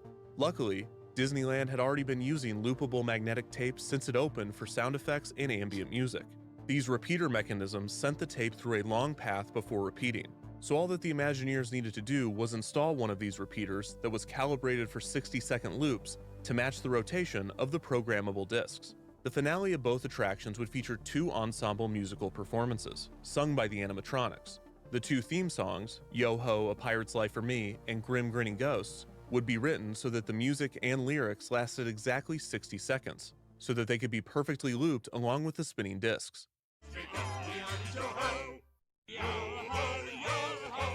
Different animatronics would sing different parts in unique voices, so that when the ride vehicles passed through the scene, the guests perceived the song as changing and evolving, when in reality, all of the animatronics were on a 60-second loop. The That's guest pretty was merely cool, moving actually. I past like voices it. and instruments that they had already heard and closer to ones that they had yet to hear. To avoid all of the different characters becoming unsynced, a signal was sent when each cabinet finished a rotation, and the next rotation would not begin until all of the cabinets had returned to the start of their loop. This would sometimes This is result in a small wild, moment man. of Thank you, silence Anon, between for the, audio loops, the but gift this sub. was typically not detectable by guests. And Autocidal, The thank new you for the cam 5 gift decks had many subs. I'm sorry I advantages missed for that the earlier. Imagineers that resulted in a unique guest experience. However, there were several obvious downsides to the new method. The cam cabinets were huge and required significant storage space. With the magnetic tape, 10 actions could be stored on a single track, but with the cam decks, 10 actions required 10 aluminum discs. The cutting of the discs was also an annoying process. Yeah. Not as painful as the control harness, but not as simple as pushing a button. The aluminum discs themselves would also wear out, requiring maintenance that often could only be carried out by WED and not the park's operations team. The cam deck method was another serviceable but imperfect method of controlling This is not the right animatronic color figures. brown for the little bear Predictably, guy. it would not last for long. In late 1966, Walt Disney was diagnosed with lung cancer. In November of that year, Walt underwent surgery, and a portion of his left lung was removed. On the day he was discharged, he visited WED in Glendale to view the progress that his Imagineers were making on the numerous projects in development. Outside of the work You're being someone done I on Epcot, long tissue many to of make these updates Abraham involved Lincoln progress sound on new right. audio animatronic figures. Mark Davis, who is now leading the creative development on Pirates of the Caribbean, showed Walt the Imagineer's most impressive animatronic figure to date, a pirate auctioneer. Davis lamented that the figure's sophistication would not be appreciated, as the boats would float by the scene so quickly that guests would not have a chance to appreciate the subtlety and complexity of the character's movements. Walt reassured Davis, explaining, quote, "We get so much repeat business here, that means each time we come down, we'll see something we haven't seen before." The Imagineers were also working on a renovation to Disneyland's Tomorrowland area, including plussing the Rocket to the Moon simulator. The attraction would be given an impressive pre-show, hosted by an animatronic flight director. Finally, Walt had been considering plans for a ski resort in Mineral King, California. Davis had been tasked with creating an animatronic show for guests of the resort's lodge. The concept was that a group of bears had formed a musical band and were putting on a revue for guests. Walt loved Davis's concept for the show, laughing at the drawings during his visit to WED. After Walt had been briefed on all of the projects, he asked to be taken home. On his way out, Walt turned to Davis and said, "Goodbye, Mark." This was Walt Disney's last time at WED. He passed away 3 weeks later. Wow. Immediately following Walt's death, rumors began to circulate that Walt had been cryogenically frozen, to be thought out at a later date when his illness could be cured. One tabloid journalist claimed to have snuck into I the forgot hospital about that. room where Walt was supposed to be on his deathbed, only to find him floating, frozen in a metal tube. Other sources claim that Walt had asked to be frozen, but the request was ultimately denied. I'd believe As that. the rumor spread, first throughout Hollywood and then around the world, urban legends were spawned. Some claim that it was only Walt's head that was preserved. Others claim that the freezing chamber is located under the Pirates of the Caribbean attraction that opened just 4 months after his death. The rumor had become so prevalent, such a staple of American pop culture, that reportedly, in 1983, soon-to-be Disney CEO Michael Eisner asked Walt's daughter Diane Disney Miller at a dinner, quote, "Is he," before Diane interrupted him, saying, quote, "I know what you're going to ask, and no, Dad isn't frozen." There is little evidence that Walt was aware of cryogenics, and no evidence that he had requested it. I would totally fucking believe that he thought it was a thing and he wanted it done, but then after he died, he no longer had the ability to force people to do what he wanted, and it just didn't work out. I could totally see him trying to do it. I don't believe that he was cryogenically frozen. I think that anyone who's ever put meat in the freezer has probably run into the instant issue that you get there, that you just burn the shit out of it with freezer burn, and there's nothing left. So, like, I don't really know why people think that this technology works, but okay.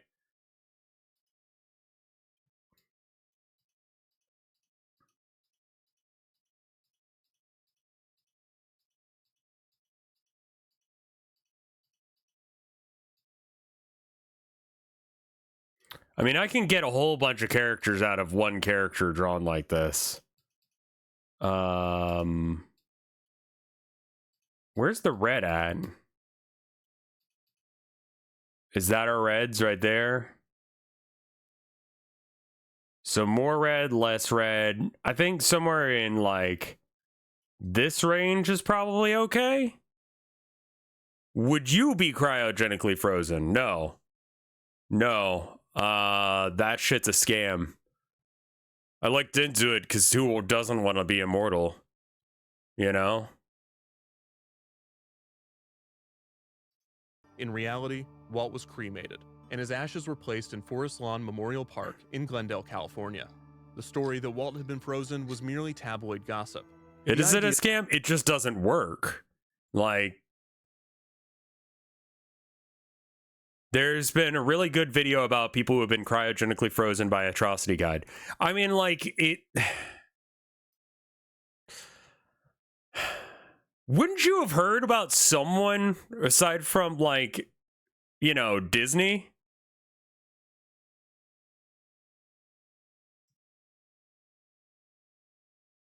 Did you blow the Van Dyne damn elusive target? Oh, no, not yet. No, I did try and kill him, but I didn't get to kill him.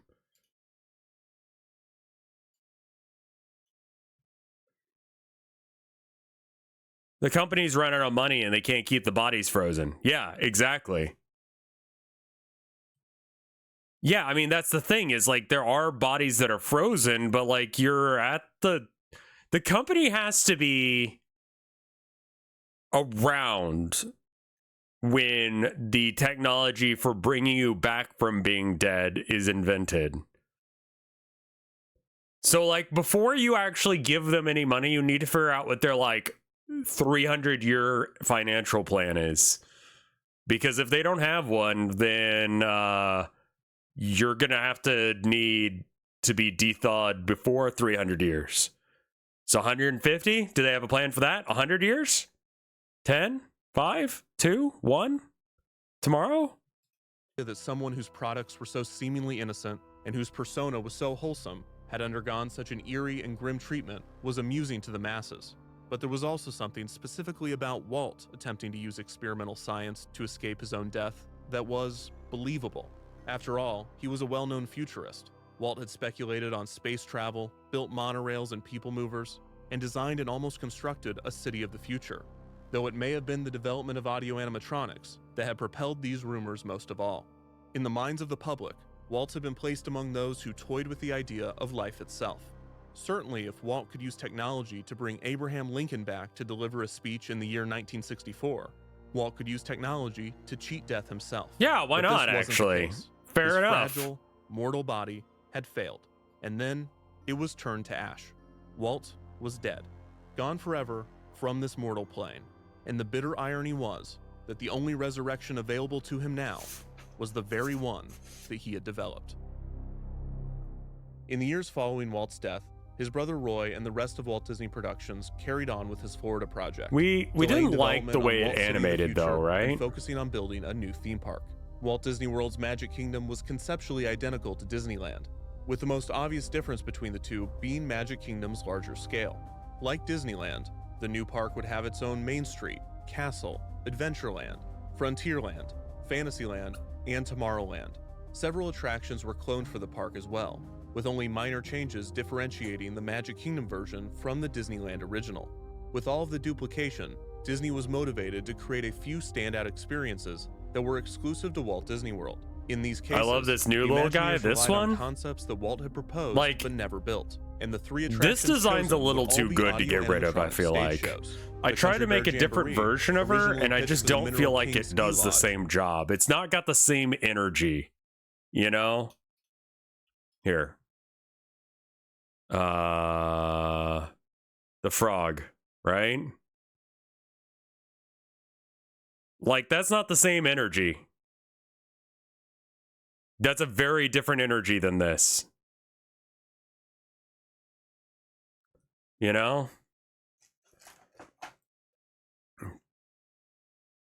Which one is the queen? This one is called Queen. She is not actually a queen. She just is called Queen.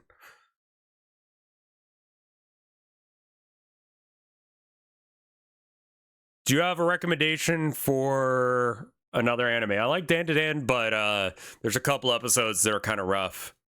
Like emotional damage.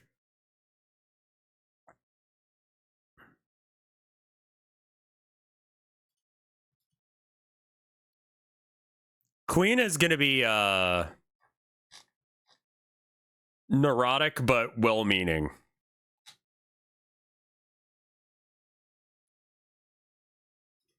would perform for guests in the park's Frontierland. The Mickey Mouse Revue, a performance by characters from across the Disney canon, was another animatronic show that Walt had considered. The show would be placed in the park's Fantasyland.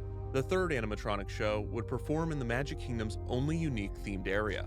Liberty Square was an evolution of Disneyland's never-built Liberty Street, complete with its signature attraction. Do you know the Hall of Sayonara Presidents. Senbetsu Walt's ambitious dream of Sensei? having 33 I don't think so, presidents no. share a stage had finally been realized, with 3 bonus presidents, as 3 more people had held the office since the idea was conceived. The star of the show would be another impressive Abraham Lincoln figure, Cool. with more limited animation being given to the rest of the presidents. Yeah, I mean, you This just was need Disney's Taft first kind of time looking creating around. animatronics that directly mimicked real living persons. Harry S. Truman and Lyndon B. Johnson were still alive at the time of the attraction's debut. And the Cool. sitting president, Richard Nixon, was also sculpted, animated, and included among the representations of all the presidents that had preceded him. If there had ever been a true debate over whether or not Disney should make robots of dead people, the pro-robots of dead people camp won handedly. Not only were 33 of the 36 figures depicting people that had passed away, but the attraction featured animatronics of John F. Kennedy, whose assassination had occurred less than a decade prior, and of Dwight D. Eisenhower, who had died just 2 years prior to the show's opening. But as with so many things in human history, there's only a brief window of time to prevent something that is new from becoming something that has always been. The Abraham Lincoln animatronic had normalized the process of mechanical resurrection, Sure. at least in the minds of the American public. Despite initially being labeled as a sideshow, Walt and the Imagineers had turned Great Moments with Mr. Lincoln into a program that was seen by many as a respectful tribute. Sure, there were passionate and compelling critiques at the time of its debut, but the overall consensus was positive. So much so that when the Hall of Presidents opened, there was no great debate, no significant pushback or scathing critiques, because it was nothing new. Of course, Walt, the Imagineers, the Disney company, I need to figure out a new task for myself while I'm working and while we're watching shit.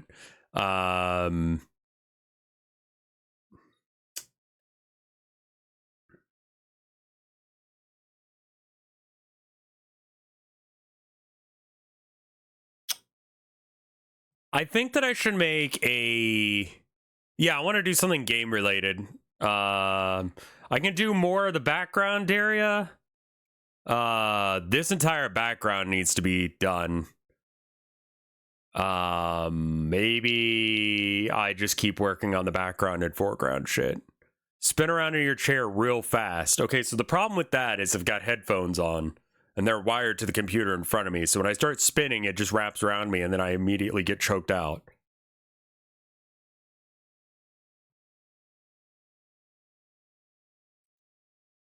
sculpt and animate a dead person. They always have. Has it not always been this way?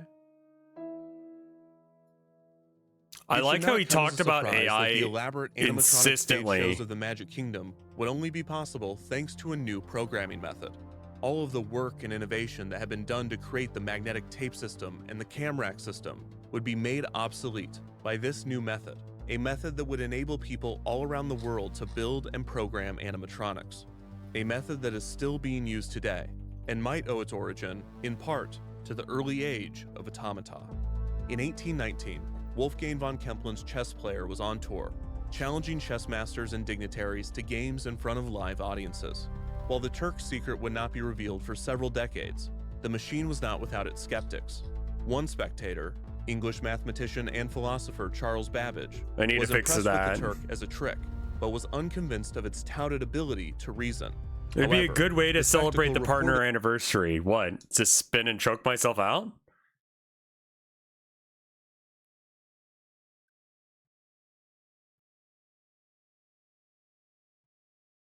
I think I'm going to duplicate this layer and fix it.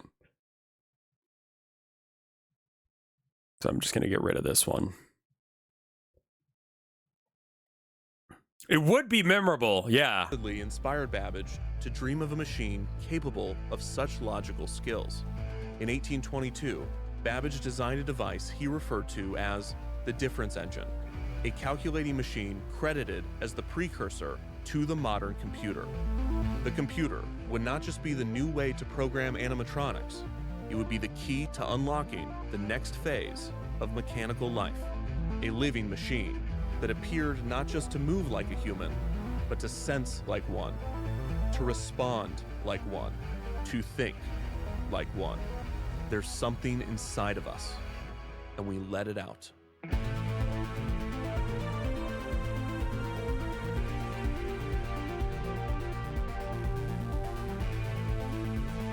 That was pretty good. He talked about AI the entire time without saying AI once, which is very masterful. It does make you feel like a bit of a Luddite, but also like still, I think that some of the things they were saying back in the day were true. Like, hey, this is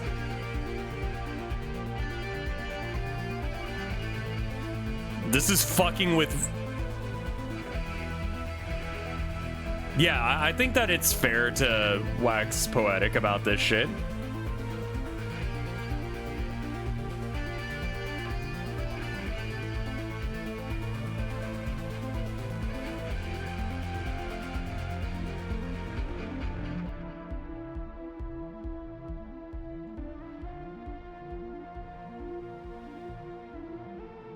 Another banger video from Defunct Land, doing the research on shit that no one would bother to if not for him. I love that he does so much shit about Disney and isn't, as far as I could tell, a Disney fanboy. You've seen the video of the streamer putting a knife in a toaster and shitting himself, right?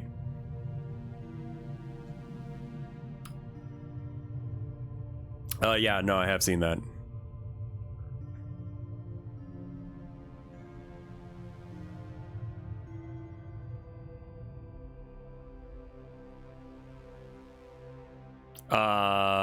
If I recall correctly, the guy faked it.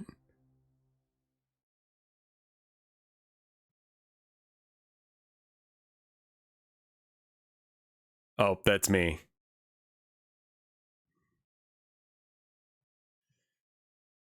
Oh, Chargeman Ken. I'm watching YouTube. As far as it'll let me watch it. I haven't seen anyone in YouTube say anything in a bit. Can I get a reality? Can I check and see if YouTube's alive? Chargeman Ken is banger, man. I fucking love this show. It's so shit.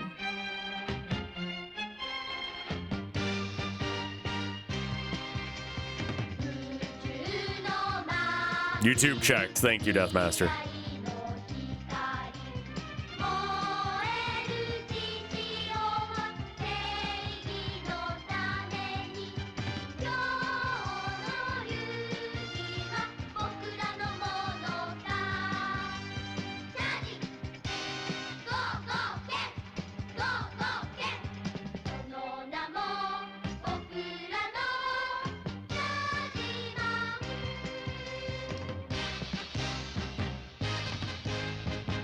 Actually, we don't need to erase any of this. What do you mean? I asked you about Zimbitsu Sensei. I don't know what that is. Oh, you mean like, yeah, I was just checking and see if you guys were still like alive. Oh, straight up Godzilla, I guess.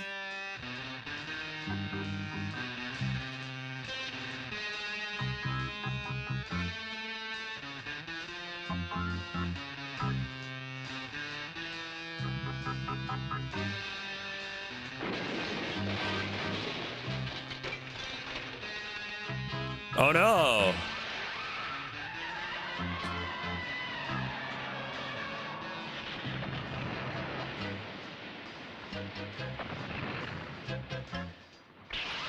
Oh my god!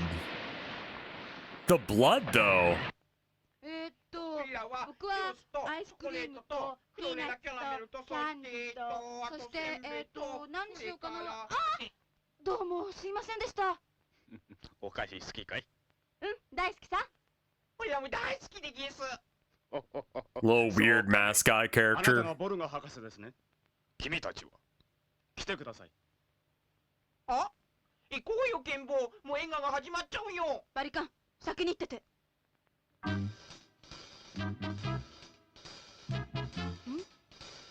話せ、何をする。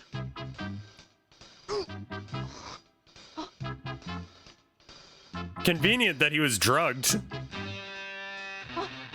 次に東京湾上に建設している海上工業都市の設計者である西ドイツのボルガ博士。 Convenient they waited until he was around the corner to like get tagged by it. 日本を代表する学者十数名を招いて宇宙局大ホールでレセプションを開くことになりました。 I have no idea. Godzilla's in Fortnite because Skibidi Toilet's in Fortnite. That's real, by the way.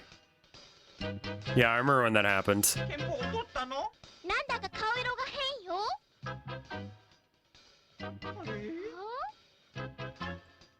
Yeah, Skibidi Toilet is coming. It's a backpack thing. You can also get some of the other fellas from Skibidi. That's not Roll, don't worry about it. She actually predates Roll, which is a little bit weird. That if anything's ripping off anything, it's Mega Man ripping off Action Man Ken or whatever. 皆さん、そこにいるボルガ博士は偽物です。朝こんなバカなバカ。ケン君何を言うのだ。吉田博士、僕は見ました。本物のボルガ博士がどこかに連れ去られるの。 This is like the episode of Charge Man Ken.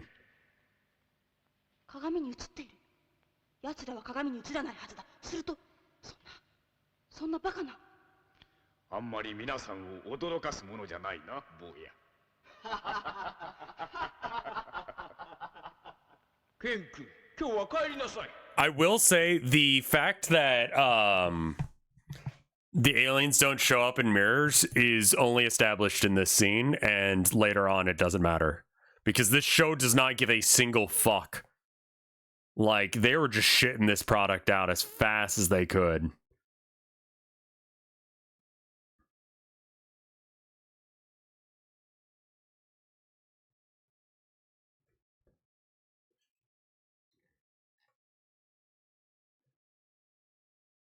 Aren't they licensed? I have no idea how that works.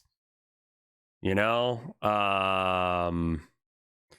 That's a great question. That's a great question that I don't know the answer to. Trying to make these two houses have the same perspective, and I'm not sure if I've achieved that yet or not. They are slightly off. This needs to go even higher up. I guess I can just do the old school thing of like this has such a weird. They didn't care about the show and frequently would just leave to go to the beach. I mean, fucking mood. Honestly, I don't care about this show. I'd rather go to the beach.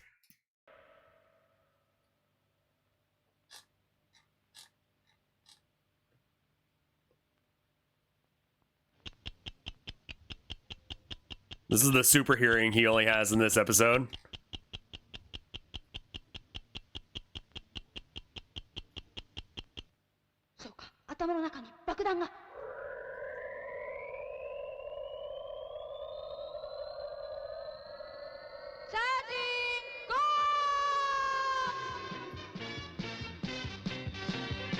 Yeah, this has like some weird perspective shit of its own going on. It's assumed to be more along these lines, I think, which means that there's a connection point.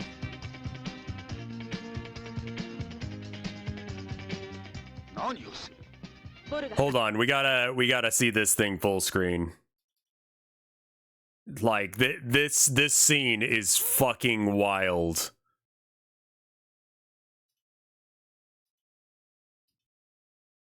Rev, no? Oh, I'm aware of ghost stories. Yeah, we're not watching that.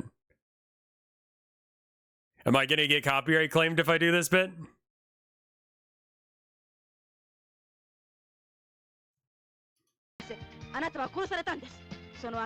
Probably. All right. We go to mini version again. I apologize, chat. You deserve better than this screen region, but it's the screen region you'll get.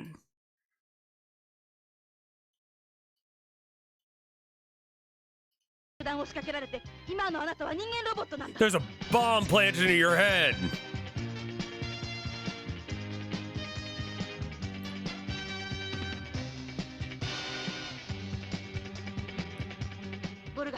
Voga. Dr. Voga, please forgive me.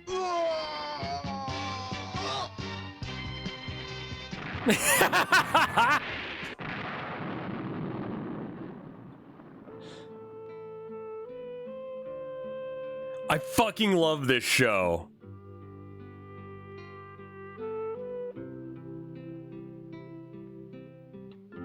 Absolute insanity. かわいそうなボルガ博士。でもこうして海上工業都市は立派に出来上がりました。きっと空の向こうから見ていてくださってるよ。ええ。I have watched this anime with my wife.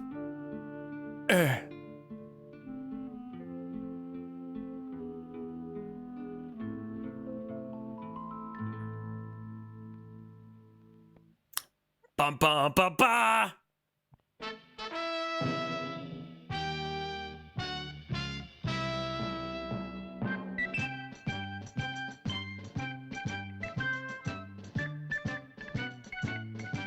Meep merp meep morp meep meep morp meep morp morp meep meep meep morp morp.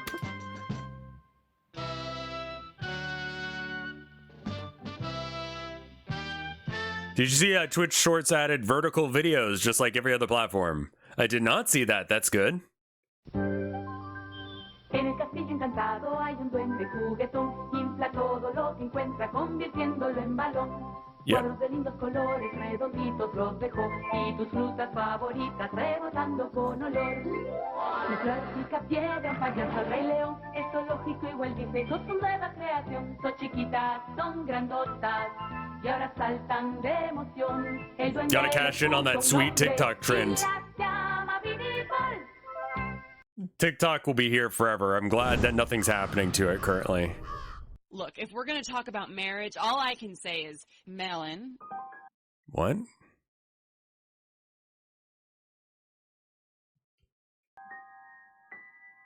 I was like the first streamer to do this You know game. what, Grace? That's it. You need to leave. We'll be fine. You just have to go. Anyway, what were we talking about? Trip! Trip!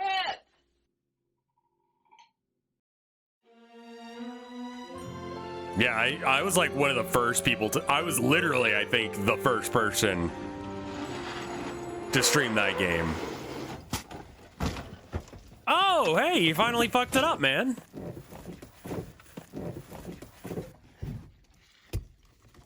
Y'all good? Hello, and welcome to the second episode of Hilux Testing. Are Hiluxes as durable as Top Gear says they are? Today, we find out. Will they handle a roll and drive just fine afterwards? We'll find that out in a second. Can you actually drop them from the top of a building? We don't find that out today, but we find some other things out. Last time, we did some normal average tests that you would do every day.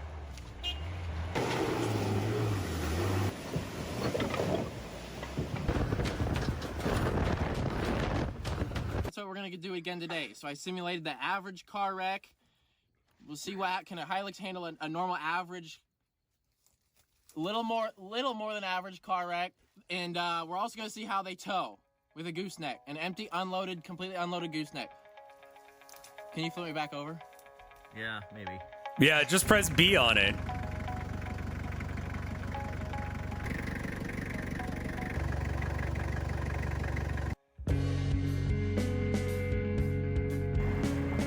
I hate that he like associates with Jake Paul or Logan Paul or whatever the fuck, whoever that is. But, you know, you gotta do what you gotta do in this space. Didn't hurt at all. It looked slightly violent.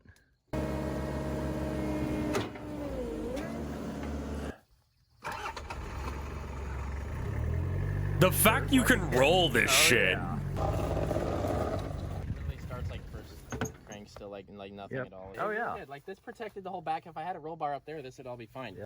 So the window shattered? Oh yeah, this shattered right in my face. Did you just open the door? Bro. It's self-healing? No way. The door works now? Next test.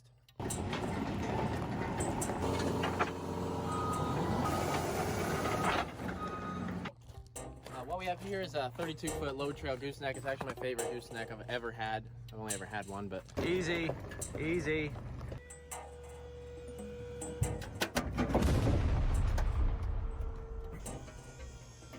The truck is just now level. Yeah, it didn't... You can't even tell there's weight on it. Oh, no way. No way, look. Yeah, Paul. There you go.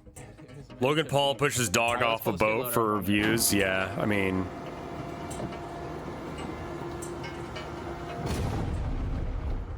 Garbage people will continue to exist. The question is, how are we going to deal with it, and who are we? Or do I need to pull? I can pull forward a little more. Yeah, you should pull forward more. Yeah. I barely have weight on the axle. Yeah, you're barely. So, I think what actually needs to happen here, I was drawing this wrong. Oh. Well, we'll pull this on there. So we're looking at something around 30,000 pounds, which is what my hitch is rated for. So we should be good. This is my daily, okay? Keep coming. Whoa.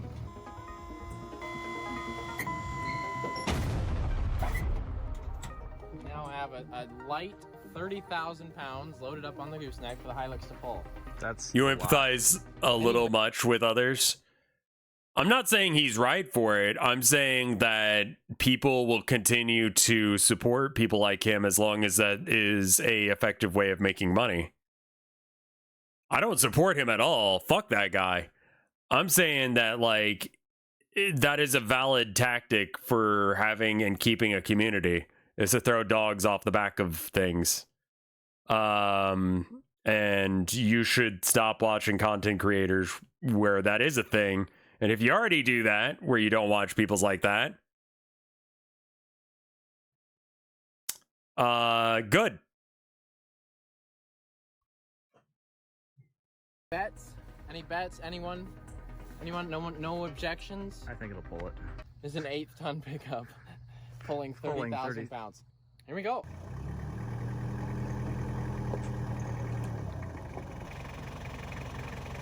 I told you to pull it.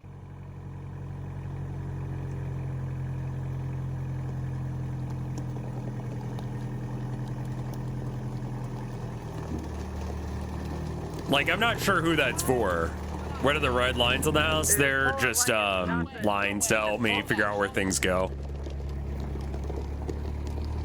No problems, man.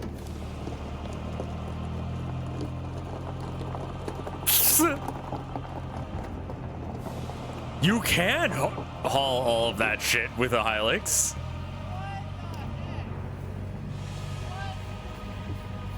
Dude, this looks ridiculous. No way. Hey, I told you it'd pull it just fine.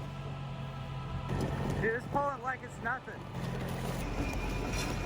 You're hitting the jacks. Guys, I'm barely on the throttle at all. I'm in 4 low, first gear. Yeah, you would have to be, because you're hauling everything. Dude, it's taking it like a champ. You remember when the Cybertruck hitch, broke immediately?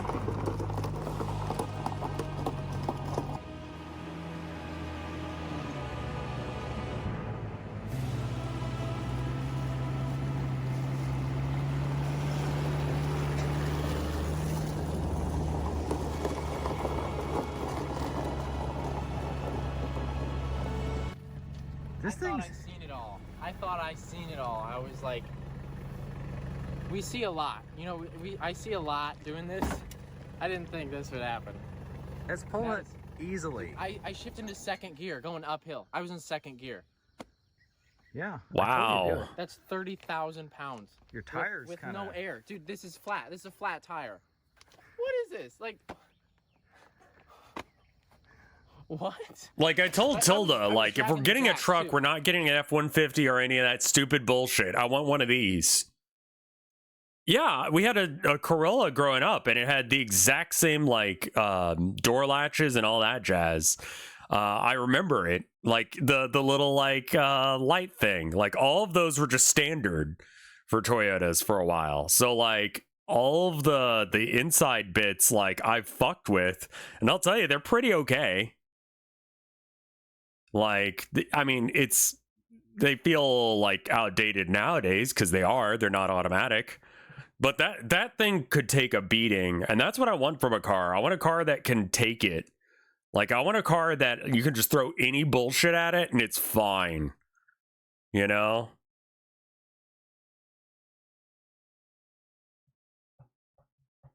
Found roadside dead. Like, I want my car to put up with a lot because I'm too stupid to be able to car correctly. Like, I am not good at car. You have seen me in my summer car. You know how good I am at car. That's barely an act. I'm actually that bad with cars. You know, I know blinker fluid is not a thing, and I know rotating your tires is not literally rotating them. Like, you do other things. Regardless, what the fuck? I want this car. I want this truck because this truck, if I ran it like my previous vehicles, would be fine, man. And it looks like it's plenty big enough. I was dragging the jacks on the ground going around here. Yeah. Like, the real restriction at this point is partially the jacks, and like the trailer wasn't big enough to hold the whole fucking thing. For all the haters' moms in this truck, and it still would have hauled it. Yep. I don't know. That's a lot of weight. Ooh. Listen, I get a lot of DMs. People, maybe I've said this too much. People think that I literally don't care about any truck whatsoever. It doesn't matter what it is if I own it. And then they're like, I saw your stuff and I went out and I took my daily driver and I just wrecked it the next day. Like, who gives a crap? But thank you so much for teaching me that. What? It's like, bro, that's like your only, dude, you need that to get around with. So like, I still have things that I use to like, I still need to get around and go to town. Yeah. Like, I don't just like total everything I own. So if like, don't list like, you know, Don't do this shit. But you don't just go out and total your daily driver. Like, it's not a good idea. Yeah, no shit. But have fun, you know.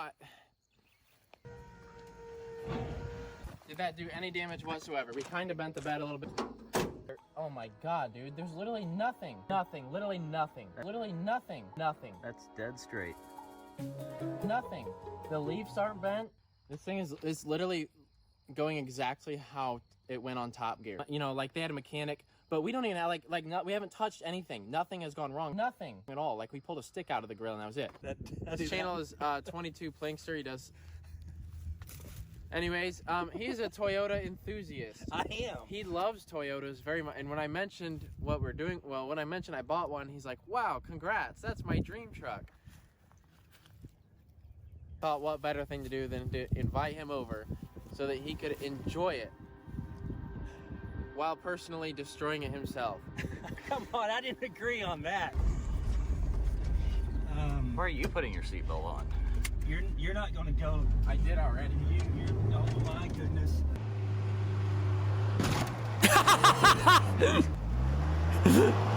The other guy's not in it for that one.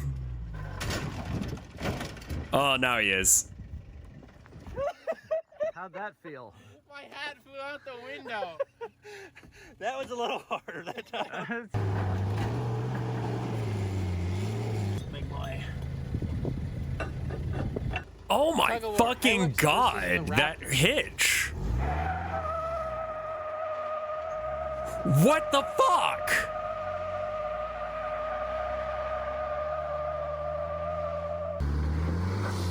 I want the strength and endurance of a fucking this thing. Fuck lions, tigers, bears. Oh man. I want people to compare me to this freak. Man. I was popping the clutch trying to get. I like fought back for a little bit.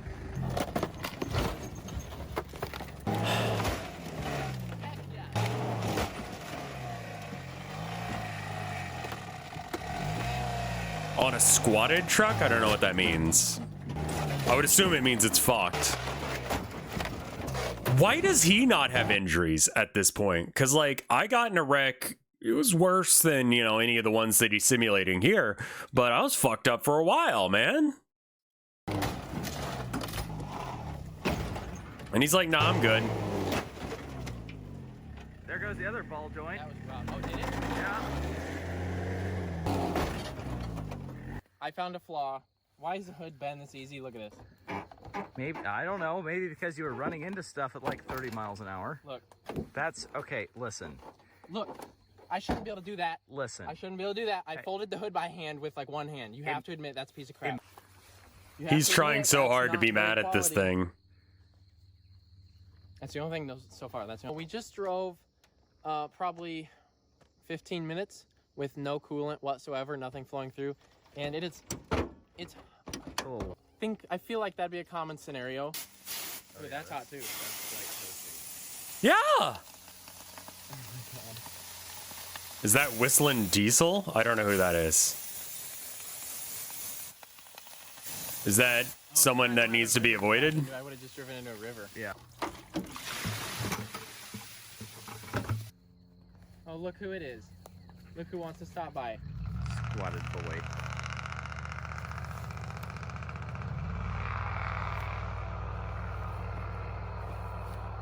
Yeah, drive by again. Listen to that thing clap. Weirdo. Sounded like their mom last night at Taco Bell. We kind of maxed out what we can do here. Yeah. It's getting shipped to Utah next week for some things that I've had planned for a while. But until then, this is, you know, what I thought. So we tested out the interior last time, and under normal average use of an insane 5-year-old, it held up. So now we're gonna do a level 2 interior test. Okay, we're gonna up the aggression like 10 notches. Okay.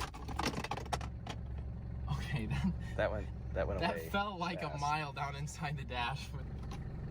Okay, that was. Yeah. Okay, those could be a little more. Those could be like glued on. LASIK ruined his life? We already tested out this, buddy.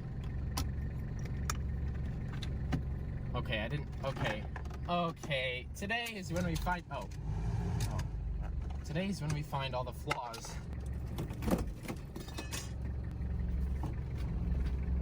Oh, mirror adjustment. What? What? It works! How is it doing that? I flipped it. Oh, okay, I flipped it on that mirror and it still adjusts. Are you kidding me? I gave this thing a break last time too. Remember I stopped. I paused. I was like, no, that'll break.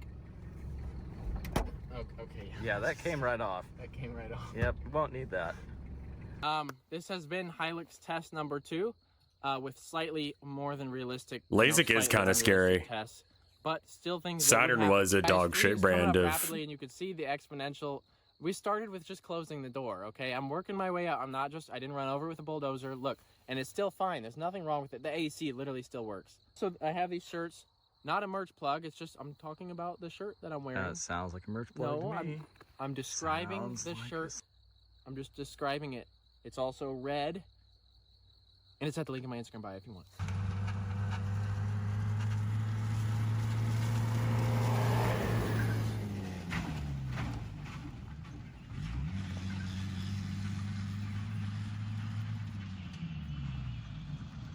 Dog, please.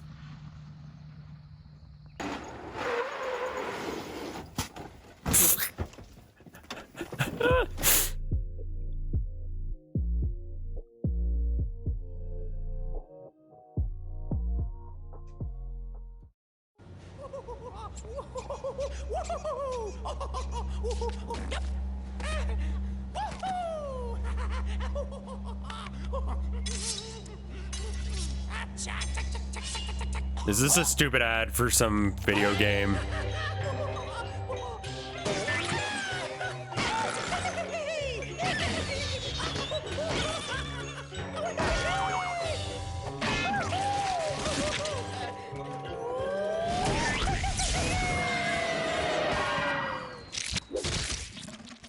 What?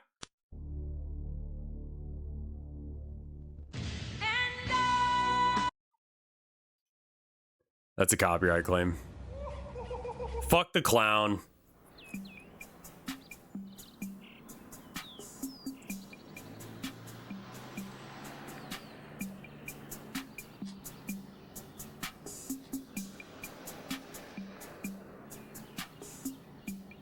Is this okay? Like, do you guys like the house now?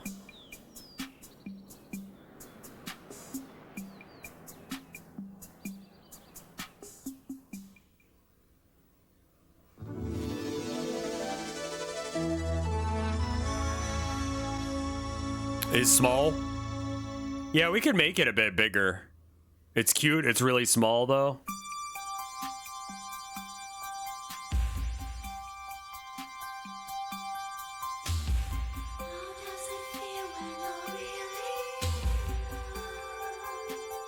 It feels pretty good. If we knew the answer to that, we'd be at the end of the video instead of the beginning. This is my brother Jason. What?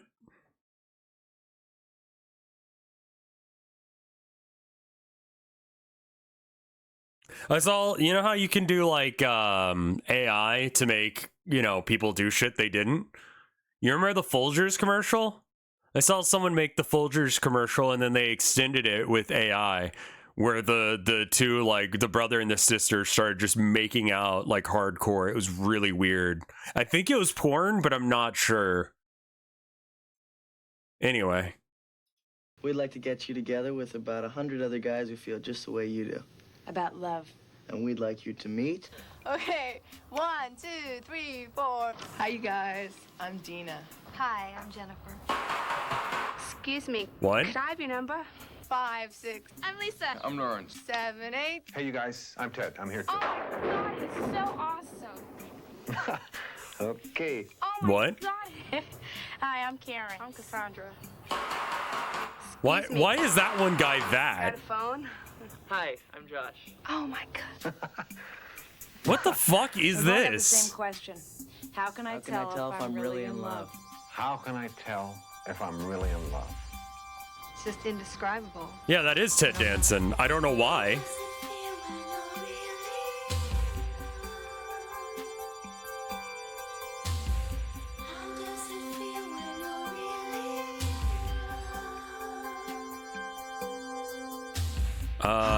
Does the moon know when nighttime is here? What?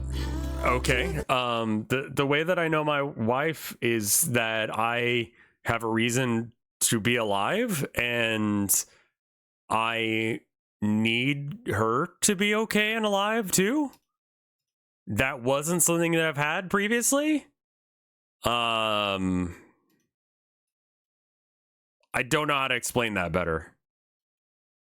Just that you love this person unconditionally. And that is to say, like, if my wife does not make dinner tonight, I still love her. That's how you know if you're really in love. Or whatever the fuck these shitty lyrics are.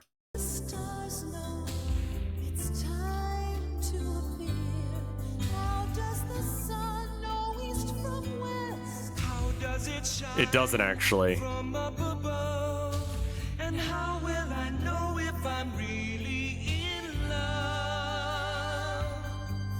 I didn't know how I would. Love is caring. I love the way that I feel. Okay. Trust. Honesty. Fun sex. What? Yeah, John. Ecstasy. Ecstasy. Galactic. Oh, I can't do that. I don't know if there is one word for love. Is it love?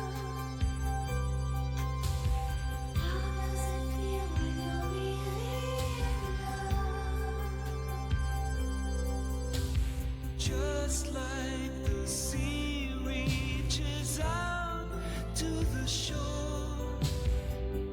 Just like the seasons return evermore.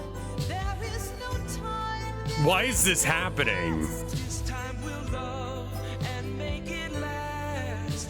And that's when we'll know that we're really in love. I didn't know Oh, happiness. Happiness is a good answer. Happiness. Happiness, I think, is the right answer to how does love feel. One word. Happiness. Happiness. One word.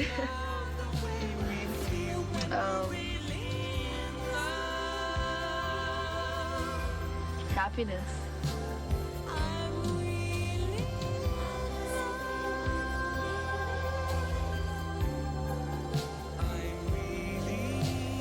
I think that this actually needs to come down and come from a different angle.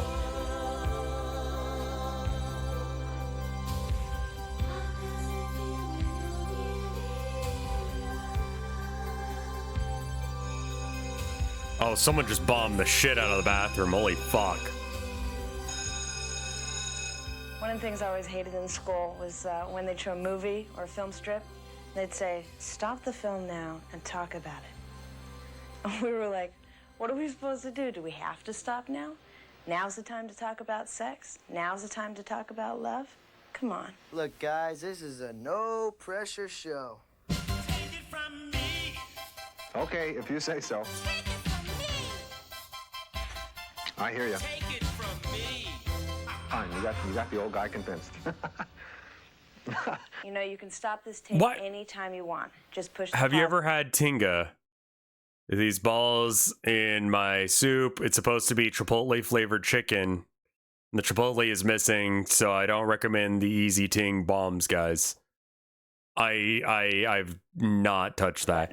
Is there a reason that he's like in this and seemingly against his will? Like, fucking why? Like, was he seen as like a sex symbol or someone who would be an expert in this shit? Like, if I'm learning about what love is, I want someone who's like an expert on it. Like someone who I feel like has got their shit together on it, you know? Not everyone has to be a wife guy, but I feel like, you know, like if you're gonna act like a wife guy, you should be a wife guy. So is this dude a wife guy? Does this guy know how to treat a woman right and know what love is? He was a sex symbol in the 80s. Sure, why not? Yeah, all right, cool, awesome. Next to that is rewind, and next to that is fast forward. You can pick and choose what you want to see, what you want to see over again. We're in your hands. Take over. How can I tell if I am really in love? How can I tell if I'm really in love? I don't know. I'm in the dark. Well, that's a good place to start. No one has a final word, but together. Why are you hanging out with your brother like you guys just got done fucking? Us and you guys. Yeah, together we'll come closer to finding. Well, he's an an answer. actor on Cheers. He's not And you got the company. character from Cheers. I don't know him. Right from the start, I don't think teenagers, somebody under 18, not talking about pre-marriage, talking about you folks, I don't think that teenagers should have sex. All right. Saul's books gave us the idea for this video. You don't have to agree with me. In my opinion, you're too young, you're too vulnerable. Even committed relationships are spoiled. I mean, Bernie Sanders at home is right. I don't think that teenagers should be having sex either, but also I don't live in a fantasy world where like they pay attention to what I think. I also know that hormones are crazy and that they actively are having sex regardless of whether or not we want them to be or not. Like, very much good luck stopping them. Like, they will be doing that.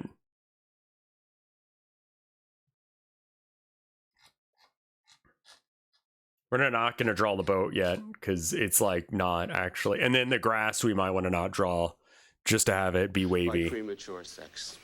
Saul's practical. If you feel yourself to be in love, you are.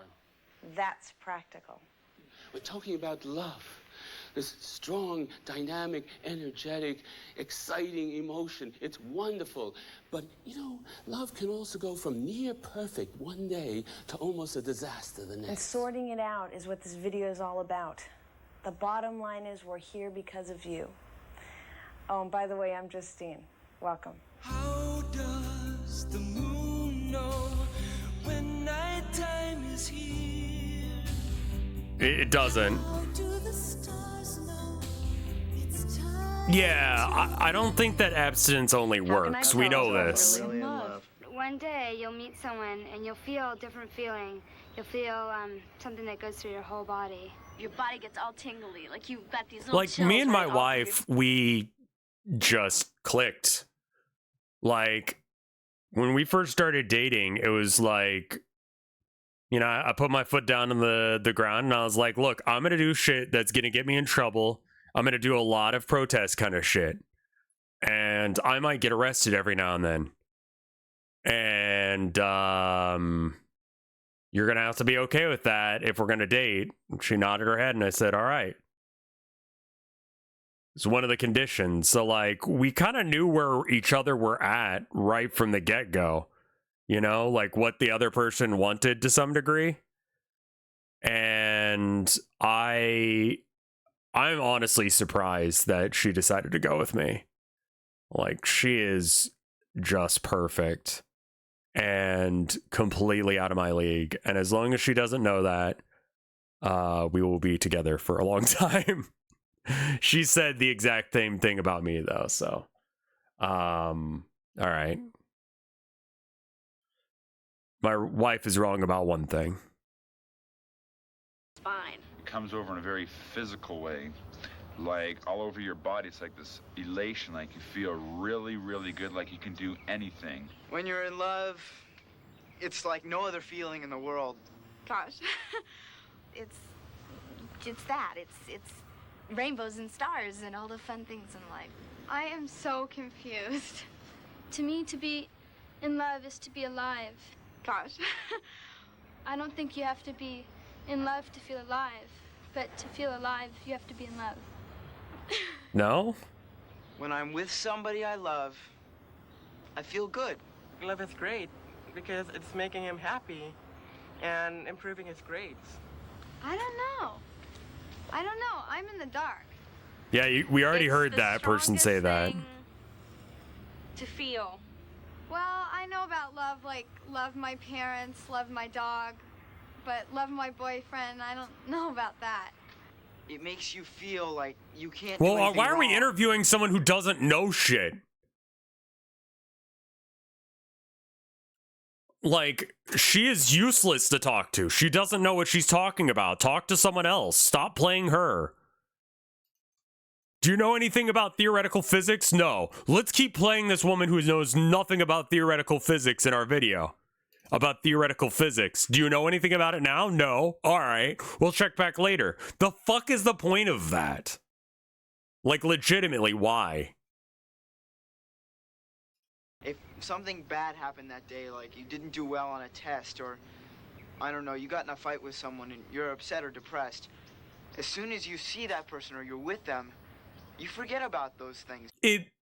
I wouldn't say that's 100% correct, but like when I hear the door open downstairs, like it is just like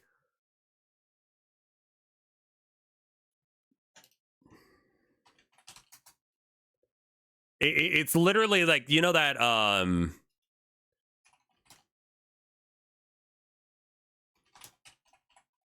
has Ludacris did he do anything fucked up recently?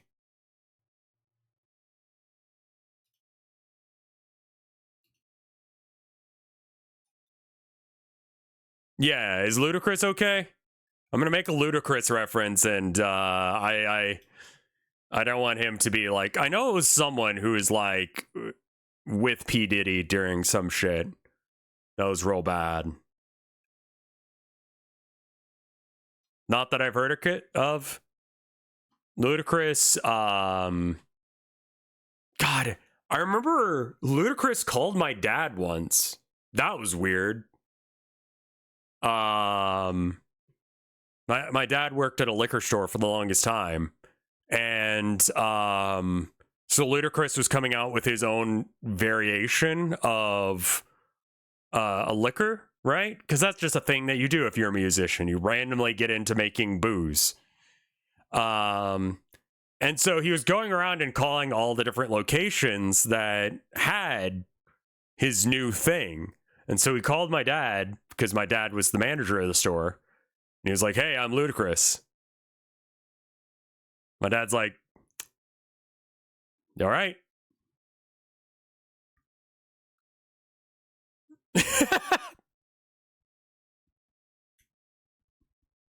Like, my dad wasn't really aware of who this man was and didn't really believe that it was him. So, like, he kind of just wrote it off. And I remember, like, I think he said Ludacris was kind of upset by that reaction, because it wasn't like, yeah, my dad does make music. He makes great stuff. I love his music. I would love to learn some of his songs.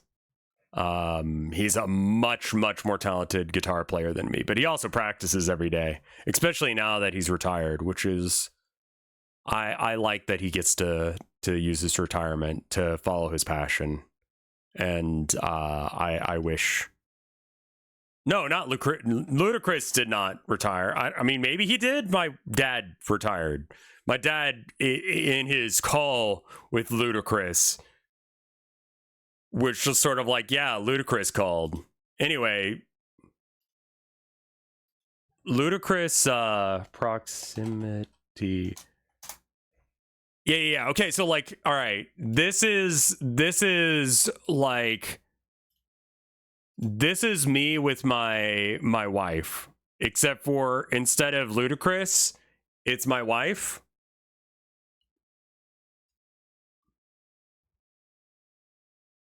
Like, it is like the further, like, if I can hear her in the house, like, my mood improves.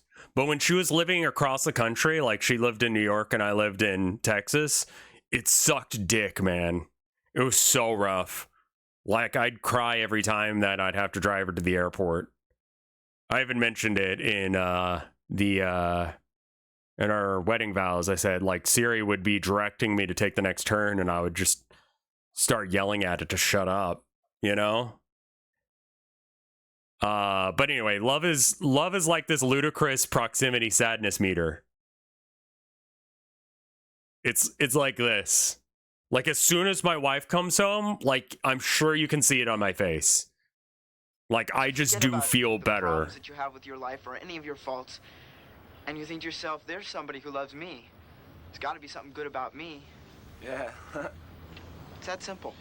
I say to my boyfriend, I'm in love with you. But still, I'm saying so many things. You know, I know what I'm saying, but I don't. Do you follow? What is love?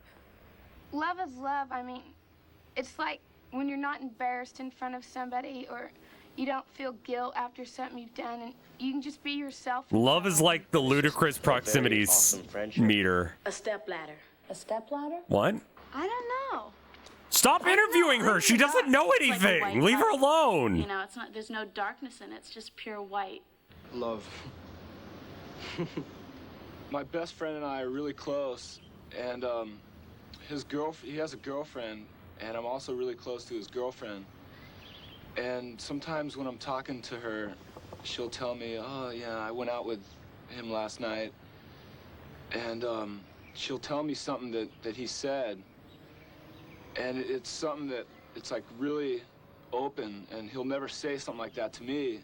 And I'll just say, whoa, that doesn't sound like him. It doesn't sound like he would say something like that. But he's always open like that with her. I think guys have a lot of trouble talking I wish he was more open with me. They have this macho his real attitude that they have to boyfriend. put on all the time. It helps if you can talk about love. Yeah. Yeah.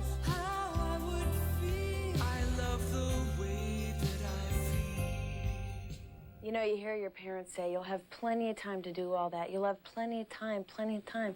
When I was 15, the time was like, now. You know, I wanted to go out and so forth, and my parents would say, just wait. I just don't want you to get hurt. He's not your type. You'll get over it. Give it time. Wait till you're older. When you've lived as long Like, as I I'll have. be honest, like, I think it's important to date when you're young. Like, legitimately. Like, try and not get pregnant or anything, but, like, it's important to date when you're young. And absolutely fuck that shit up. Like, really do some trauma to yourself and others. That's important. We say things like, if you have sex before marriage, you'll have nothing to look forward to in marriage. There'll be no surprises in marriage. If that's the only surprise in marriage, I say don't marry. It's not worth it. Oh, is this guy supposed to be cool? I know what I'm talking about. You see, the funny thing about this, guys, is that we parents tell you that we want you to slow down and that you're too young to fall in love and all that. But the truth is that we look back on our own teenage years with incredible fondness. I mean, for me, for example, it was Patricia. Oh, she gave a whole new meaning to the word love. She was fantastic. You see, I'm doing it. I'm doing the same thing. You'll never get over this. Your life is over. Ruined. Yeah. Kaput. You would if you love me. Throughout history, even some What of the the smartest fuck? girls fell for lines that guys used to get You them remember to the fling's name? I remember, like, every girl I ever dated. It's proto-wife guy shit. To remember the faces of the people that have been important in your life is important, I think. I've dated one person, King. Okay, fair enough. I have not dated many, but I dated her enough to know that my wife is the right one.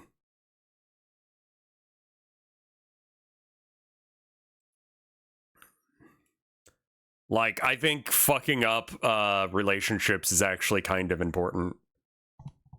sex with them. The classic, the granddaddy of them all, has got to be, If you really love me. if you really loved me, you'd have sex with me. You would if you love me, if you love me, if you love me, if you love me. Say, honey, I really love you. But do you have a condom? Now, serious stuff. I've got here the little black book of lines. It contains all the classics all the guys have used on all the girls all these years. Now, admittedly, it takes a certain amount of skill to see through these lines, but it's pretty obvious, I think, that the one thing the guy wants is sex, and rightfully so. Come on. Now, here. Wait, so women don't want sex? I mean, I guess there's more pressure, like, but, like, come on now. What the fuck is this video? This is, like, educational sex talk shit. We're having the talk, Ego. This is the talk with Ted Danson and Rev Scarecrow. Two people you didn't need the talk from at all.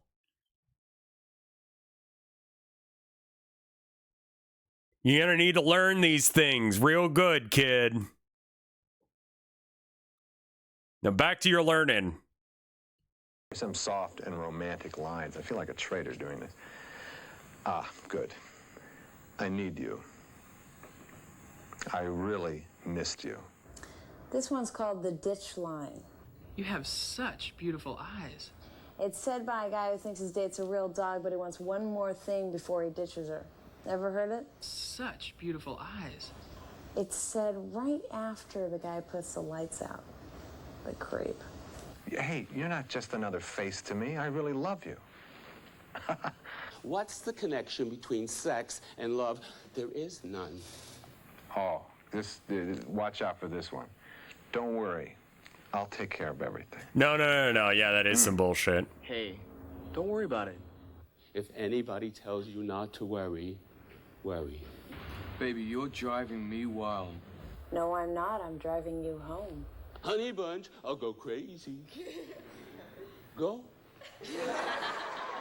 I think making love will help us. Can you repeat the line? I keep on forgetting it. Making love is a natural development in our growing and developing relationship.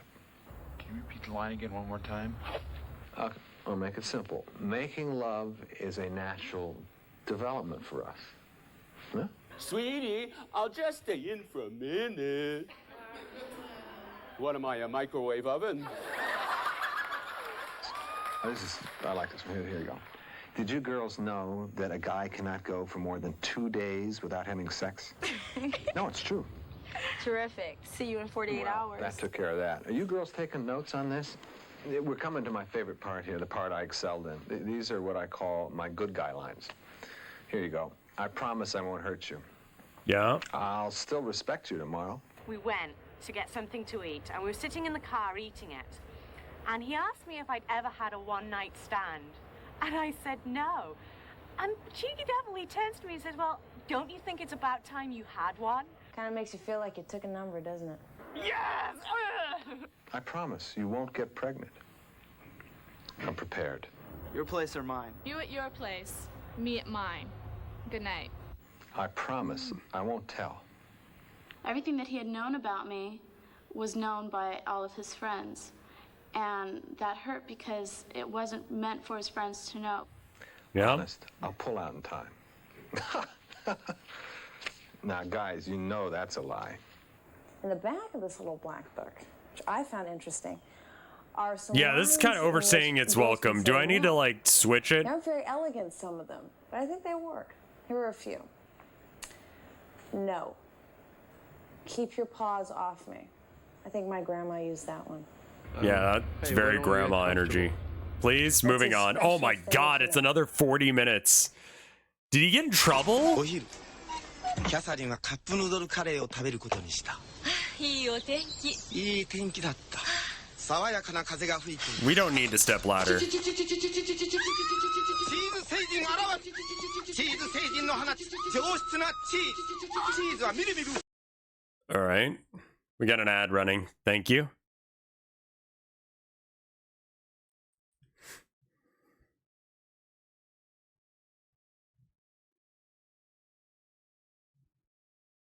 I think that this whole thing is like pretty much this color.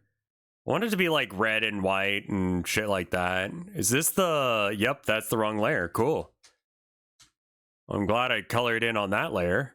Cool. All right, this layer. Yeah, we should probably have a limit. And no more fucking video game commercials. I've seen so many of them and they're so hokey. I hate advertising. I know it's my job, effectively, but I hate it.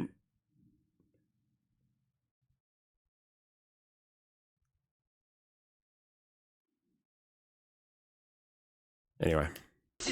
Oh, we still have the ad going. I was like, why did we stop? Is it because of me? Nope. The ad. I will say doubling my income is pretty fucking pog. I don't know if it's actually helping with viewer retention. I would imagine it's not, actually. So I think that we might have to get rid of it, but we'll see. Do they have good Mexican food? Yeah. There's one good Mexican place, and it's like some of the best Mexican food I've ever had. It's still very Maine, where it's creamy, as opposed to spicy, but I accept this for what it is. What should the time limit be? I mean, watch the whole Defunct Land thing. I've been seeing a lot more fresh freaks without pre-rolls. Yeah. That's true. That is true. It's annoying on certain days. Defunct Land wasn't a submission, no, it was my choice. So I guess that kind of changes things. Is this done yet? Ad, please? Ad break ended. Okay, cool. Do you have a VR playground in your area? Not that I'm aware of. There could be. Uh-oh. This is illegal. It's okay, I don't give a shit.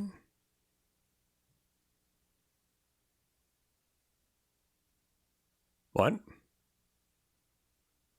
A lot of the ads are my submissions. 1, 2, 1, 2, 3, 4.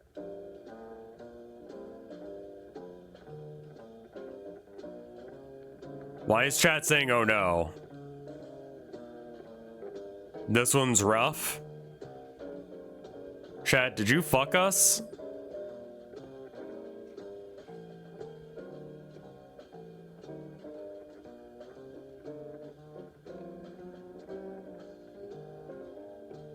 Rent a friend?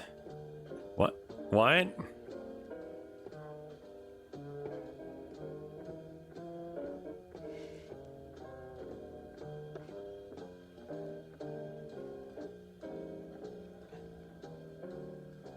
Oh, I got raided? Who raided? Sup, Raiders? Deja Vu, thank you for the year of support. Twingmaster, thank you for the... Or, Anon, thank you for the gift sub. I don't know who just raided. It doesn't tell me.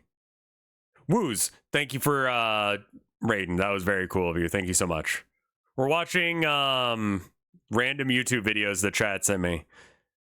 This is Rent a Friend. It's an hour long. We will not be watching all of it. Hi. I'm Sam, and basically I'm here because I want to be your friend. How's that sound? Bad. Great. I'm in a really good mood, and I hope you're feeling good too. Cause I'm not. This is really neat. I mean, I've been looking forward to this moment for quite some time. I mean, I'm honest with you here. I'm just so happy that you decided to put me on today, because it's just so exciting to me. You know, it's like, it's really here. It's happening. And here we are, and it's just going to be neat, okay? So we're going to have some fun and play around together, and okay, well, just follow my lead then. What the right? fuck just are follow you? Me and just relax. I'm going I don't want relax a little bit too here. you as a friend. Friend? No, I understand that this might be a little different for you. Yeah, it's very different. Having me talking to you like this. I mean, Sure. It's odd, I guess, and you should know that it's strange for me too. Okay, this is not something. I Okay, do so we could stop doing it then. You could stop talking to me. So we're exploring together. The key is we're experiencing this thing together. No, the key thing is that I'm getting a restraining order and you're going to stop talking to me. Part of friendship. So let's just wing it and have a ball. What do you say? Hot diggity dog. No. What's your name? You don't need to know that. Yeah. You know, I see that. I really... That is you, isn't it? Yep. Yeah. Yep. No, it's a yeah. At least I think so. What does that You've mean? heard that before, haven't you? No, what the fuck are you talking about? Yeah. No, it's like it's just something about the quality of your face that is saying things to me, and then your name really fits in the picture. Really. Yeah? Hey, do you mind if I take a look around your place a little bit? No, I don't want you anywhere near. Get the fuck out. Great. Shut. Just want to check it out a little bit here. Oh, boy. What do you? Nice place. Hey, did you do that up there? Is that yours? Yeah, I made that. That you ought to. I'd really like to know where you got that. I made it. I'm a painter. It's what I do. Oh. Gee, I don't know if we have them in this part of the country. I'll have to check that out. That's really neat. Artists? They have But them. you know what? You've got great taste, if you don't mind me telling you. It's like this is neat. A lot of things are happening now.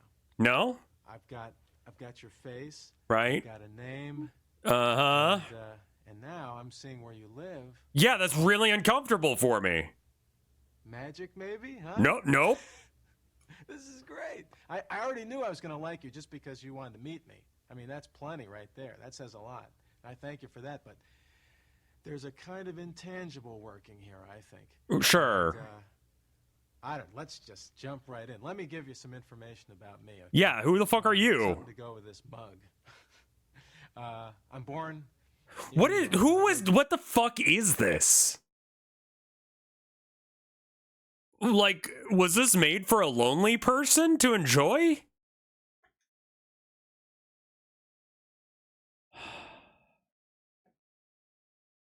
That's sad. Chicago right now. Think of it like a waifu, but for normies. Have you ever been to Chicago? No. Yes, yeah, it is. I know. On the news reports, it's always the cold, snowy place. But Yeah, I have no reason to go to Chicago. I don't know anyone who lives there. I had a friend who suggested I should live there. They're like, rent is real low. And I'm like, yeah, but I need a fucking job.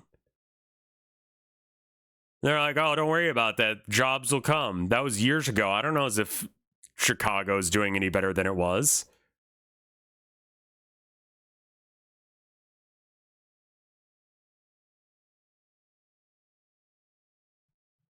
I like the cut of your jib. Keep talking. Okay. Well, anyway, okay. Let me go ahead and say I'm from Chicago, and if you notice lines of sorrow etched in my face, you may have guessed I'm a Cub fan. Well, thank you very much for your sympathy. Thank you. I don't know enough about sports. You're funny. And that wasn't a joke. That's real. I don't know. I'm out of work right now. I'm between jobs. Let's put it that way. And, Yeah, that's why you're doing whatever the fuck this is. Jobs, though, actually, in my time, I've been a waiter and a bartender. Sure. Have you ever done that by any chance? No, sort of. I used to run a strip club in, well, I was offered to run a strip club in Second Life, but that's different. Get along with people. I did that for a while. I try and get along with people, yeah. In Chicago, and as you can see, I'm still alive to tell about it. Right. It was very interesting. I got to know the city rather well, and I met a lot of interesting characters. Yeah. Sure. Are you one of those interesting characters? Because you don't seem to be. Well, yeah, there were moments that were a little scary, but overall it was all right. Yeah. Can we stop talking about Chicago? I really don't give a shit. Speaking of, I was a singing telegram. I was a singing telegram man. Oh, I believe that because it seems like you only get unfortunate jobs meant for losers. I gotta tell you, but those are just facts. Sure. A couple things about me that maybe will fill in a little bit. You're a Cubs fan. My nose is rather famous. What? Let me illustrate for you. Watch this. Oh, whoa! It's like I have a rubber nose. Did you know that? Well, you do now. Look at this thing. And my sister used to invite people over just to play with my nose and to bite my nose. Would you like to bite? Can I be real with you, dude? You need to get a better wingman. Like, your sister was a horrible wingman. She could have been like, his dick's really weird. And then people are like, oh, I gotta touch it and bite it now. Your sister sucks, dude. Bite my nose? It would have been weird, but you could have made it work.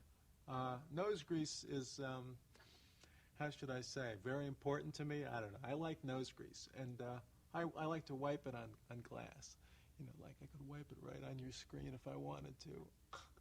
What? No, I'm not going to do that. But I mean, it's. I mean, you can't, but why? There's no way this was scripted. You ever do that one? Oh, hey, bus driver, I'm stuck. Oh, I feel like Pee Wee Herman. Forget I ever did that. I'm sorry. That's too. That was really weird. Can you not be like this? With a pliable face, you know, you can get away with murder. I'm silly. Yeah. Well, we're getting to know each other. What do you? Hey, here's another big part of my life. This reflects a lot of years at my school, and this is my senior yearbook. And, oh, you peaked in high school. I don't know. Did you? You have a yearbook, right? No, I was homeschooled actually. Did they write, novels to you like this in your yearbook? No. This is. I don't speak to those people really anymore. I don't know how well you can see this one. It's like all these. They write everything to you. Everybody's colors come out. Boom, knock myself a little bit here. I think I actually do have a high school yearbook. I don't know where it is. Important people in my life. at this time. Oh, is this upsetting, chat? Is it upsetting, chat, that we're watching some stupid bullshit? Let's continue. This is like a richness, a sea of embarrassment here.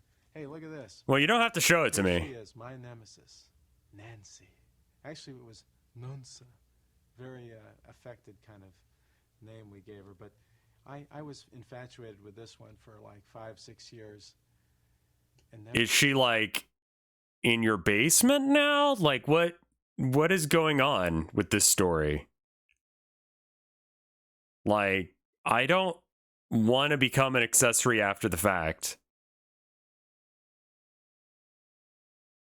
Every video gets the views it deserves. never had a single date. Yeah, I wouldn't date you She either. wrote something mysterious in my yearbook, like maybe we should have gotten together. Hey, thanks a lot for telling me now, Nancy. I'll never see you again. Of course, she's probably, if this is you, Nancy, how you doing? She's not watching this. You peaked in high school, and it's embarrassing that you did, because it wasn't even good for you.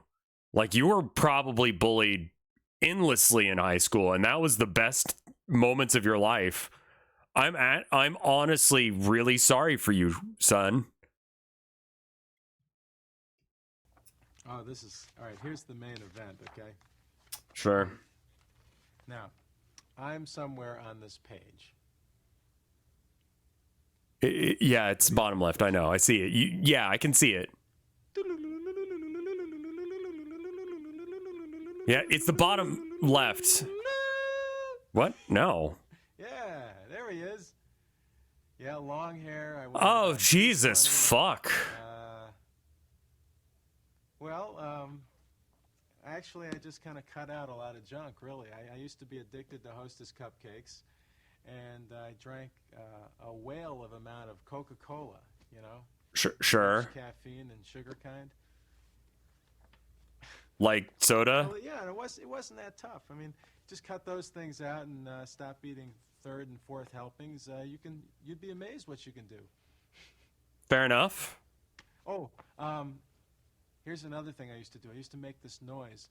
Are you going to try and make it now? Because I don't want to hear you speak anymore. Very happy. And I'd like to do it for you right now. Please don't.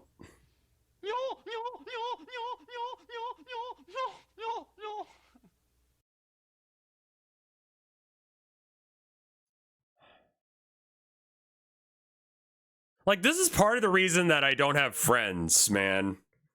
Because, like, sometimes I feel like I'm this guy, and sometimes I feel like everyone around me is this guy. You know? Like, he's weird and boring somehow, which is, like, a really, really impressive line to straddle, because being weird and boring, like, this man could say or do anything in this next coming moment as soon as I hit play, and no one gives a shit. Does that make sense? Like, that's so fucking weird, isn't it?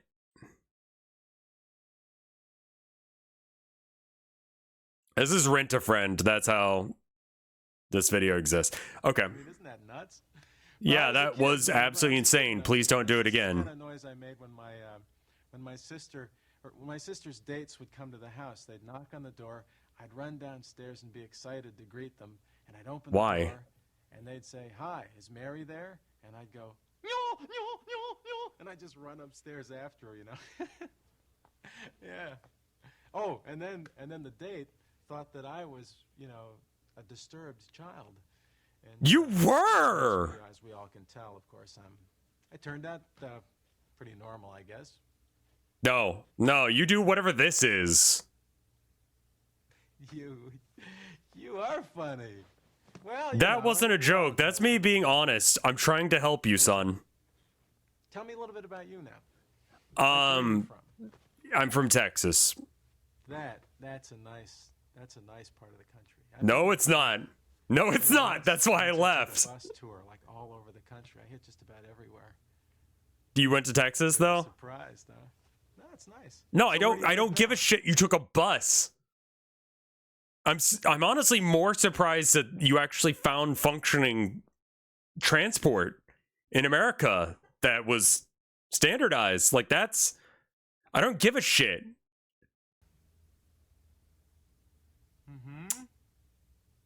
Believe it or not, I've been there too. Okay. It's a pretty big state. It's hard to miss, honestly. I can't say I remember that much, no. This was a few years ago. Do you remember the excessive amounts of racism? Things have changed a little bit. I mean, I wasn't... No, it's kind of like, no, it's because of the white you've got going on. Yeah.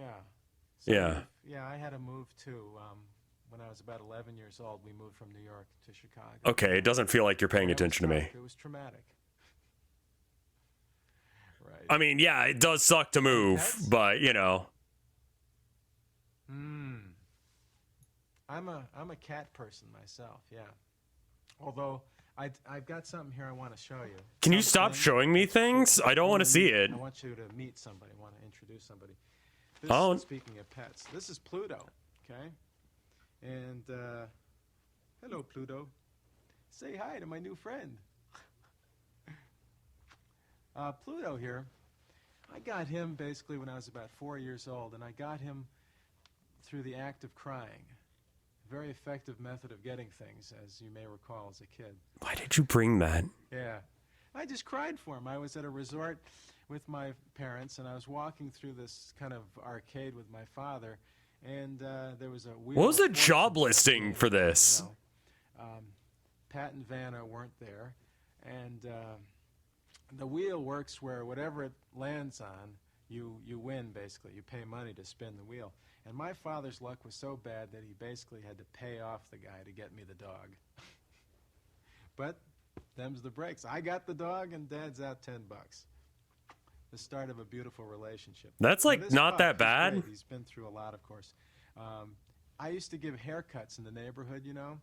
When I was a kid, I mean 6 or 7 years old, and I was giving haircuts. I was maybe 9, giving haircuts to other children in the neighborhood. Why? You can imagine how their parents felt about that. Yeah, it was bad, probably. I had training. I'd already worked on Pluto. I mean, look, he's had all through here and the like. I've cut his hair, and it never grew back. Never grew back. That's how hair... He's taken a few shots, you know. He's got this accordion face, so he always bounces back. But he's real important to me. He's like family to me. Okay, well... Hey, speaking of family... I don't intend on telling you anything about them. Family. Tell me about your parents. I bet they're really neat. I bet you have neat parents, right? Yeah, they're great and dead. I'm going to say they're dead so you don't try and ask more questions about them. You don't need to know about my parents. I'm afraid that you know too much about me already. How about that? You want to pick that up? You want to talk to someone who wanted to talk to you so much they called you? No, go ahead. Sorry about that. No, you should answer the phone. What if it was someone important? He's about 72 now. Yeah. He's a funny guy. Yeah, he's good. How about Mom? What's she like? We'll pretend she's dead as well. Yeah. Just answer the phone, man. Just answer the... It's chill, man. It's chill. Go ahead. Go answer the phone. Don't look at me. Answer the phone. Sorry about that. They called back, dude. It was important enough for them to call back. You know, I'd rather talk to you. I mean, I know you would rather talk to me, but I don't want to talk to I you. hope they don't right now, but go ahead. Sorry about that. What if I'm trying to call you? We're talking about Mom, yeah.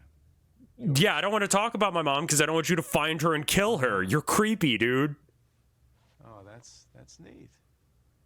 What? You know, was your mother overprotective by any chance? Slightly, I guess? Are you a psychologist? Somebody outside your place? Is that my place? That's your place. God, I hope it's the hired hitman. He's bent on interrupting us. Come on, why don't they leave us alone? God, I think they're gone now. Go ahead. I don't want to tell you anything about my folks, no. Yeah. No, it's not because I think you're overprotected. No. I'm thinking of my own mother and the kind of things I always had to check in, you know, and do this and that. Yeah. I mean, yeah, but also we lived out in the middle of nowhere, so there were a lot of like combine harvesters and shit we could get into. Hey, Pluto, you just sit down here. I remember one time my brother like fucked up his leg and he had to walk all the way from one end of the neighborhood to the other. It took him the better part of like hours. We didn't know where he was. Okay, all right. Here's my mom. Okay, that's her right there. Why did you bring this? One smiling, and she's fun. She's a writer. Okay. We kind of look alike, maybe. Some people tell us that. I don't see it. She's fun. She Thank God for her. Found me writhing on the floor listening to The Who, and I had my headphones on, and she was really worried about me and said, "What are you doing? What's wrong? What's wrong?" And I said, "Mom, I'm just getting into the music." And she said, "It's not good to get that into the music." No, I think it is. I think you could. That was just total pure natural energy. Who? The Who. You know. They're that band. Who? But there she is, playing with dolls. That's my mom. Okay. And here she is wearing a hat indoors. Well. Absolute mad lad. Does your mom do that? Wear hats and We're just going outside. It's no big deal. Now here's Dad, and he's got his customary pipe working there. Usually, though, he's got pictures or not pictures, newspapers strewn all around there, and he's a good guy. He likes jazz and blues records. You like He's a real jazz? Muddy Waters fan, if you can believe that. And I remember one story about Dad where we were playing baseball. I was a kid, and he was pitching, and I was hitting. And I hit a line drive, caught him right in the gut, and knocked him over. And it's like, not knocked him, yeah, it did knock him over. He fell down, actually. And Okay. I felt so funny. It was like, instantly, I felt like, oh, my God, I've killed my father. And then at the precise moment I felt that, I was thinking, hey, I'm a pretty powerful little guy. And then... Is this how you started your murder spree? Just like triple whammy, you know? Man, have you ever... Killed someone? No. In your family at all? Well, I mean, probably not. Yeah, well, I mean, it's safe in assuming, yeah, because, I mean, everybody's family is you know, it's... I think we need some sort of vetting on the videos. This one is insane. I have to see how it ends. Because they're the ones who drive you crazy to begin with. That's why we got friends. Yeah, anyway, let me... Speaking of kooky, here's my brother. Again, that's his wife, B. Here. And he used to play a game with me. He's 10 years older than me. He used to play He looks it, yeah. Trees. And the thing was, he was the tree, and I was the guy walking in the forest. What the fuck? And he fell over on me. And the object... Isn't this like an hour long? It's like, yeah, roundabout. Tree. Yeah, trees, yeah. What? He had an imagination. Still does. He can't play trees anymore with me, though, because we're about the same size. And my sister. Let me find her. Here she is. She's around holiday time. So we're drinking again. And that's a picture of me, actually, in the background. A painting done by a friend of mine, Stork. He was my roommate. Stork? And, he complained about my feet smelling. So I left him. I mean, Yeah. I bet that your feet do smell, actually. He was, in retrospect, he was right. Yeah, I would bet it. Has nothing to do with Mary, does it? But that's This video plays the exact same if you're duct tape to a chair. Mommy's never coming home again, and that was her plot to get me to love her more than Mommy. I mean, does this sound like a Freudian novel or what? Are you trying to fuck your sister? Okay, well, look, I'm feeling comfortable with you. I mean, I can. I don't need to know that. What about? I was gonna say, what about your family? I mean, you've already. No, they're dead. More. Definitely. Don't have any brothers or sisters. Definitely do not know anyone at all. Yeah. Yeah. Oh, that's swell. Because I have a new nephew and I have a niece. I've had one for a few years. I guess I don't have any pictures right now. I mean, I don't need them. I don't want to know more about you. Pets? How could I forget? Dearest Putty. Dear Putty, I'm sorry I forgot you. Little cat. This baby was with me from consciousness. The family cat until I was about 12 years old. And Okay. thing I remember most about Putty is when we moved to Chicago and I had very few friends, later on in the afternoon every day at school, I wanted nothing more than to go home and be with Putty. Fair. Isn't that a sad story? But I mean, it's true. I mean, I love that cat. But it's a happy story because I know Putty's in kitty heaven and everything's fine. So don't you worry yourself. In fact, I have a cat. That's a mood, though. I'm a cat person. And Christ on a cross, why is he fucking watching this? Pain? I did that because that's I'm absolutely enamored by this video. Can I be real? Like, this video is absolutely bonkers. It doesn't need to be this long in order for the joke to work. Like, the joke is it's a VHS on, like, someone pretending to be your friend because you're so fucking useless that you don't have friends. Which, like, mood, I get it, but, like, it doesn't need to be this long. It wasn't a joke, it was sincere? What? He's doing all of this in one take, yeah. Like, that's why I'm like, is this improv? Because it seems improv. I don't know how you would write this script because it's just shit.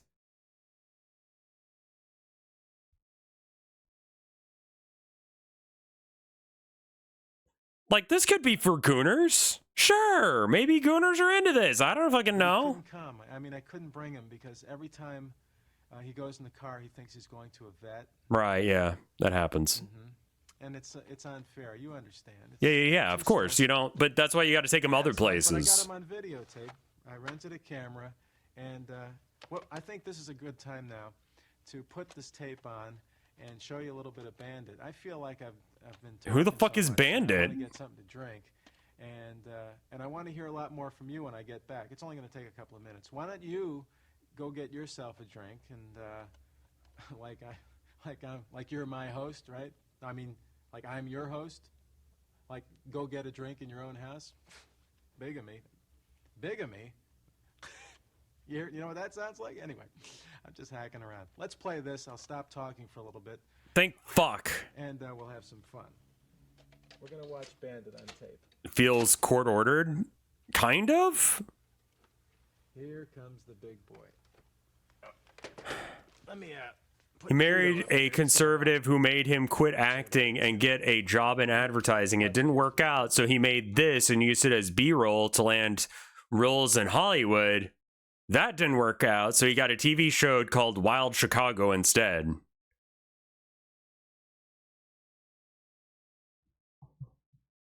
Okay. 1986. 5.3 stars. Jesus fuck. Is that the standard for rating things to?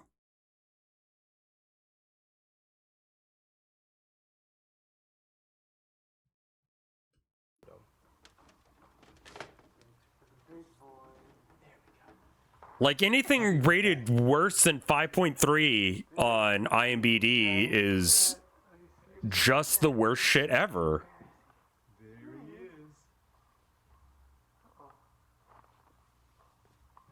I can't tell what the fuck I'm looking at, man.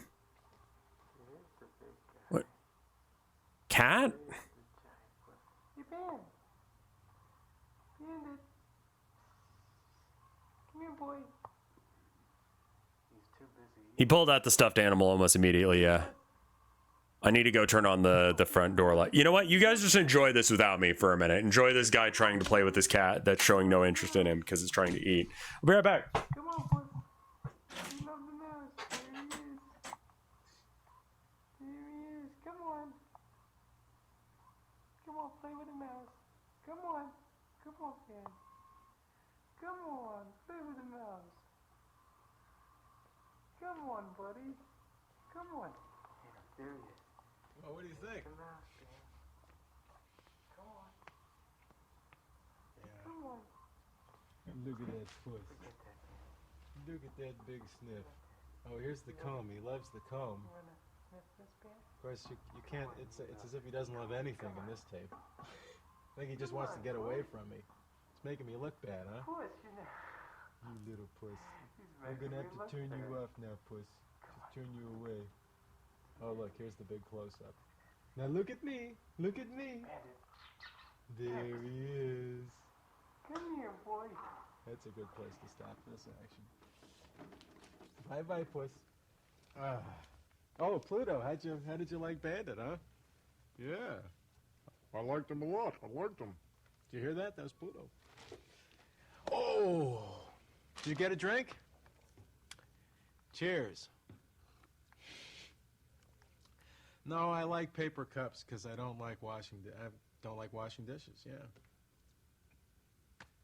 Yeah. Well, sometimes, sure, but most of the time, paper cups for me.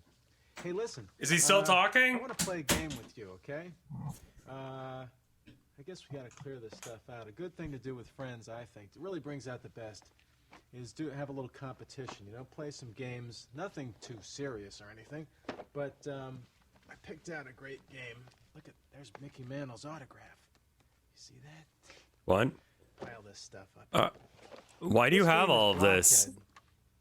I don't know if you've ever played Blockhead before, but I haven't. No. I got this from my grandparents' house a long time ago, and it's from He says he likes paper cups because he doesn't like doing the dishes. I feel it. And Okay. The object of the game is to build a little nose grease there. Build a What is this nose grease thing? and we'll go Just one at a wash your time. face, dude. And I'm gonna move down here a little bit where I can get close to the action. Don't be a stereotypical white guy who just like lets the water run down his body and that's how his feet get clean. That's why your feet smell bad, man. And oh, see that one get Can you over? not make loud noises and sudden actions towards me? You still do slightly threaten me. And, I'm like a bull in a china shop, you know? It's like I'm always wreaking havoc. Here's the blockhead. Wreaking? We're gonna play the game. You'll tell me which one to play, and I'll play just as hard for you as I will for me. Oh, okay. Okay, wait. Listen to this. Here's how to score. This is funny. The first time a player causes a pile to tumble, he is a square. The second time, he is a character. And the third time, my friend, he is a blockhead, and he's out of here. So, Can I get you to... Have you heard of Warhammer? It's a little bit more complex than Blockhead. We can use the Blockhead parts as like, you know, terrain. You know, like I've played Warhammer with more annoying people than you. I'll be real with you right now. You are fucking weird. But you're not the most annoying person I've interacted with, somehow. I know it's tough language, but it's a tough game. Now, what we're going to do, what I'd like to do is, we're both characters. Let's play like we're both characters, and we're playing sudden blockhead. Okay. Spine tingling, I know. Okay, I want you to go first. You'll pick it up real easy. Just pick one and let's Yellow long one. Thank you. Yeah. That's weird. I don't want the blue one. Okay. I wanted the yellow one. Like this? No, lay it down flat. So I see it's going to be a tough game right from the start. Okay, good. That's a fine play. I'm going to, I'll do this. Well, I wanted the yellow piece for that fucking reason. Okay, fine. Give me that. Yeah, that one. No. You had your hand on it. It's right near your right hand there. Not that one. A couple to the side. It's a cylinder. Which one? That cylinder to the. Fine, that one. This one? Yeah, sure. Fuck it, man. No, you don't have to pick this one. Well, clearly I have to because you won't pick up the right one. It's early in the game. What the heck? Okay. Yeah, just like so. All right. Your go. Do you love finger tappers? The game is live, by the way, now. It's like ping pong. You know, you go 3 volley for serve. Sure. Now, we're for real here. Yeah. This counts. This is a nice one. Watch this.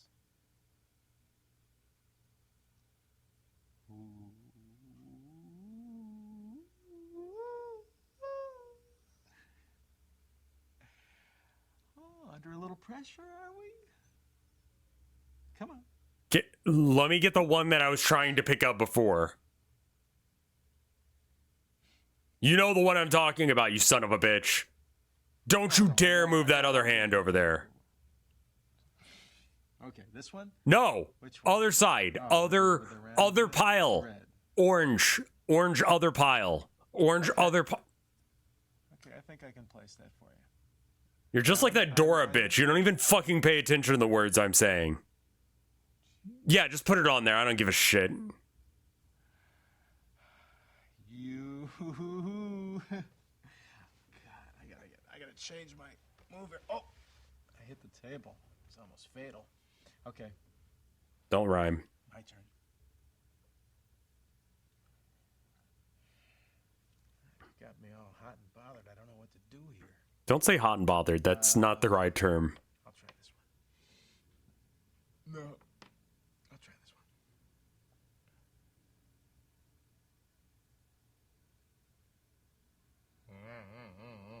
Ah, I'm a blockhead! I'm a blockhead! It's okay. You, look at me, blockhead, boom, boom, boom, blockhead. Oh, wait a minute, did I lose a piece here? Did you see a piece get out of here? Oh, you got me. I hate being a blockhead. That was a good game. I thought I had that. I thought I had something. Why did you... Hey, you want to play again? No, fuck no. No, you're right, I know. Yeah, you like Joe DiMaggio, go out a winner, yeah? All right. No, I just don't ever want to play this game with you. Isn't that fun, though? Don't you love Blockhead? It's like an intrinsically dramatic game. I love it. Anyway, That's Blockhead, I guess. You played like a natural. I mean, you're controlling my turns for me, and not even playing what I said, but I won, so I guess it's chill. Moment, I was a little nervous myself. Yeah. You were nervous your first time? I think we're close enough now. I feel comfortable enough now to do something I always like to do with my best friends, and that is share a most embarrassing moment. No, I don't need to know this about you. Oh, no, we're going to do this. I'll go first, okay? We're going to do this. I don't need to do this with you. Yeah. Yeah? All right. We don't have to do this, right? Okay. My story is No, about fuck. the movie Easy Rider and a date I went on when I was in 10th grade, I guess. Once again, we can go to the yearbook for a visual aid. Yeah, because you peaked in high school, I remember, yeah. Where is she? Her name was Sharon. Probably still is. She married a guy who was into Est. What? And, here she is now. That's Sharon. Wow. Anyway. For someone who looks weird as shit. Younger.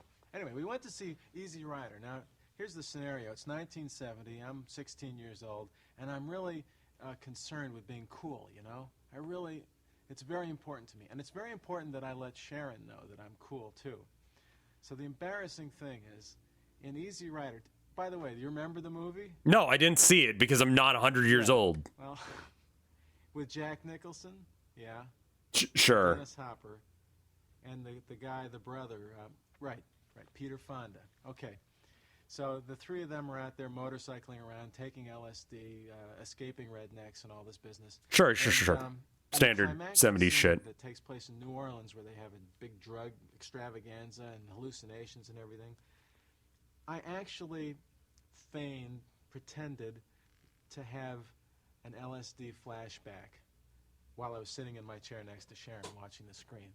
So that when all these colors and everything were going on, I started to do one of these.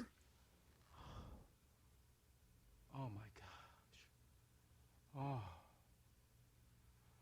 This is terrible. Why'd you fucking do that? Because I wanted Sharon's, I wanted her to look at me with concern, like she cared about me. I mean, ooh. I mean, talk about calculatedness. I mean, understand, I'd never even had a sip of beer in my entire life, practically. And here I was pretending like I was having an LSD flashback. Oh, give me a break. Oh, Sam, you're just so cringy. Ooh, and I did that. And the worst part was she did look at me like she cared and like, ooh, the poor guy is having a bad experience. And then I got her. And then I was happy. It's actually really incredible that anyone would go on a date with you. Well, yeah. Well, what about you? Where's... No. I was embarrassed. That's a terrible story. Okay. But, you know, it's kind of funny. It's kind of like a relief to be able to tell that to somebody instead of... I once went on a date and paid for it with a Chili's I card. don't have to tell that story for maybe another year. All right, now, come on.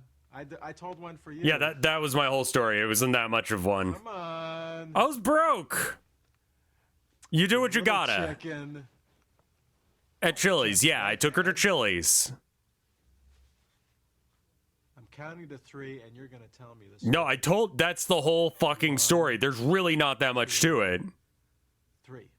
I'm listening. I went to Chili's with a girl because I had a gift card for Chili's. And I couldn't afford shit, but I wanted to take her somewhere nice.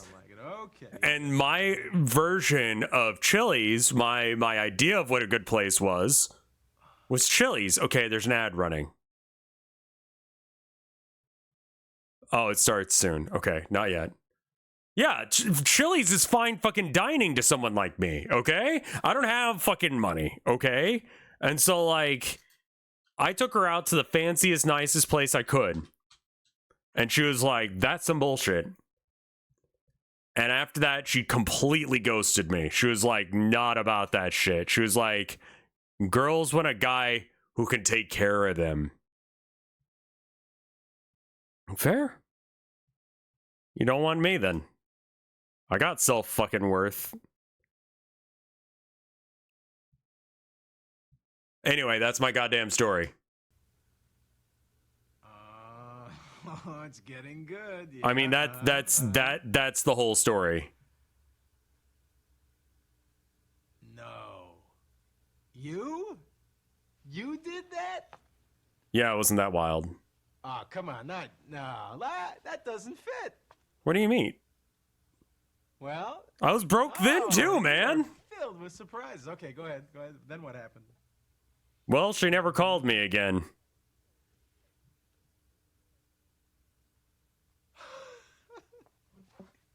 Yeah? Yeah, it kind of sucked, actually. Oh. Yeah, exactly. Her loss. That's my opinion. Oh, you know what? That is so deliciously embarrassing. Is that more embarrassing than my story, maybe? No, your story is cringe as shit, man.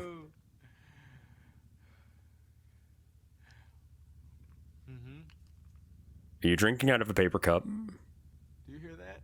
What? Is that in your place or mine? I don't hear a thing. It sounds like a helicopter. Anyway, let's forget it. Let me write down, You don't need to write down my embarrassing memory. what would be the key word for that story so I'll remember? Chili's. Yeah, that's, okay, good. All right, I got it. That's good.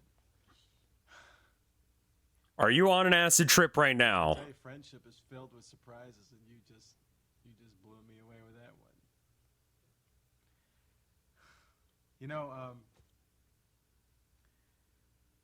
I don't have an agenda right now. Maybe there's something else you'd like to initiate. No, I'm good. I'm good to just fucking bounce. Like once you're done, like I'm fine with leaving. Jesus fuck. Yeah, anything. I don't care. Can you never speak to me again? Comfy. It doesn't matter. So shoot. I want to leave. No, anything. I'm serious. I want to leave. No, do not hesitate with me, all right? We're friends. Yeah. I want to leave. Okay. I never want to speak to you again. You can ask. I'm prepared. Is there something wrong with you? You're so silly. Why didn't you just say so? Why? How much? What? Okay. Well, let me see. No. Wait, are you just giving me money? Don't feel bad about it. Look, what I have is yours, okay? Let me just see. Well, speaking of embarrassing moments, this is all I have in my wallet right now. But it's yours, okay? It's $1, dude. That's not going to do me that much good. Let it be a token, okay? Let me send this to you, okay? Can I just send this to you? No. Because if you send it to me, then you know my address. I know you can pay me back. It's no big deal. That's for you. I'm sending it to you. $1. Put it right out there so Thanks. you remember, okay? Yeah. Just forget about it. It's great. Oh, no. Really? Yeah, I gotta go right now. Right now? Yeah, the less time I spend with you, the better my life is. Before I met you, my life was really good, actually. Well, I mean, after all, we can always do this again sometime, sure. Yeah. Oh, it's okay. Listen, yeah, let's do this again sometime, You've got to face that, okay? I'll live. I mean, that's fine. We had a great time together, in my opinion. Yeah. All right. Yeah. You say that. It's been good. Yeah. It's been real nice. Yeah. And let's do it again sometime. Uh-huh. Yeah, you know where I am. I'm always right here. I'm right here. Okay. And you got to promise me this though. Write me a letter, okay? Or actually, what I'd like you to do, even better, is make a videotape of yourself and send it to me. What do you say? Yeah. I'm sorry, there's an ad running. I wouldn't want you to miss it. You're right. Sorry, chat. Sorry. You're right. Let's just... I can keep doing art, but... obviously, we need to see where this video goes in the end.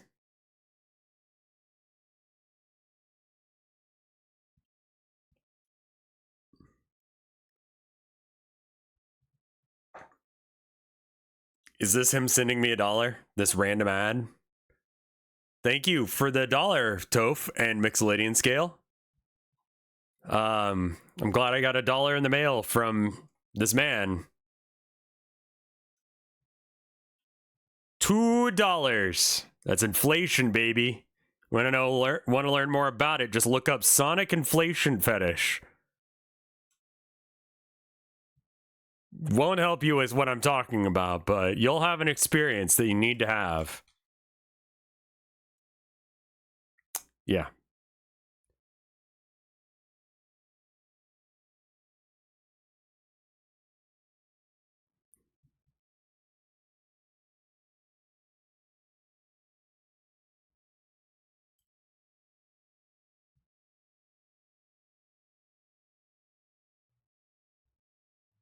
You are a true defender of equality. Make sure that those in ad jail can continue watching this convo with your good friend.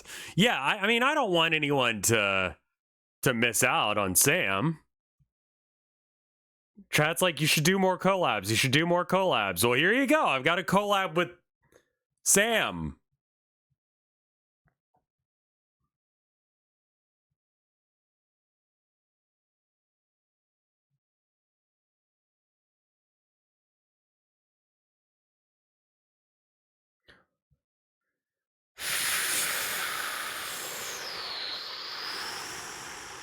When will you and Sam play Minecraft together? I would love to meet this man. This man I actually want to meet. Like the real man, not this weird whatever the fuck that was. Like, I kind of think that might actually be him.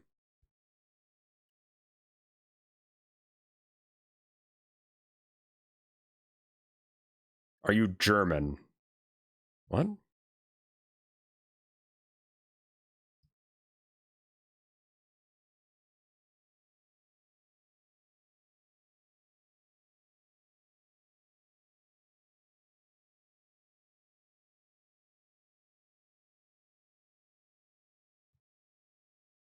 You need to send this to Mike or Fred to pass the curse along. Weren't you guys just telling me that they've both already seen this? A Discord Fugi avatar thing of images of Sam. That's such a shit idea. I kind of want to do it. I mean, I should make one of those because chat was like, you need one.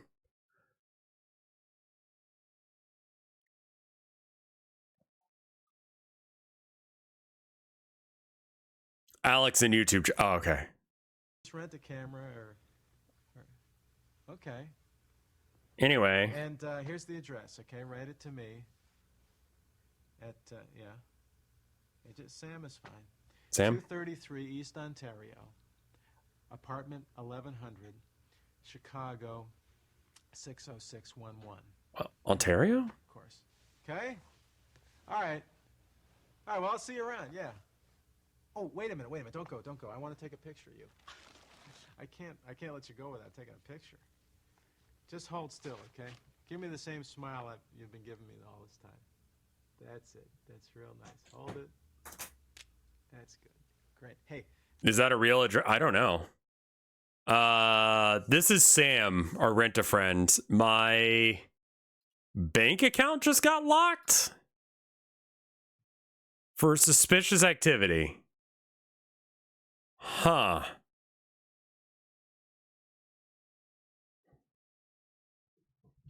I'm gonna try and did you send me $1? Fucking Sam?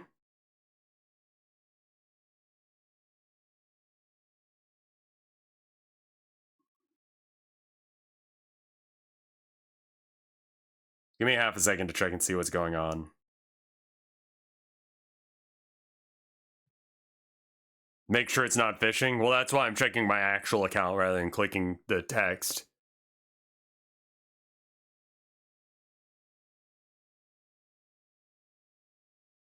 You never click the link in the text.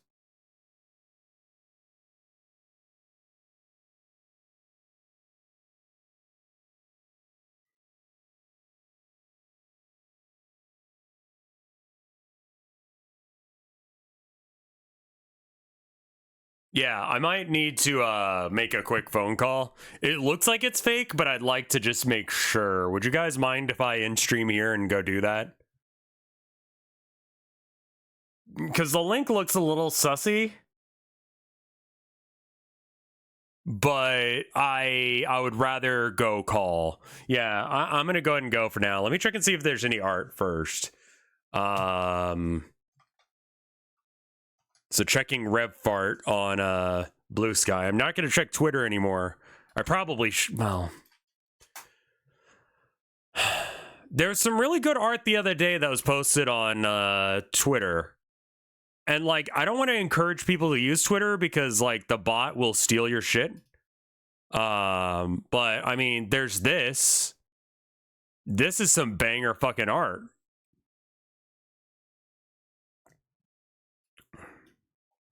Thank you for that, Jack. Cybernautics Socks.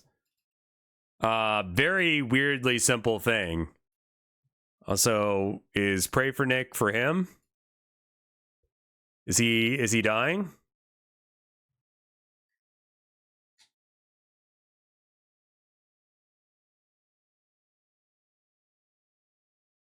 Holy shit!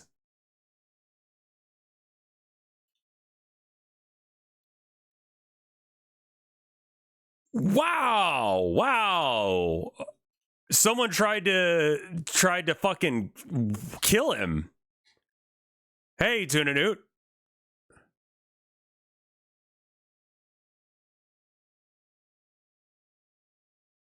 Yeah, someone tried to kill Nick Fluntes. Nick Fluntes is the guy who said, "Your body, my choice." He's the guy who made that phrase popular. Real piece of work, real shitbag. When a woman went to his house to like be like, "Who the fuck are you?" Or just be like, why would you say that? He pepper sprayed her.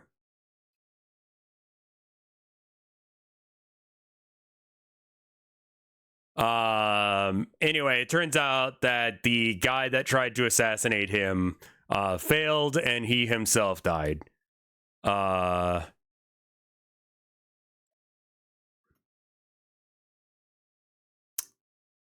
Yeah, I know. He's in jail? I don't know.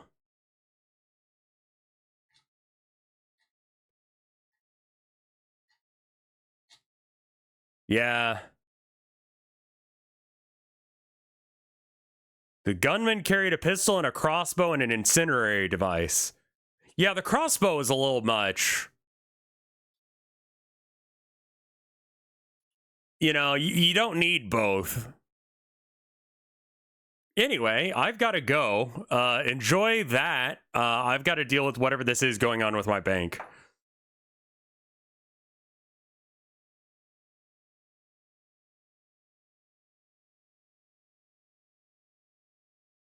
All right. Well, thank you guys for watching. I will see you guys tomorrow with something else. Bye.